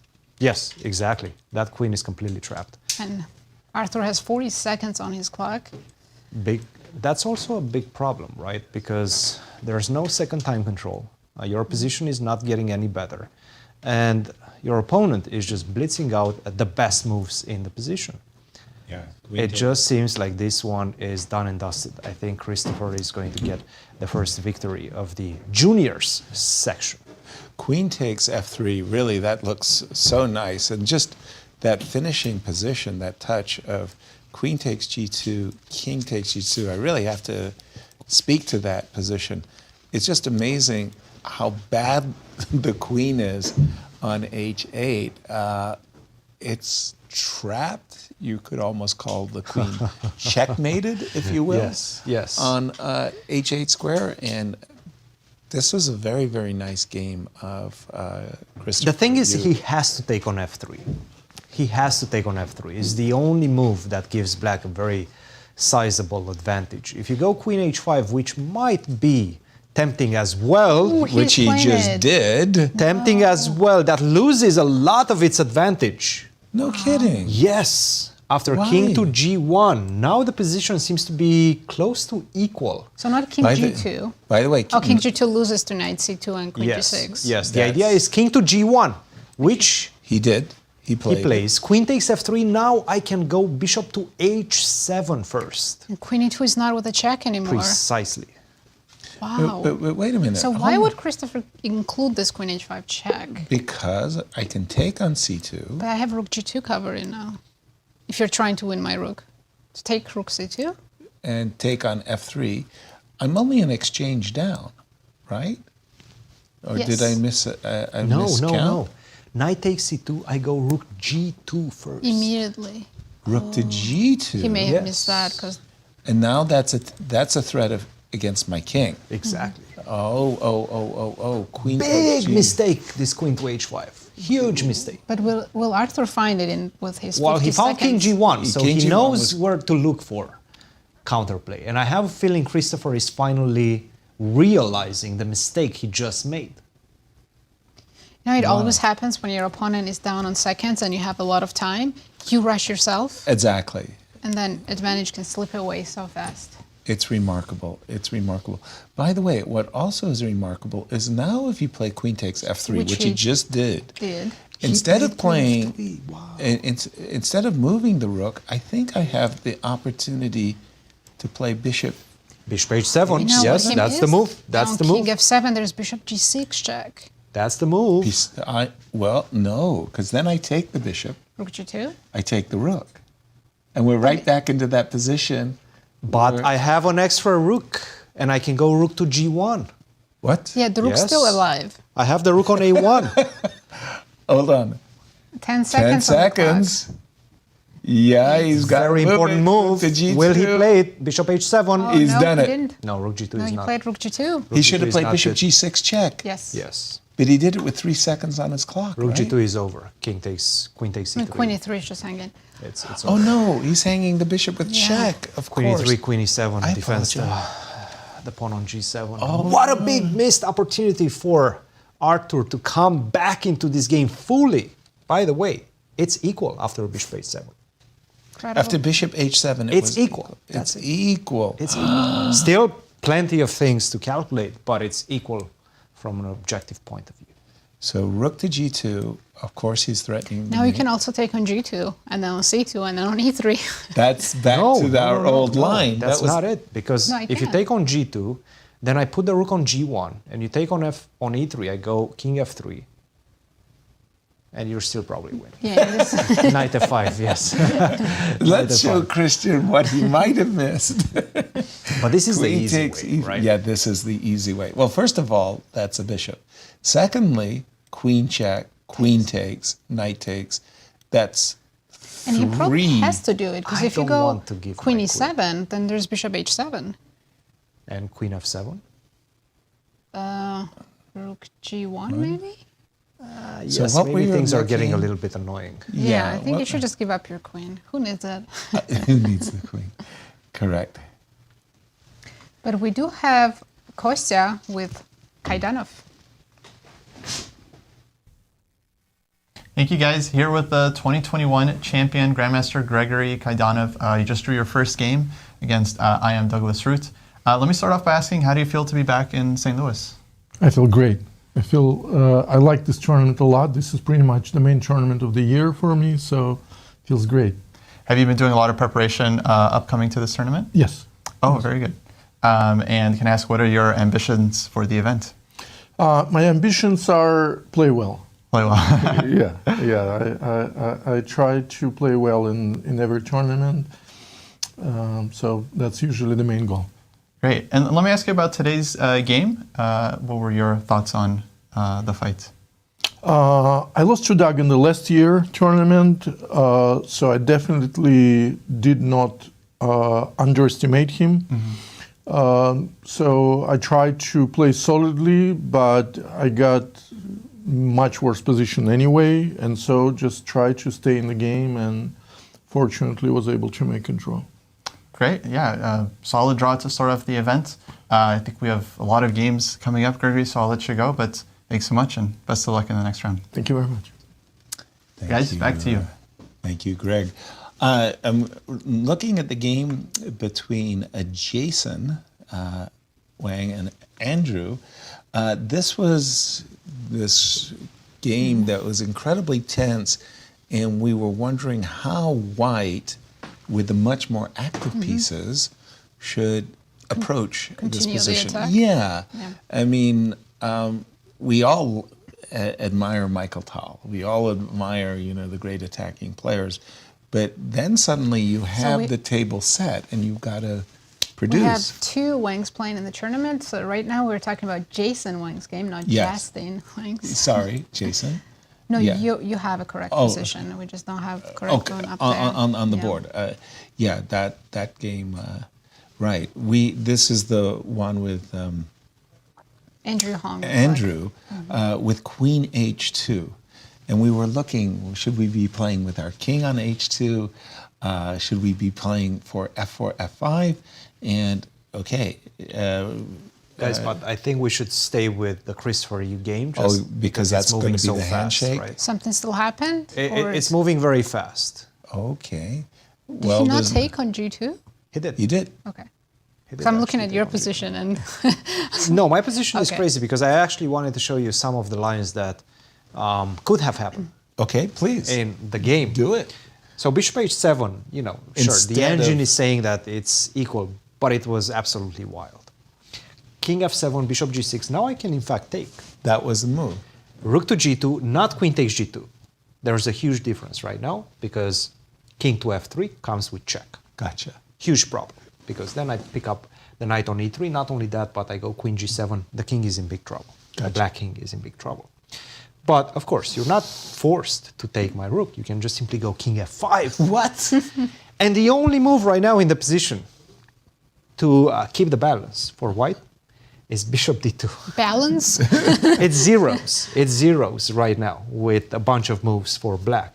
But it's just wild, right? Because it's one of those zeros which you cannot assess with 30 seconds on the clock. No way. Like, how do you assess this? No King way. on F5, is that why this position is zeros? I mean, I am 2 pieces down after all, right?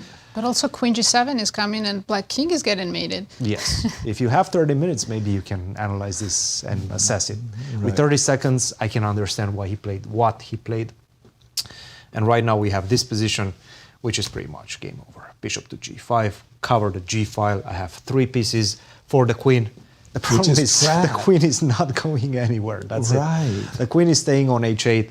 I only need the king and the bishop to arrest the queen. This is all over. It's he has played. I think we're going to see a handshake. handshake. G5.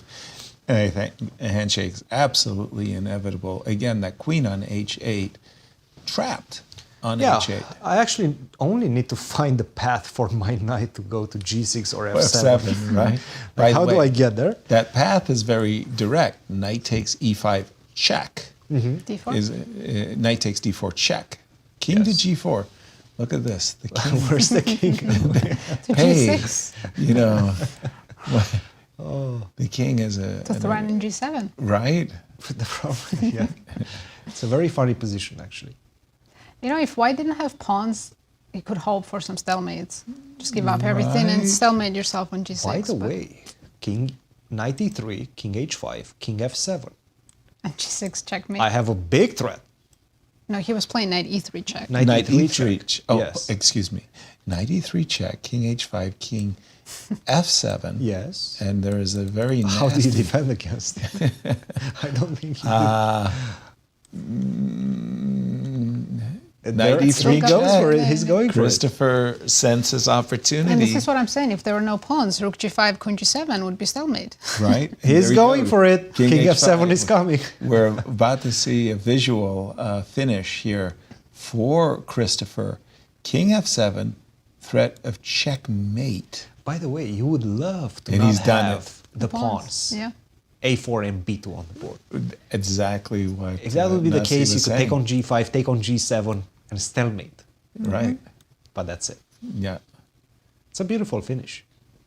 Are we going to see the actual checkmate on the board or resignation? Perhaps. I think resignation. But You should allow such a beautiful mate, though. You would think so. No. let We're it not happen. sportsmen and women. Not anymore. No. Once in my life, I've allowed a checkmate because I thought my opponent played such a good game. He deserved it. He deserved it, yeah. Mostly, I'm like what Christian said, I resign. I don't allow the checkmate. And there we have it. It is over as our 2022, not our defending champion, junior champion, Christopher. Welcome back.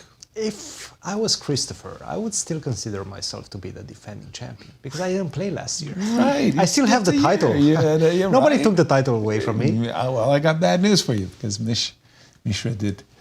Congratulations to Christopher. Nasi, where would you like to take Let's us? check Zoe's game. Zoe Tang against Megan. I think she's very close to winning her game. She's about to pick up another piece. Because When we left it, oh, this was the missed opportunity. Bishop B2, Bishop takes yeah. B2. And we thought Zoe had this great attack going for herself. Boy, this is Yeah, what I a think move. Rook e5. White's king is safe on G2 and knight on D5 is just lost. Whoa. You're absolutely right. What a nice picture that makes. And Zoe's move rook e5 Well, is there's, so powerful. I think there's queen G6 check, take a knight f4. So black can save the knight, but endgame is still lost. Can you? Show Knight me. f4, king f3. King f3. Knight G6. The rook. Oh, Rook's not hanging. Rook is defended. the rook is different. I was like, what am I missing? Sneaky. Yes. Okay, but you're It's right. It's still an a lost exchange. endgame, Yeah, that's pretty much lost. But it is kind of funny because Yeah. I had this impression that I was winning an entire rook. Rook e5, winning move for sure. As Zoe Starting her starting tournament. very well. I'm gonna With check- some luck, because that bishop takes B2. Bishop move. takes B2. But let's be fair, that was a very hidden tactic. Very difficult. Yes. Yeah. I want to jump into Igor Novikov versus Vladimir. Akopian. Vladimir comes as our rating favorite, and I'm looking at the position, and boy, everything has gone absolutely perfectly for Vladimir. Yeah, he's just got every kind of positional trump I can imagine. Usually I'm happy with one good, positional trump. Here he's just got everything. His knights are perfect. His pawn structure is fantastic, and he's got the active rook as well. Conversely, Igor has nothing to be said for his Everything position. looks beautiful, but how does he, let's say, win a pawn to increase his advantage? It's one of these things where, it's the harvest when it comes, it's inevitable. It's sort of like, let me just Harvest, that's a good word. Let me just quietly increase the pressure. C5, B6. Like at a certain moment, you say, well, what moves can I make with white, right? Bishop G2, Bishop F1, back You're and just forth. going back and forth, and then, at a certain moment, I'm going to go knight C6, and knight to d4. And once I get a knight to d4, I'm going to have checkmating threats as well as this pawn on b3. So I think that this is a strategically winning position. Do we have any time troubles or Yeah, we should tactics? go to Melik versus Jesse, because Jesse is running out of time. Okay. And running out of moves, to be honest, as well. Okay. Let me That see was the where queen is end that? game. That So was the queen ending. Yeah. Melik's playing with white. I have to look. There we go. There It is right there. Right. You know, it's funny. It kind of pops up. This was the game where Melik's king, the white king, was running up the board towards the queen side and looking to hide away so that the pawn is about to promote. By the way, I don't see any chances of stopping this pawn. Jesse's... And this is the game between Khachiyan versus Jesse Kraai. And, exactly. Black is running out of checks because king will hide behind the queen on c8 and Yes, it's so just if we, game over. if we see, for example, what you were about to say, queen to d4 check, King b7, king to e7, queen to d5 check. king b8 first. Yes, isn't that? and just so that I can be King c8. one final act of defiance, what we call the spike check, right? And now you've got the dream position. Might as well And, push it. Yeah. And that's the problem. It's the runaway pawn. And to be honest, with black, you would love not to have the a pawn, because then at least you would be able to give some checks on the a pawn. Exactly. You could just criticize Jesse that pawn should be on a4. Okay, But even obviously, on a4. yeah, you know, Still on the way. You know, It's on the way. Yeah. It's on the okay, way. yeah, it's got to be, you know, out. The move a7, a6 when it was played, I just didn't like the looks of that one. Nothing about that. By the way, you were saying the clock times? Jess is down to 2 minutes. Let me just Melik still refresh has the- 43, so yeah, I think he'll give a couple of checks, but then we're going to see resignation. Yeah, I have to throw in the towel because again, d7, pardon me, d7, d8, virtually unstoppable, and there's going to be no perpetual check. Sorry, Nasi. Ooh, we have some moves. Queen b4, yep. Yeah, We can stay with this game and see the resignation, or I'm sure a few more moves. a few more moves. yeah. King a7. In fact, came quite quickly. Yes. Yeah, That's just because the plan is so simple. It's a Right. simple position. exactly. But we have a win by Larry Christiansen against Joel Benjamin Oh, with the black piece, and that was the Alekhine defense. Alekhine defense lives another day. We sort of expected this one. It was moving Yeah. in this direction for a long time. Well, while the opening had been in White's favor, there was a couple of moves there that, when Joel didn't play that a3, I liked Yes, your A3 a3 was move, really queen nice. takes a3. Larry kind of took over. We're still on the game of Melikset and Jesse, as we saw the move king a7, and we were thinking that our defending champion Good start. is going to have a good start against Jesse. As we'll just let me refresh the board. I'll just give you an update that also Brewington in the junior section, he's completely winning as well. My pick, yeah. You're on quite the roll. Just a second, because I think Except we all picked Alice, and You're right. she might save the game by miracle, but right now she's in a tough spot. In a very, very tough spot as we do. I don't know. Jesse knows what's He going knows to it's happen. over. That D6 to D7 and D8, and he's hoping, he's trying to bank on some kinds of a not a perpetual, but some kind of position where the pawn doesn't easily run.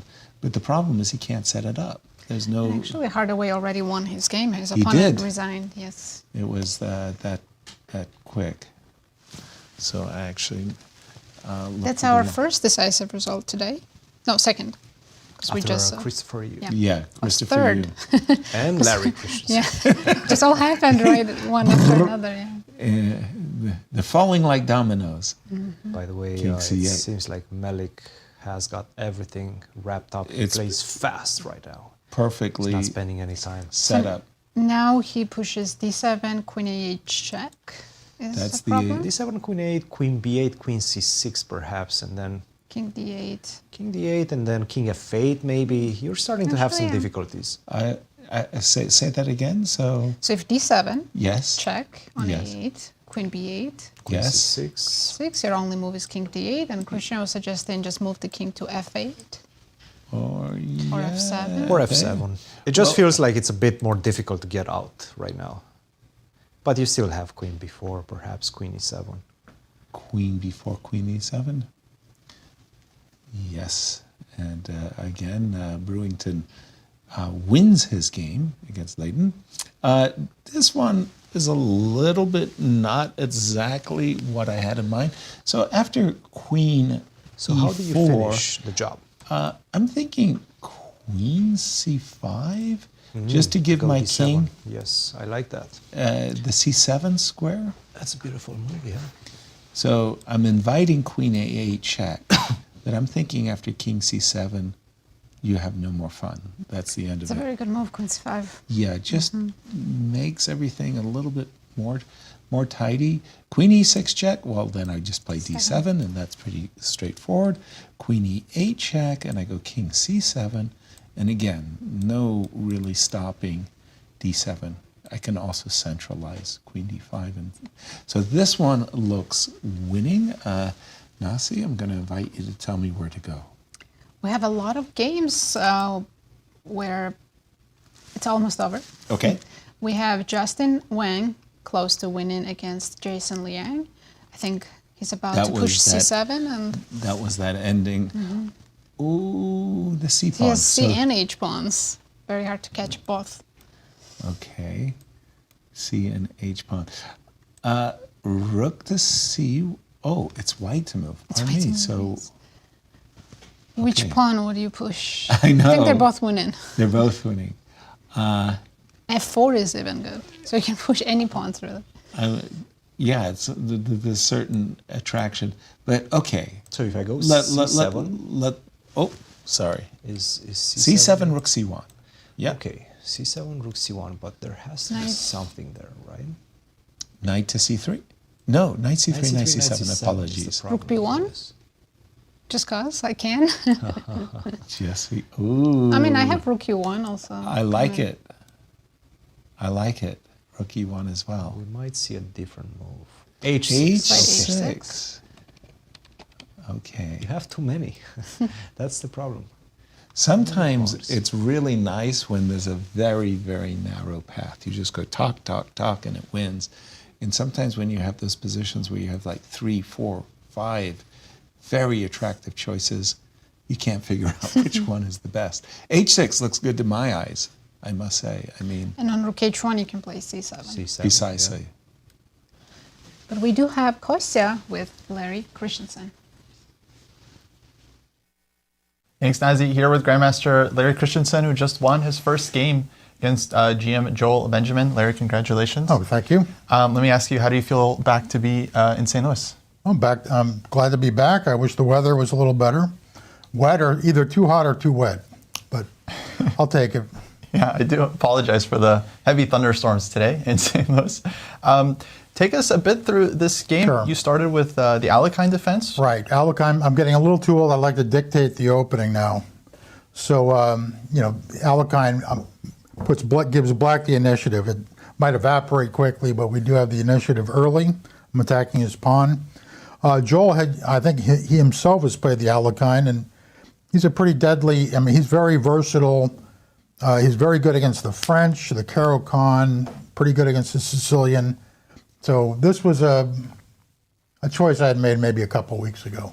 Oh, it's just a specific. I was going to put weapon. this in, one of my little weapons. Oh, very cool. And yeah, it seemed like a sharp game.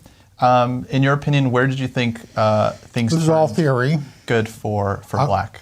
Well, at this point, I wasn't. I knew this idea Bishop E2. I was a little trying to remember what my, what book was. But this, what I did just looks logical. completely, fits in. Probably it's about equal somewhere. I mean, this was all well played, I think. Queen A5 is best, setting up the rook. And also now the knight needs to get back in the game. And I can't play like I can't play with one arm, so I have to play with, all my pieces, try to. Right. And I noticed I didn't play Captain Obvious, A3 and go after the rook. I knew he gets this huge pawn mass. So he played A3, which I kind of expected. Bishop takes. And now Captain Obvious, Knight D3, Queen B5, he gets monster comp. Or he also has Queen B7, too. So I figured, let's blockade. Let's play Nimzovich. Airhole Aaron. Okay, so my knights are quite handy. He's got some targets, and now I think I have the edge now. So this endgame, even though you're down a pawn, you still feel like black is better. I felt comfortable, yeah. He's got a lot of targets. I'm active. Right. His pieces aren't too well placed. So then we get to this end game.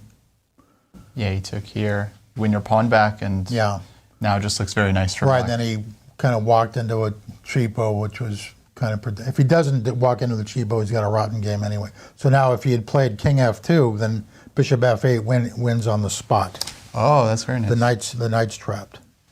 There's a fork on E4. Yeah. Unusual. Knight getting trapped. Just in the center of the board. Yeah. Exactly. Well, very nice win. You're starting off great. Do you have any special ambitions for the tournament? Finish in the top 10. Top 10. I love it, Larry. Yeah. Not too many senior moments. So there's. We'll let you get to it. Wish you the best of luck in your future rounds. Thank you. Say hi to everybody. Absolutely. Okay. Guys, back to you in the studio. Thank you, Larry, and good luck in trying to achieve your goal of think you making will. to the top 10. I don't know. Sometimes it's just not possible to get into the top 10. Let's have an update. We've had a number of results, so let's start with the juniors. Right, at the moment we have 2 leaders already. Christopher Yu and Brewington Hardaway won their games. Andy Woodward looks like he's in pole position to win his game as well. How about in the girls? Let's take a look. In the girls, we had one draw so far. Rose Atwell drawing against Chloe. But we think Alice Lee, the prohibitive tournament pre-tournament favorite, is losing her game. We'll check in on that one. And in the seniors. The seniors, we had one draw between Kaidanov-Root, and Larry Christiansen defeated Joel Benjamin. So he's currently the sole leader. We do think that Jasmine-Kraai is in a losing endgame at the moment. Again, Malik said, I have a game Andy Woodward's game. Andy Woodward with the black pieces has just got one of these just ideal positions. I just can't say it any better. When you think about this bishop, the King's Indian bishop, it's much more like a dragon, I would say, in this case, because black has this marvelous kingside majority. White has a queenside majority, but the white queenside can't go anywhere. Anytime you try to push the pawns, you're just opening up one-sided game. Exactly. Anytime you push the pawns, you just open up and expose your king. And it looks great for Andy. The one thing I would say that I would like to see Andy do is relocate this knight. The knight, great defender, but there's no attackers. So in this case, for me, the perfect square, the absolutely ideal square would be the F5 square. When I'm looking Not at these, easy to get there, though. Yeah, when I'm looking at these positions, oftentimes I've got the queen and bishop on a battery, so I get to play rook takes A3, so I can checkmate on A1. This looks all good. How about the clocks in this one, Nasi? White is down to 4 minutes, while Andy still has 25. So exactly. He's also pressuring Balaji on the clock as well. So, but we have another interview, Kostya with Christopher Yu. Thanks, Nazi. Here with Grandmaster Christopher Yu, who just won the first round game against fellow GM Arthur Guo. Christopher, very, very sharp game. We were just thinking right here is where the critical moment kind of started. You play this move, Queen D7, leaving your rook hanging on E4. First of all, let me ask you, how do you feel to be back in this tournament playing the U.S. Juniors? You're the 2022 champion. Feeling good. I'm just, I think I have matured since 2022. So I have more experience now. I still think I'm improving, you know, but chess is practical, you know. It's not all about what the computer says, or it's not really about openings, but it's all about the middle game. And this time I managed to scare him. Like I might have been bluffing a bit, but I took a bit of risk today.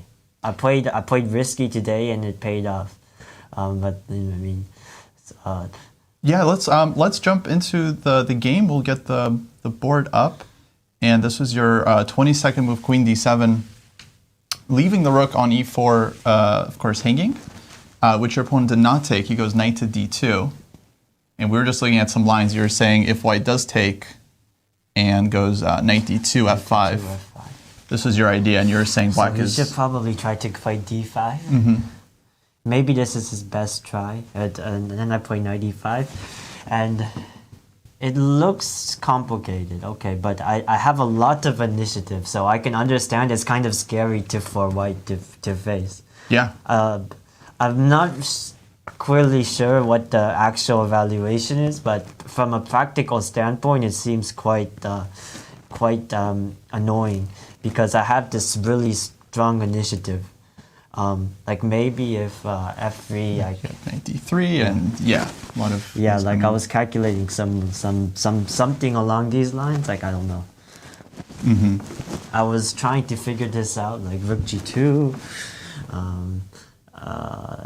G5, rook H2, Queen G3, rook G2 draw. Queen H3, rook H2, Queen G3, rook G2. Yeah. Forced repetition, I don't know. It's so deep. Actually, I want to go back. So in the game, he played knight to D2. Yes. He went rook H4, and I'm sure you had your sacrifice already intended, right? With knight F3, rook takes H3. Yeah. Now it's probably like checkmate in 50. It's just winning for black. The initiative is way too strong. But he went queen D3, rook takes F3, G takes F3, queen H3, F4. But now I played queen G4, check, king H2, knight B4, queen H7. Oh yeah, like after queen H3, there's he can try queen H7 check, for example, king F8, queen H8 check. It looks natural for him. Now I bishop G8. This was what I was calculating, and surprisingly, my king is safe. Yeah, and you're threatening mate now with bishop H2, bishop Yeah, G3. I'm threatening mate. So queen H2, mate in 2, yeah, of course. So he played F4 after queen H3. Now I played queen G4 check, king H2. Now knight B4, queen H7 check, king F8, queen H8 check, bishop G8. Yeah, and F3. And there was a moment here, okay, according to... This is kind of a joke, but Ben Feingold said, never play F3. But here, I mean, actually, it kind of... But to be fair, I kind of feel bad for his position. Like, there's not much to do at this point. I mean, basically, like, as long as I'm able to keep the game under control, it should be easily winning. Just, his bishop, like his king on h2 is very weak. Right. Yes.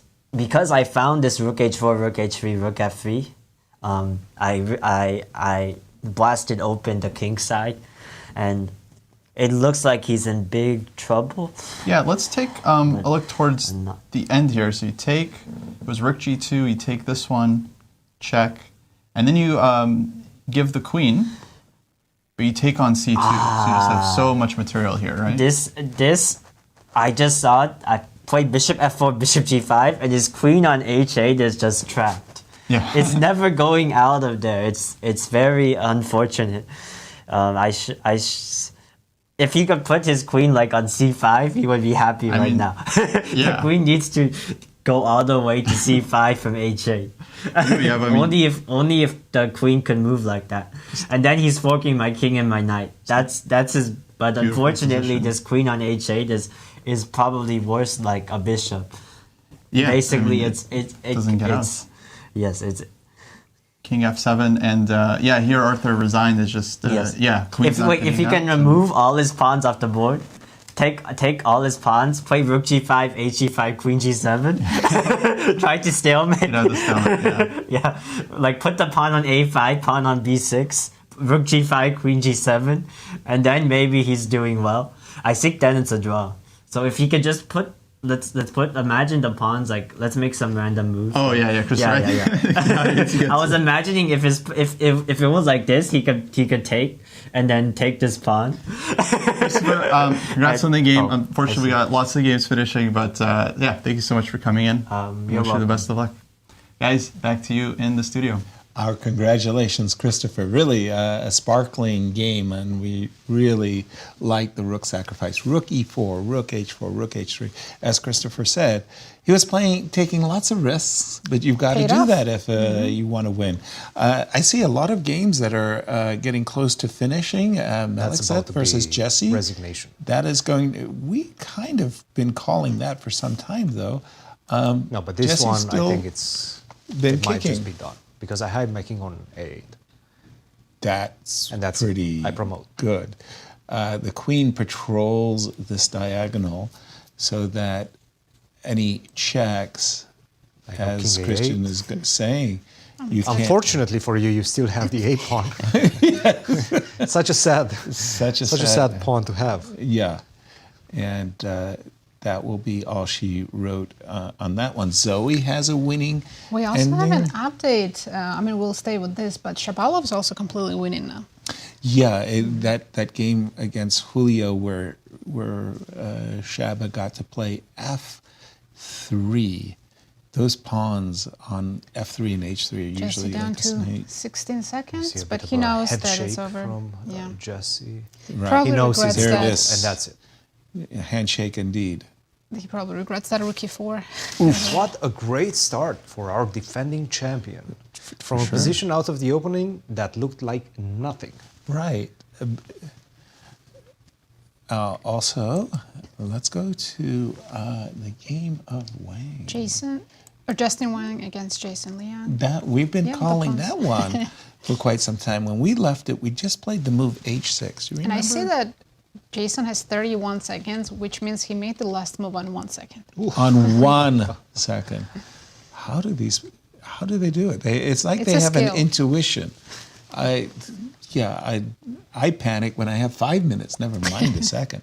But okay, this Not is that it's going absolutely to help him too much. yeah, this is absolutely I think it's just over. time to pick up the pawn on a7. Why Yeah, not? knight takes a7, and then you're ready to queen, winning the knight, and then it's If Black had coronation. a chance to take both pawns, f3 and g3, then they would have a chance. But draw. Yeah, but you're not going to get those pawns off the board. I only need to save 1. So this one completely winning. I think a game that might finish even faster is Julio-Becerra against Alex Shabalov.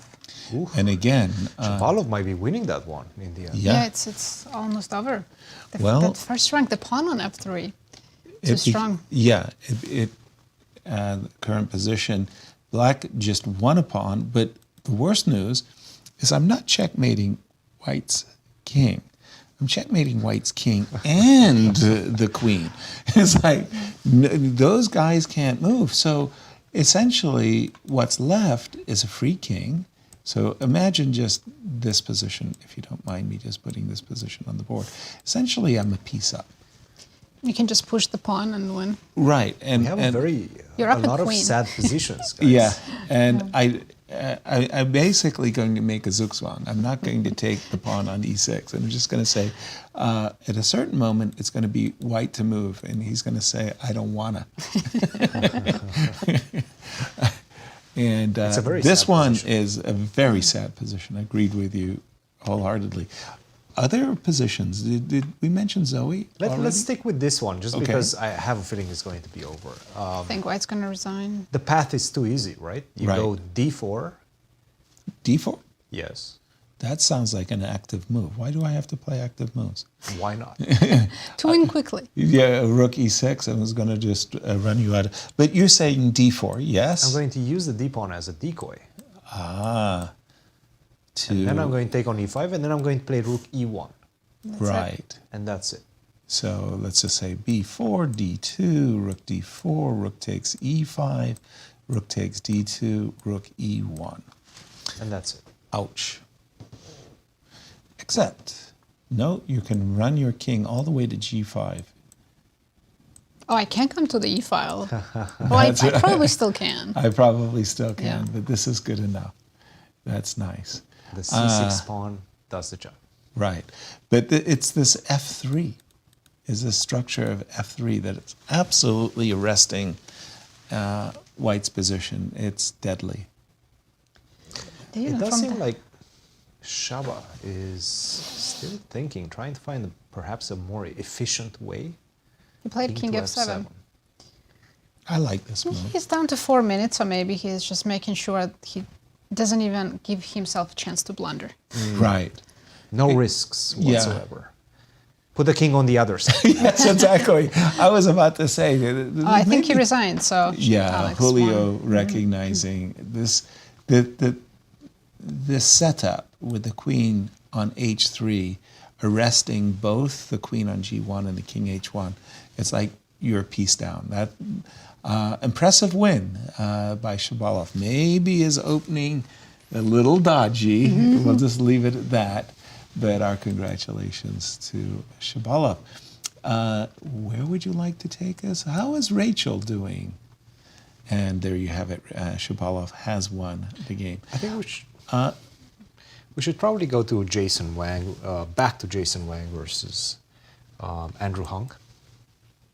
Oh, that was a big game because that was that whole king. Or Justin Wang versus Jason Liang. That's another one. Right. A good one as well. I've got the game between We're seeing Jason Justin Wang against Jason Liang. And oh, okay, then He's up a piece now, and that was we were just promoting the pawn on c8, king to g5. Okay, we're a piece up. Nothing to talk about here. Knight to d6. Yeah, I was going to just say, put the pawn on f4. Go ahead, king g4, no problem. I'm going to go knight takes f7 and knight h6 check. I think he wants to provoke the king to go backwards first. Go king f6 and then play the move f4. Yeah, fair. It's just vultures at this point. The game is over, and both of these players know it. But yes, that's Jason down to 13 seconds. Rook G1. Rook to g1 on the board. So f4 now, or take on f7? I just take on f7. Take on f7. Both look good to me. And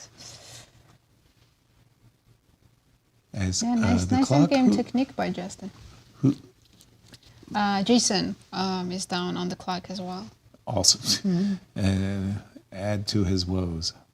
I think he's going to play f4. I don't think he's going to give him the g3 pawn.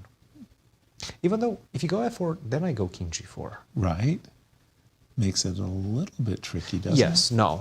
Forget about it. Forget about it. No, I agree. f4 is just very good.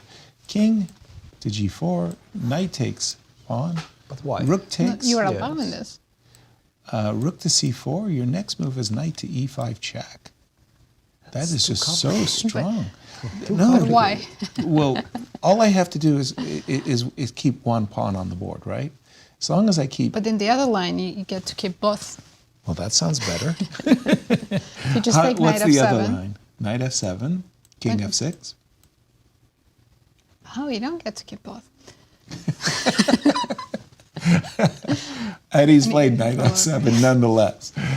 Knight f7, okay, I'm going to go king f6. What else can I do? But the thing is, the king is very far right now. So Of I go course. king, F1, yeah. knight d6, you take, King and now I d5. just bring the king. Yes. Yeah. Agreed. No, this is definitely an easy win. I like this better than putting the pawn on f4, just because it's so difficult to get to my f3 pawn right now. True that, and I do appreciate that once you get your knight to e5, the pawn on f3 is just going to be so well protected. By the way, he put his knight on d8. Let's see. Instead of d6. Let's get the current position. Oh, also very simple. Bring the king back to either f4 or f2. Make sure you keep that extra. Make sure that you never lose the f3 pawn. That's your queening pawn. That pawn makes all the difference. Without the pawn, draw. With that pawn, just simple chess. Yeah. Well, I must say we've had a very eventful first round. And how about our tournament favorites? Once again, I want to check in on Alice Li because we have such high expectations for her. She has such high expectations for herself. She's starting off terribly in this first round. When we left it, we understood that she was losing, but I think there her was some position tricky has only gotten moments. worse. Because Oops. Iris is just playing a fantastic game. Incredible game. Yeah. By the way, did you see that last move that she just played? A4, yes. I mean, that is really the nail in the coffin. The rook on 8-4. a3 is trapped. But rook is do you even trapped? want to take it? No, probably not. Probably not. Probably not. I probably just bring the rook over and take that pawn For example, if you go something like rook c3, I can even just simply go knight d4 and pick up your other pawn first. This is just torture. That is, you are a mean person. But we do have Kostya with Melik Khachiyan. Yeah. Thanks, Nazi. Here with the reigning champion, Grandmaster Melik Khachiyan, who just won the first round game against GM Jesse Kraai. Melik, off to a good start, yes? Yeah, it was. I got lucky a little bit, I guess. Well, Jesse surprised me with the opening, I think. So how did I do that? Oh, we can okay. Yeah. Yeah, so I haven't expected, I expected French, but I haven't expected this move h6. But luckily, I played some, some blitz games, and I think some of my students also play this. So I knew I had to take. So I know I had to take on d5, but I thought bishop b4. I couldn't remember all those lines. And typically, I didn't want to, bother myself to jump on it, so I played this solidly here. But I got nothing.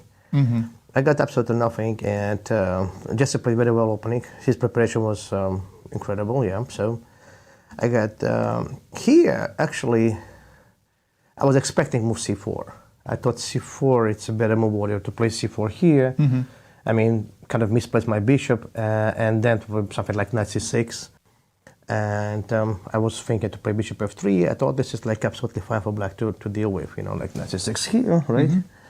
Challenge my knight.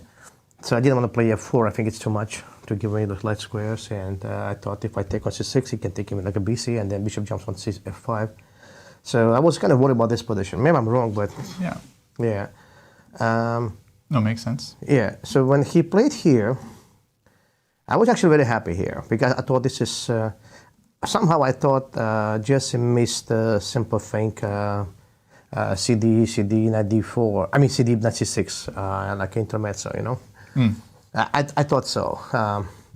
Anyway, so he went here, CD, I took. Here I made an accuracy, I think, Kostya. I think I should be playing rook e5, stopping bishop f5 idea. But trying to, justify my good bishop versus his bad bishop. So I kind of thought he wouldn't play bishop f5 anyway because he didn't play in the first place. I was worried about dark squares around here, so I played like a queen d2 just to stop everything. But then after bishop f5, very much like a coolish position.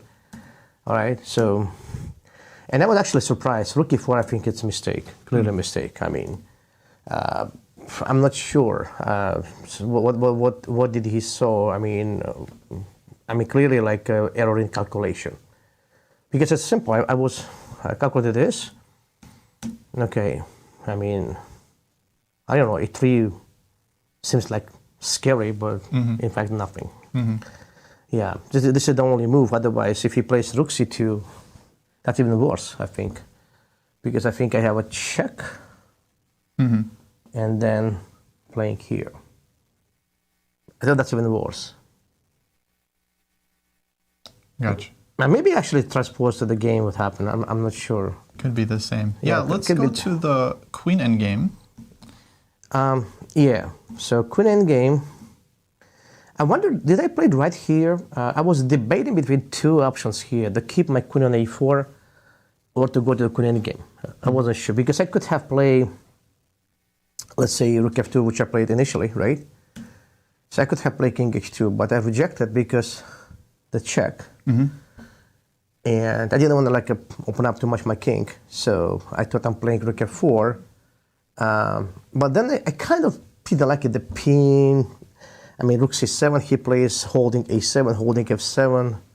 I thought this might be like annoying. Yeah. Yeah. Malik, let's jump to the end of the game just because we have lots of games to get through. No, no worries. Yeah. Queen endgame. Okay, queen endgame, I thought my d pawn clearly strong. Maybe it's holdable. Initially, he played very well. I thought this is fine, and this is fine. King f3. I thought this was an error. Why not a5? I couldn't get it. Like a5 should be played here. Right. Yeah. Maybe I'm still higher or close to winning. I wasn't sure, honestly. But a6 give me like valuable time. Now I can hit the pawn. And now basically I don't care about like those checks because my queen is on c6. I actually regretted myself. I know I have no time, but quickly. This is actually, I think queen d7 was an inaccuracy. I should be playing right away queen c6. Anyway, after this, I knew I'm winning. Right. Yeah, just simply bring my king towards to there, and that's it. Yeah, those checks, those pawns are nothing. It's just keep rolling, and yeah. Malik, congrats, and good luck to the rest of your tournament. Yeah, thank you, Coach. Thank you very much. I appreciate it. Thank you. Our congratulations as well. I wanted to jump, if I could, very quickly to the game of Andrew.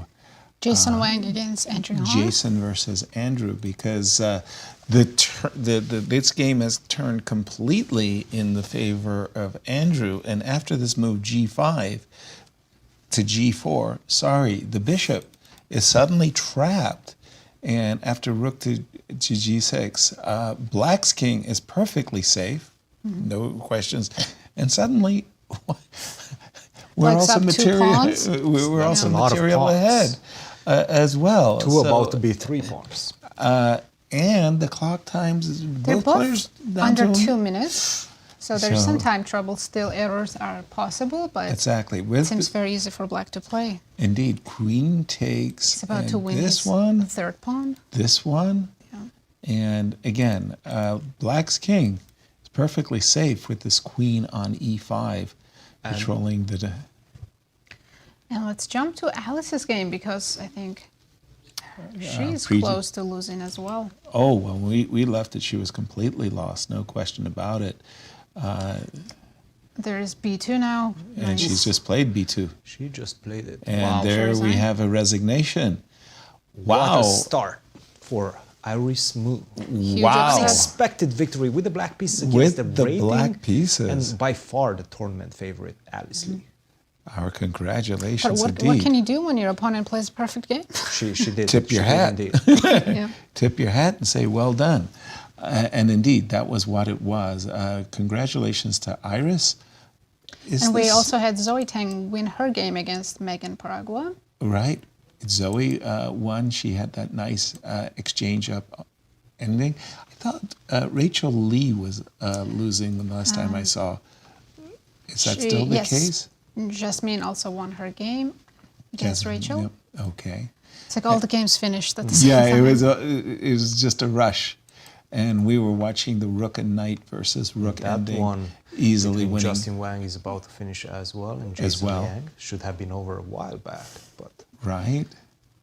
Jason and Balaji is still fighting against Andy, but he's been lost since move 20, I think. It's been a long time. But that one is not a clear loss, right? Because there's some chances maybe for white to get something. That one is over. The one we have on board is over. Liang lost on time?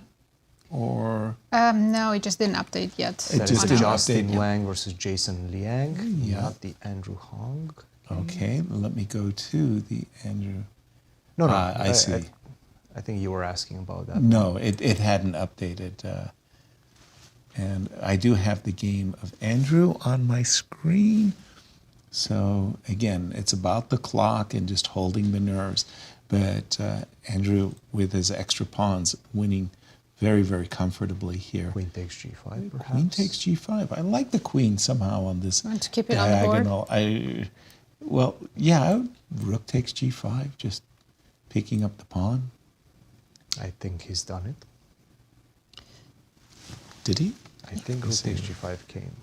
Are there any trickies at all for white? I don't think so. Because if you try to activate either of the rooks, then black can just trade queens. Exactly.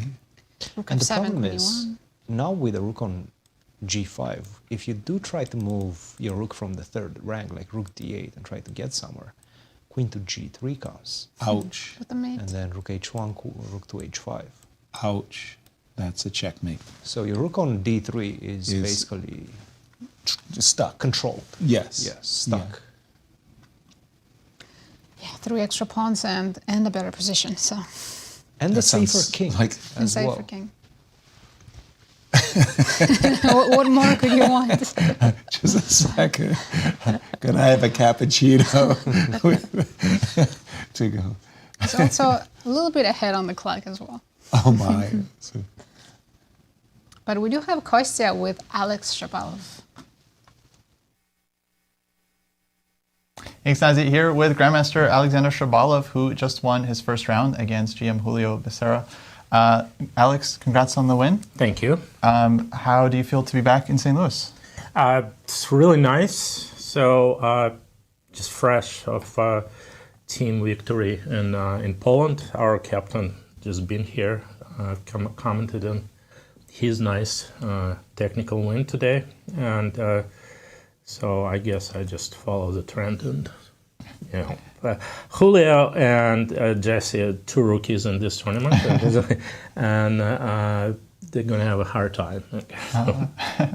Yeah, are you generally happy with your play today? Generally, yeah. I mean, there were it's just a new modern line just really became popular lately, and I don't think I played it correctly. No. But at some point, Julio just started playing very uncharacteristically, you know, timid. And everybody knows he's a much better player when he's attacking than he's defending. And I guess in the end, after many mistakes, I just pull out the win again. Can I ask you, what are your overall ambitions for the tournament? It's remained the same. I mean, I won it twice, and last year, I mean, I was runner-up, so it's always a win. And it looks like if I don't win this year, I may not make it next year, so I better win. Alex, we'll wish you the best of luck in your campaign. Thank you. And thank you for coming. Thanks. Guys, back to you in the studio. Indeed. Thank you, Kostya. Congratulations, Shaba. And how is that game still going? How is this? Justin versus Jason Liang. How is that game still going? It's knight, an He extra won knight, that pawn extra too. pawn. Yeah, Jason just hasn't resigned yet. Right. A much more interesting game is going on with Jason Wang and Andrew Hong. There's still some life in that one. We should probably go back to that one. And we've just seen this move, rook f8. And I'm telling you, if I want to be tricky as white, I know I'm losing. Like, there's just no question I'm losing. But, you know, king h2.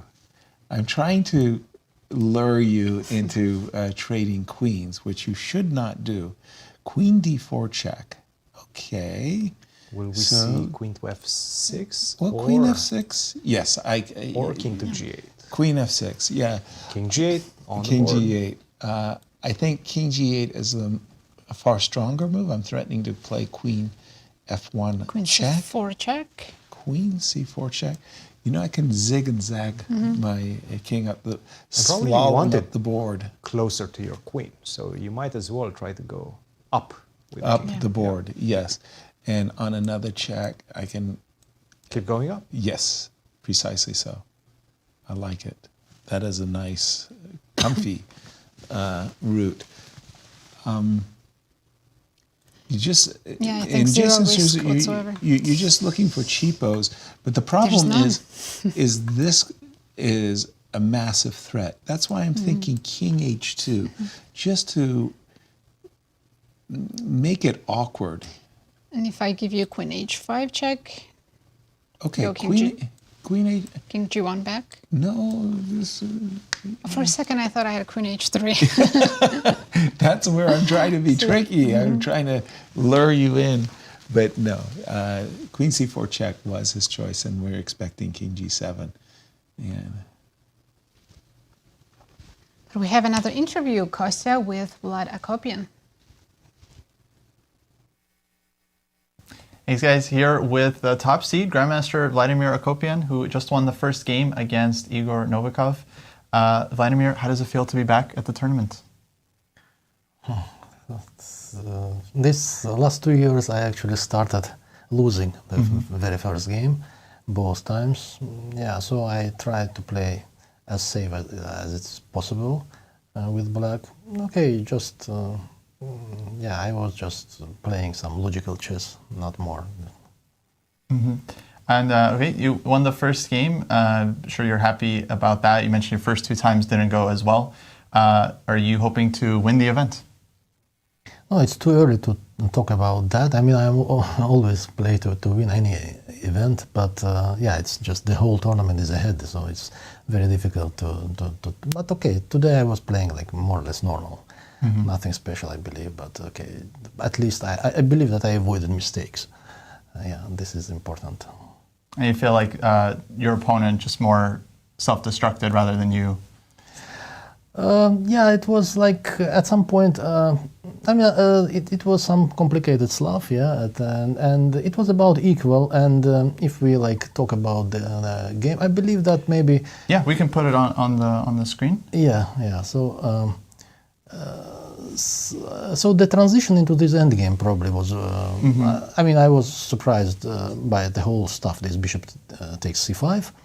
Yeah, here after bishop d4, bishop c5. I mean, I was expecting any move like normal, like maybe king g2, or if he prefers king h1, maybe possible. While my knight is on b6, still misplaced. I mean, I need time to somehow bring it into the center. I believe it's just it's normal for both probably sides, but it's clear. I believe that black is fine. Black is not. And once we get this endgame, it's always very pleasant to play with black. And here, I mean, all these moves so logical, the g5, king f8, king e7, I don't think that any black's move actually deserves even exclamation mark after that, because it's also simple. Like I just fixed g5. Of course, it's possible to defend better with white.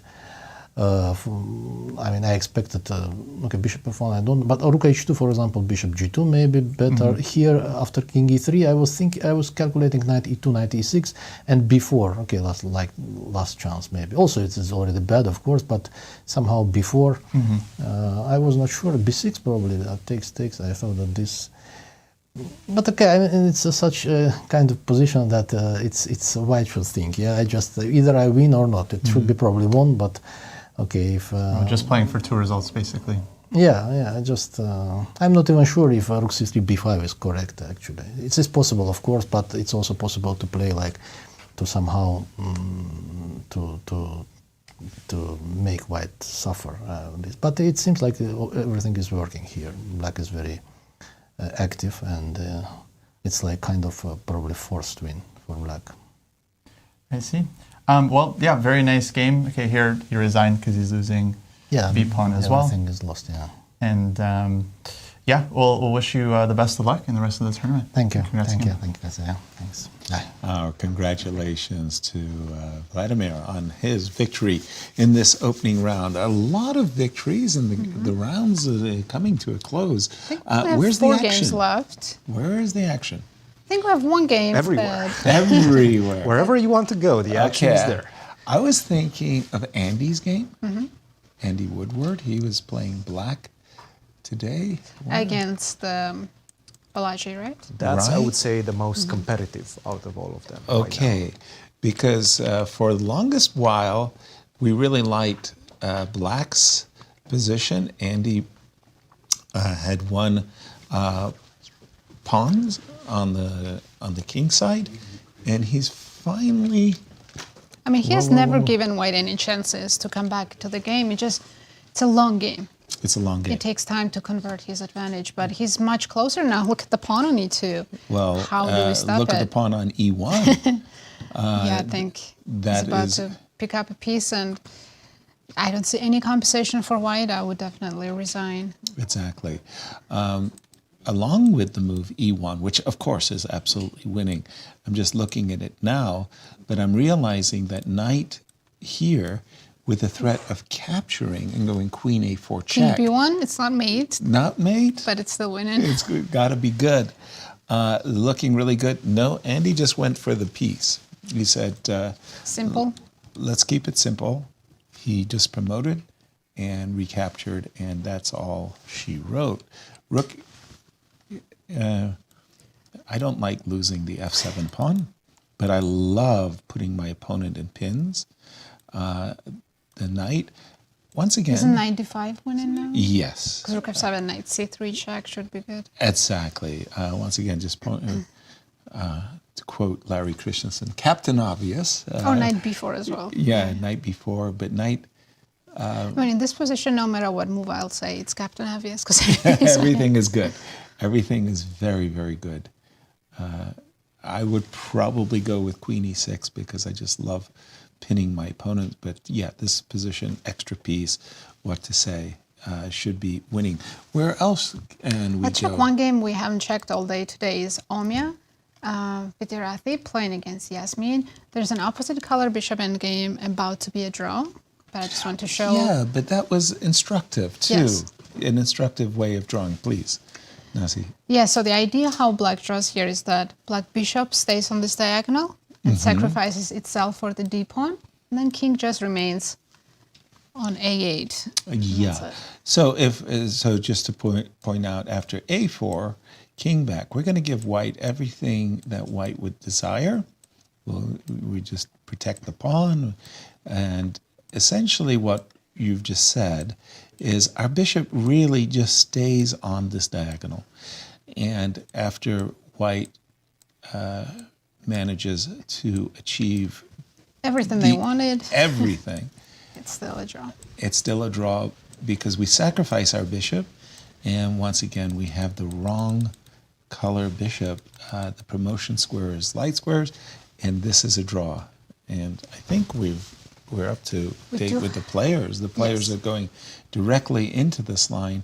And again, white, the maximum that white can achieve is the victory of winning the bishop, but you can't get the king out of the corner. The first time I learned this as a kid, I was just so stunned.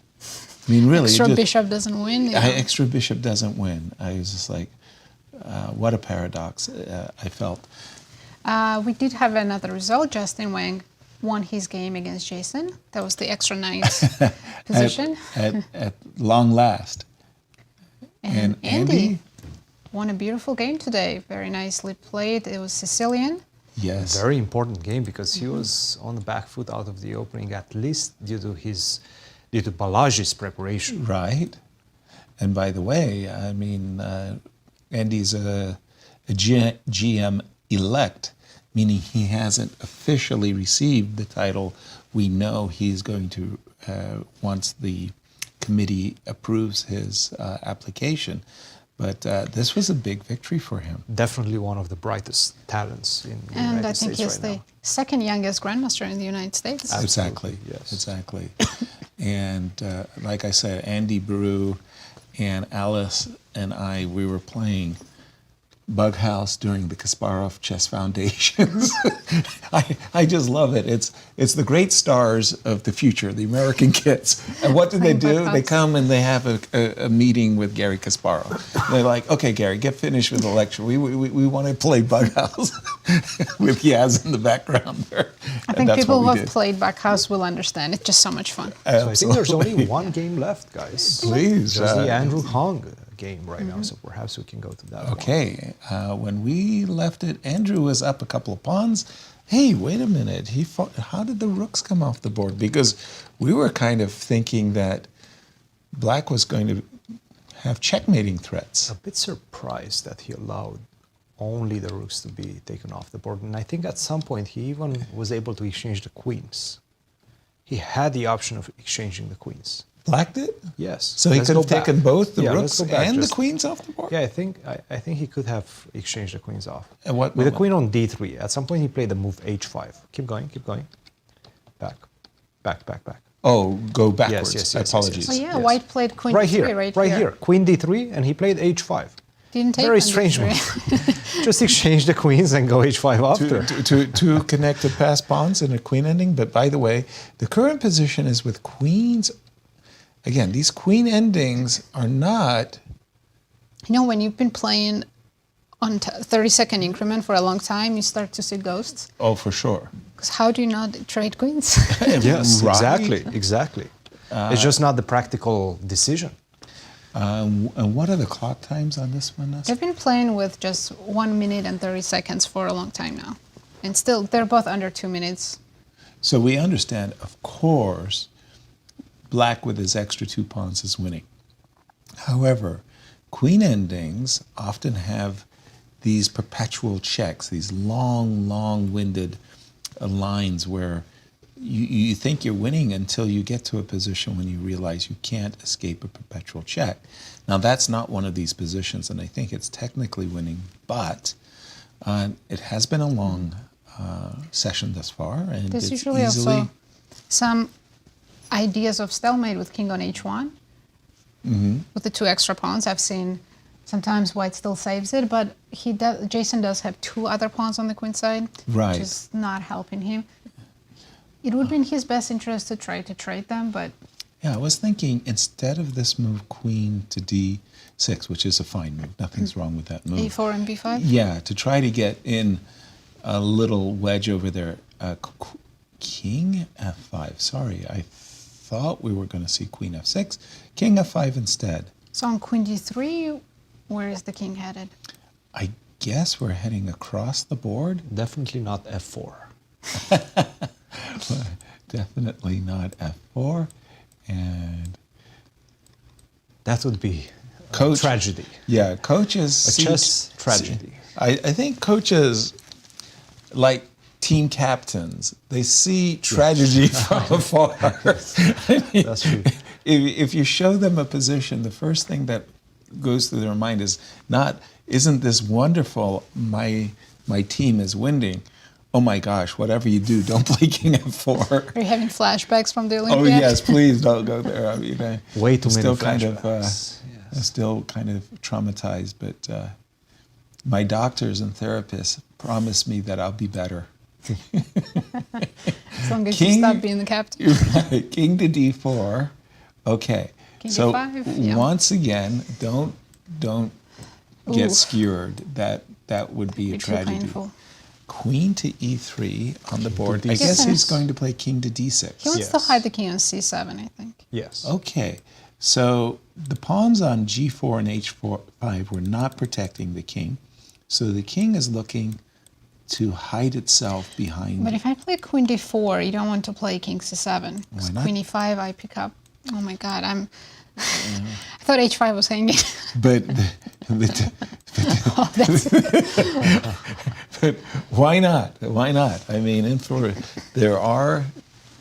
That's why I think he wants to go king d7, perhaps. Yes. And these are. And then put the queen. No, king d7. I understand. These are the patterns that you should hardwire. Like Yes. you just know that these are draws, and that's why you played the move king d7 And as you then were get just. the queen on d5. I think this is his plan. Just get that's the queen perfect. on d5, and then you can do whatever you want because that queen controls absolutely everything. Absolutely everything. No, the queen on d5 will be the perfect setup. By the way, not for nothing, but a2 pawn is still hanging. At some point, I'll take it. Why not? Right? Right? My quickest win would be...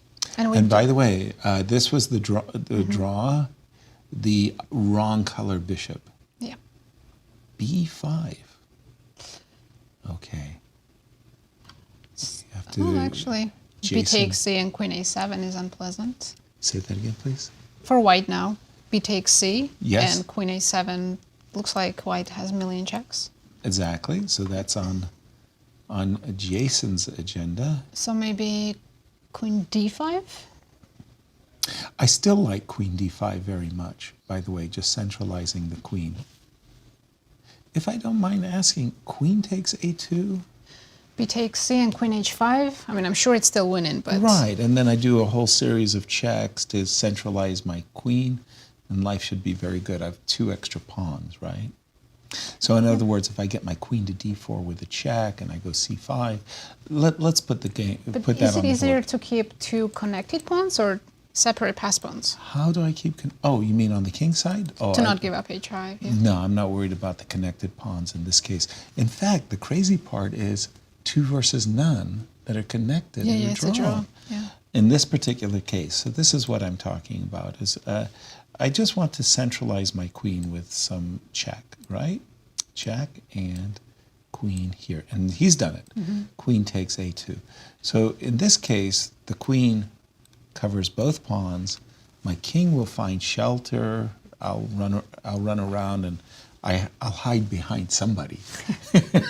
I'm not sure which pawn I'm going to hide behind, but this is what I'm thinking about. By the way, he did play queen takes a2. I think that was a very good practical decision.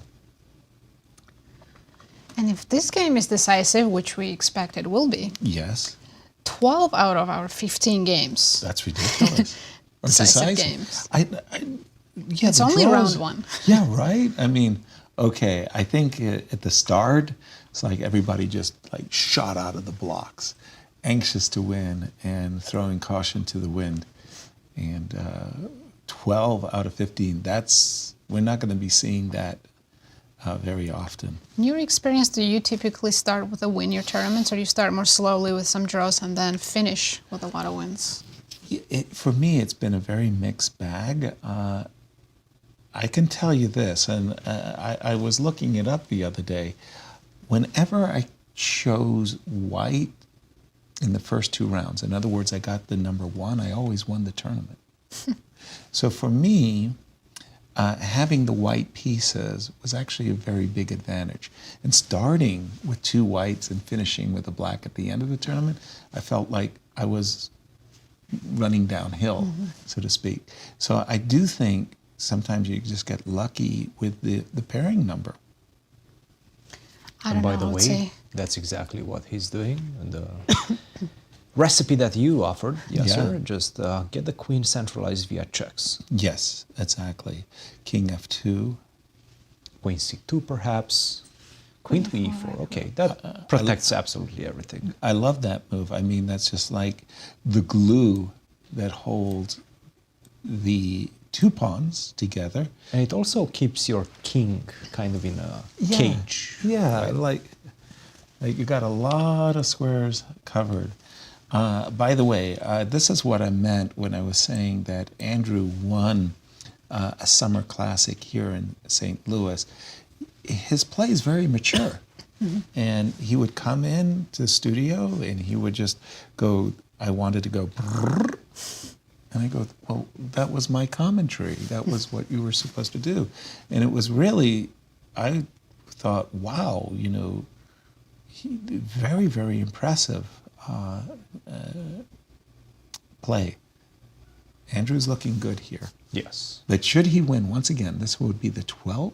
12th Is out this of 15, the last? yes. Is This is our last game, still going on. Okay. Yeah. And he was earlier, not maybe in trouble, but we liked White's position better. Oh, very much so. Mhm. I think he was in trouble. And to be honest, Jason played a very good game. He only slipped perhaps once, and that allowed Andrew to get back in the game with dividends. And that was unfortunately Jason's downhill. Exactly. By the way, already it's getting a little bit tricky for White. For example, Queen f7, yes, there is one check. I was thinking Queen e6, no Queen checks, h5. and that's the last But you can check. play queen e5, and if you take on g4, queen d4. Right. And here we go. Queen f7, check, and also just... You can just push the king as well. King yeah, f4. no, king up the board makes perfect sense. What I was thinking was that we're running very quickly out of checks suddenly. But I like what you just suggested too, Nasi. That was a very nice suggestion. Like anytime we can set up those cross checks, right, which force a queen trade, that should be absolutely winning. King d4, king c5, queen e6. Even king e5, every single move. Everything. King d4, that makes, practically speaking, that's the most sensible. I And now still we have can go queen king- f3. Queen f6, for example. Queen f6. King d3. Oh, king d3 Now you looks don't even very have good. the extra check on d6 because of queen d4 once again. By the way, king to e6, there's still... This, in fact, might just finish the game because Yes. right now, how do you defend against queen e2, queen f3, Queen all d4. sorts of ideas, queen d4. You really have to find a very good move to get away from my checks. Exactly. By the way, queen d6 check. Which Maybe queen d4 Even check. queen h8 doesn't work. By the way, Nothing works. what's your move right now? Exactly. Like, how do you stop me from exchanging the queens? We were trying to get our queen away, But it doesn't work. Queen It f3. doesn't work. Queen f3, that's it. Or queen d4. Yes. Queen d4, yes. No, but how do you do it? It's a very nothing. serious question. It is a very serious question. Queen What? h4, G3 Queen h4, check. queen f3. No, g3, queen g3. Queen g3. No, queen Nice. f3. King g1, Andrew's asking the very Queen same E3. question we're asking King ourselves. g2. Queen h3. Still tries, yeah. And that's it. By Yeah, the no, I way, think what you that's- guys just did that's is over. what drove Jeannie, Dr. Jeannie Sinkfield crazy. She was at dinners and all the grandmasters were talking like this, and she said, "What are they speaking Greek with one another?" So she said, "I am going to teach myself the chess notation," and that was where it all began. Read and write chess. And then she got all the grandmasters from around the world to translate Translated, it. yeah. Which Yeah, I think thought was this a pretty this might be it, exploitive. guys. I think Jason finally understands that the queens will be traded, Yeah. and that's it. Game over. Sadly, he understood that for some time. It's just that now it's the, The end of the road. acceptance phase, Yeah. yes. Now it's the end of the road. Yeah. By the way, the king is actually doing some damage. Queen check, and if you go king here, that's a mate. So, along with how do I avoid trading queens problem, How do I not get checkmated? how do I not get checkmated problem? It's a very nice construction. It is. I like it. It's a very harmonious construction for black. Exactly. Pawn on c6 controls the exit of the queen. Pawn on g4 controls the exit of the king and supports all sorts of trading off checks. Agreed. Would this Very nicely game done. still be winning if we didn't have the pawn on g4? Oh, for sure. I think with the king on f2 it should be. Of course, if king's on c-file, it's a draw, but... Though the pawn on c6 is a bit. I don't know. If the pawn would be on c3, I think it would be game over. But with the pawn on c6, it might be still playable. I'm not so sure. If I hate the queen on f6, if you had this position, no g4 pawn, and let's say I had queen on b1 check. Well, that's already a draw, I think. I suddenly start to think, like put my Yeah. king anywhere else. But if you know what I'm saying, it's not so easy. But the pawn on g4 cements victory. That just makes it so much clearer. 40 seconds for Jason. I think he realizes his queen cannot hide from the checks, and trade is inevitable, so... 27, taken down. Yep. And he resigned. And that's Our it. congratulations to Andrew. He dodged a bullet. Let's be very, very clear here. I mean, he won. He's The a opening favorite. didn't go as smoothly as he No. hoped. That whole g6 bishop f5, as Christian was saying, it didn't go very, very well at all. And well, but he never panicked. Even having that bad position out of the opening, even with Jason making the best moves in the position, it never felt like Andrew panicked. Right. He still found the best resilient moves to get away from it. And let's take a look at what our day looked like as we saw 12 at victory. That's crazy. Not a single draw in the junior section. Wow. Five. They're here to fight. Everybody won. 5 players in the first place: Christopher Yu, Andy Woodward, Andrew Hong, Justin Wang, and Brewington Hardaway. All won. And in the girls, how many draws? We did have some draws there. 2 draws. And we have 3 co-leaders: Jasmine Su, Zoe Tang, and of course the biggest upset of the tournament so far, Lee-Mou taking down Alice Li. And it wasn't a fluke. Iris played a wonderful game to win against the pre-tournament favorite. And in the seniors, I'd rather call them legends. Seniors is wrong. We only had 1 draw and 4 wins. So in the first place, Akopian, Christiansen, Shabalov, and Khachiyan. Nice. Wow, talk about starting with a bang, Christian. 12 out of 15. I mean, that's got to be a record for us. Well, I'm remembering Romania, Bucharest. I think we had 7 decisive results in the whole tournament. Right. And now we have 12 in the first round. Right. That's pretty good, I would say. Yeah. Definitely a good start, very fighting chess, and we expected this, right? Because everybody's here to win. Everybody knows that they need to score a lot of points in order to win this type of competition. And that's exactly what everybody's trying to do. Absolutely. And just to remind ourselves of, well, hey, we got blanked. Everybody got Alice Li. Wow, wow. I mean, wow. I mean, but in juniors hold on. and in the seniors, juniors, my picks won both their games. Okay, I was Joel was a.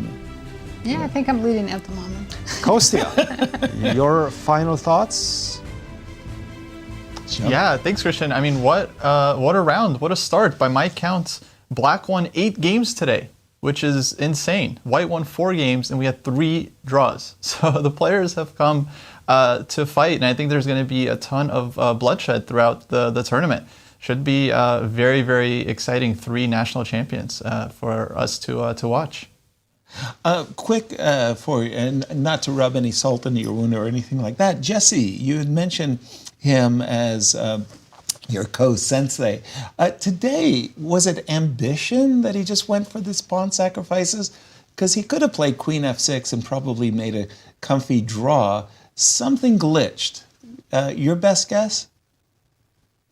Yeah, it's hard to say. I think, as Melik said, Jesse got some great prep out of the opening, and so I think he was just feeling it and feeling confident. And yeah, the position looked very, very safe for Black. And sometimes you have too many options, and you end up going wrong. But I thought Melik played a very good technical game. He took his chance and deserved winner.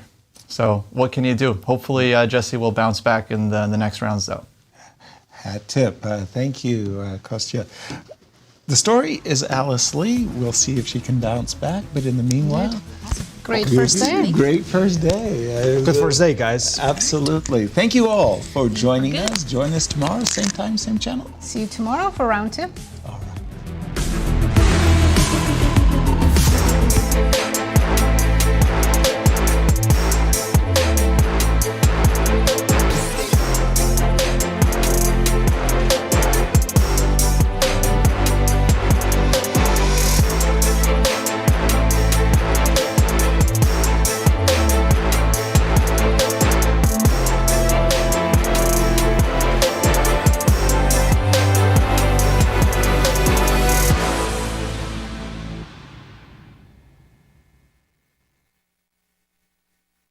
This has been a presentation of the St. Louis Chess Club. Any reproduction or distribution of this content without the express written consent of the St. Louis Chess Club is prohibited.